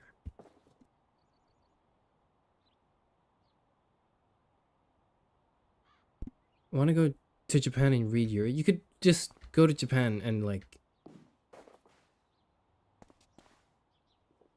Never mind. I was going to say you can go to Japan and experience Yuri, and I was like, never mind, no. Every time I join a call with them, the joke is that they're gonna crowdfund my trip. I feel that. I feel it. And it's always a joke because it's like, you know, no one can afford to crowdfund a trip for anyone else in this economy. And even if they could, it's like, you know, that's way too much personal sacrifice. I wouldn't feel, even if my, like, okay, even if my friends offered to, like, crowdfund me a trip to, like, you know, China, wherever, I wouldn't go anyways because it would, like, I would feel way too guilty taking all that because it's so expensive. I would feel so bad receiving that amount of money. So, where the hell did the ladder go? Where is it? It's back where it started. Okay, I just wanted to leave it on the floor, but whatever. Oh well, I've talked about everything. I think that's it. Those are my updates. This is the Charis Euphranor out of character updates. This is the Wikipedia article that you read to get a like deeper sense of appreciation maybe for the channel, I guess. Maybe it's a deeper sense of appreciation perhaps, or not, that you may feel. You don't have to know all of this about me, but I chose to share it because I'm at a difficult point in my life where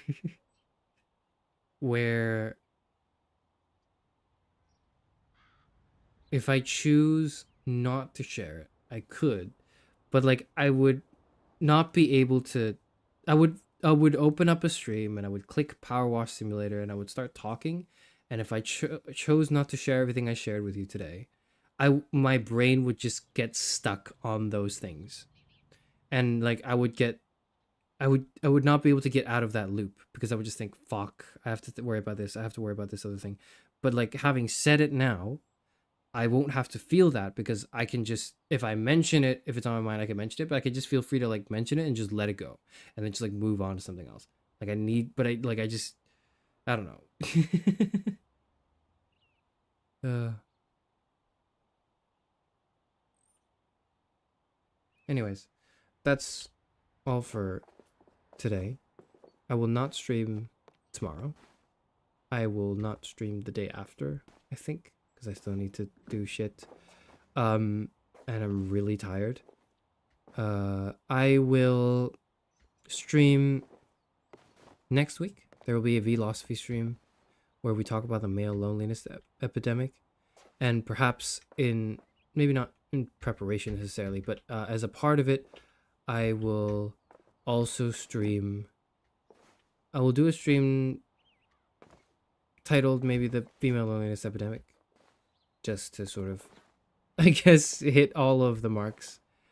And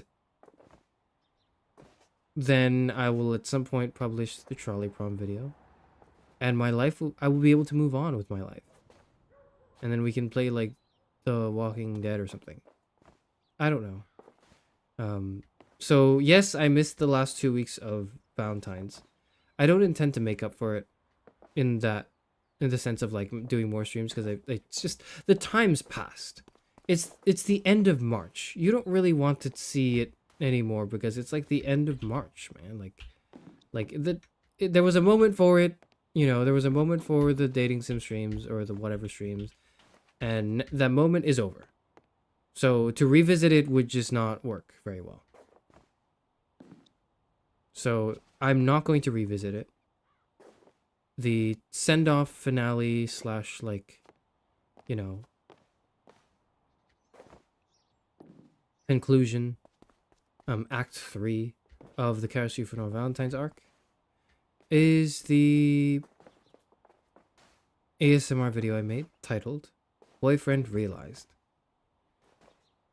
Or Boyfriend, Realized. So that's, if you like that, that's it. And you know that you will not get any more like love related things from me for like another year, which is not going to be that long.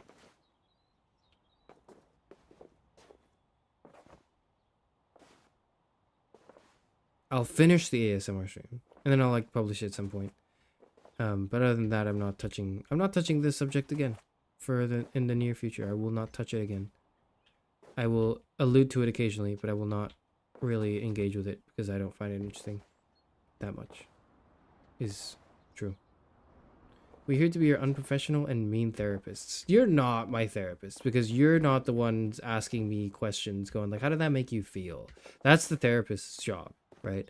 You don't need to do that because I'm my own therapist. Like I will ask myself, how did that make you feel, Charis? Like, let's explore that a bit. Like, what was the, like, how did you respond? And are you happy with the way you responded? Do you wish that you could have responded differently?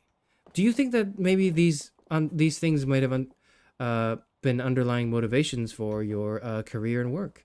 Why is it that you feel so strongly about these topics? Is it informed by your childhood traumas? Could you elaborate on, like, these are my questions I have asked myself already, okay? Like, I don't need you to do this for me. I can literally do it myself. And I've already done it myself.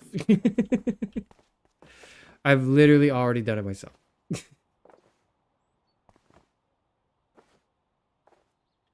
How did that make you feel? There, I've fulfilled your quota. This is why you guys would be awful therapists. And, like, you don't understand. You don't get it. I would be a great therapist because I know all the questions that make people talk about their feelings, because I ask those questions to myself all the time, and I talk about my feelings to myself and sometimes other people all the time. Farewell, goodbye. This is a departure of the actor and director Charis Euphranor, not necessarily the character himself. The character himself hasn't really shown up today. Not very much at all. I think the next stream will be when we're back to it. Actually, no, the next stream is probably not Charis Euphranor the character, but probably Charis Euphranor the director. The director slash writer. The one after that may be Charis Euphranor the character. You're my therapist slash S. That's more like it. That's more like it. That's the parasocialism we've come to love and expect, of course. I'm gonna go now. Have fun, everyone. Goodbye. Oh wait, we got like a little. How long does this take? This took like 4 hours. Like I started stream. I clicked go live, and then I did nothing but blast water onto this. This is 4 hours. Earned $600 in 4 hours. Is that worth it? That's pretty worth, right? That's like $15 an hour. No, that's $150 an hour. That's really good. $150 an hour for 4 hours of work? Whoa. That's pretty good. $150 an hour. I should consider being a power washer. All right. Goodbye, everyone. See everyone sometime next week. Probably next Wednesday. Because I probably won't stream on Sunday. If I do stream on Sunday, it will be a pleasant surprise, but it probably won't. Because I'm very tired.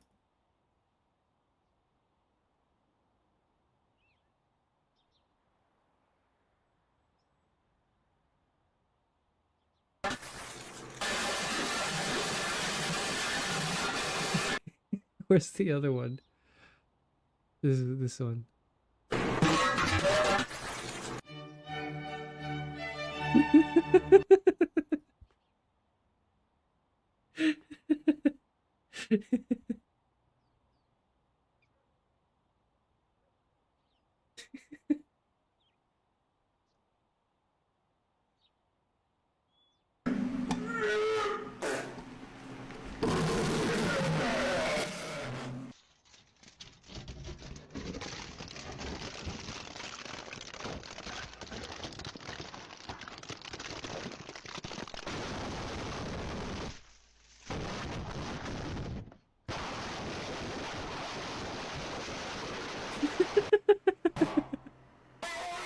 Oh my god, the fork one is so good. Hold on, you have to see this. Wait.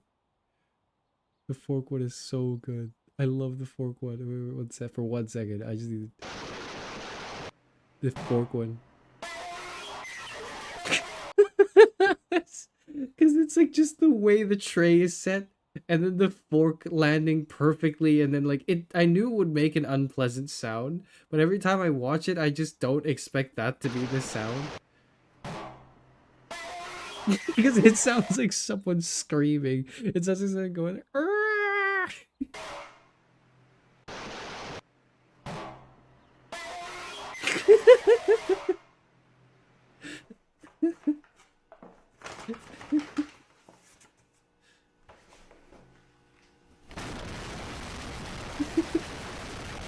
This one's okay. This is not as good.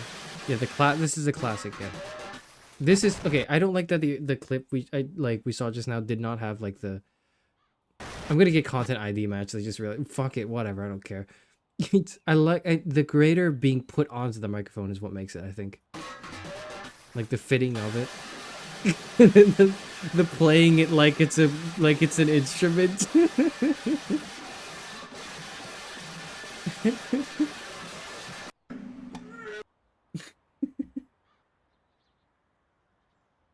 Yeah. Uh-oh, you didn't see that. You didn't see that. You didn't see that at all. You didn't see the recording screen that I have on my OBS that just says like BFR preview at the end because that was like what I was recording yesterday. You didn't see that. You didn't see that. Nuh-uh.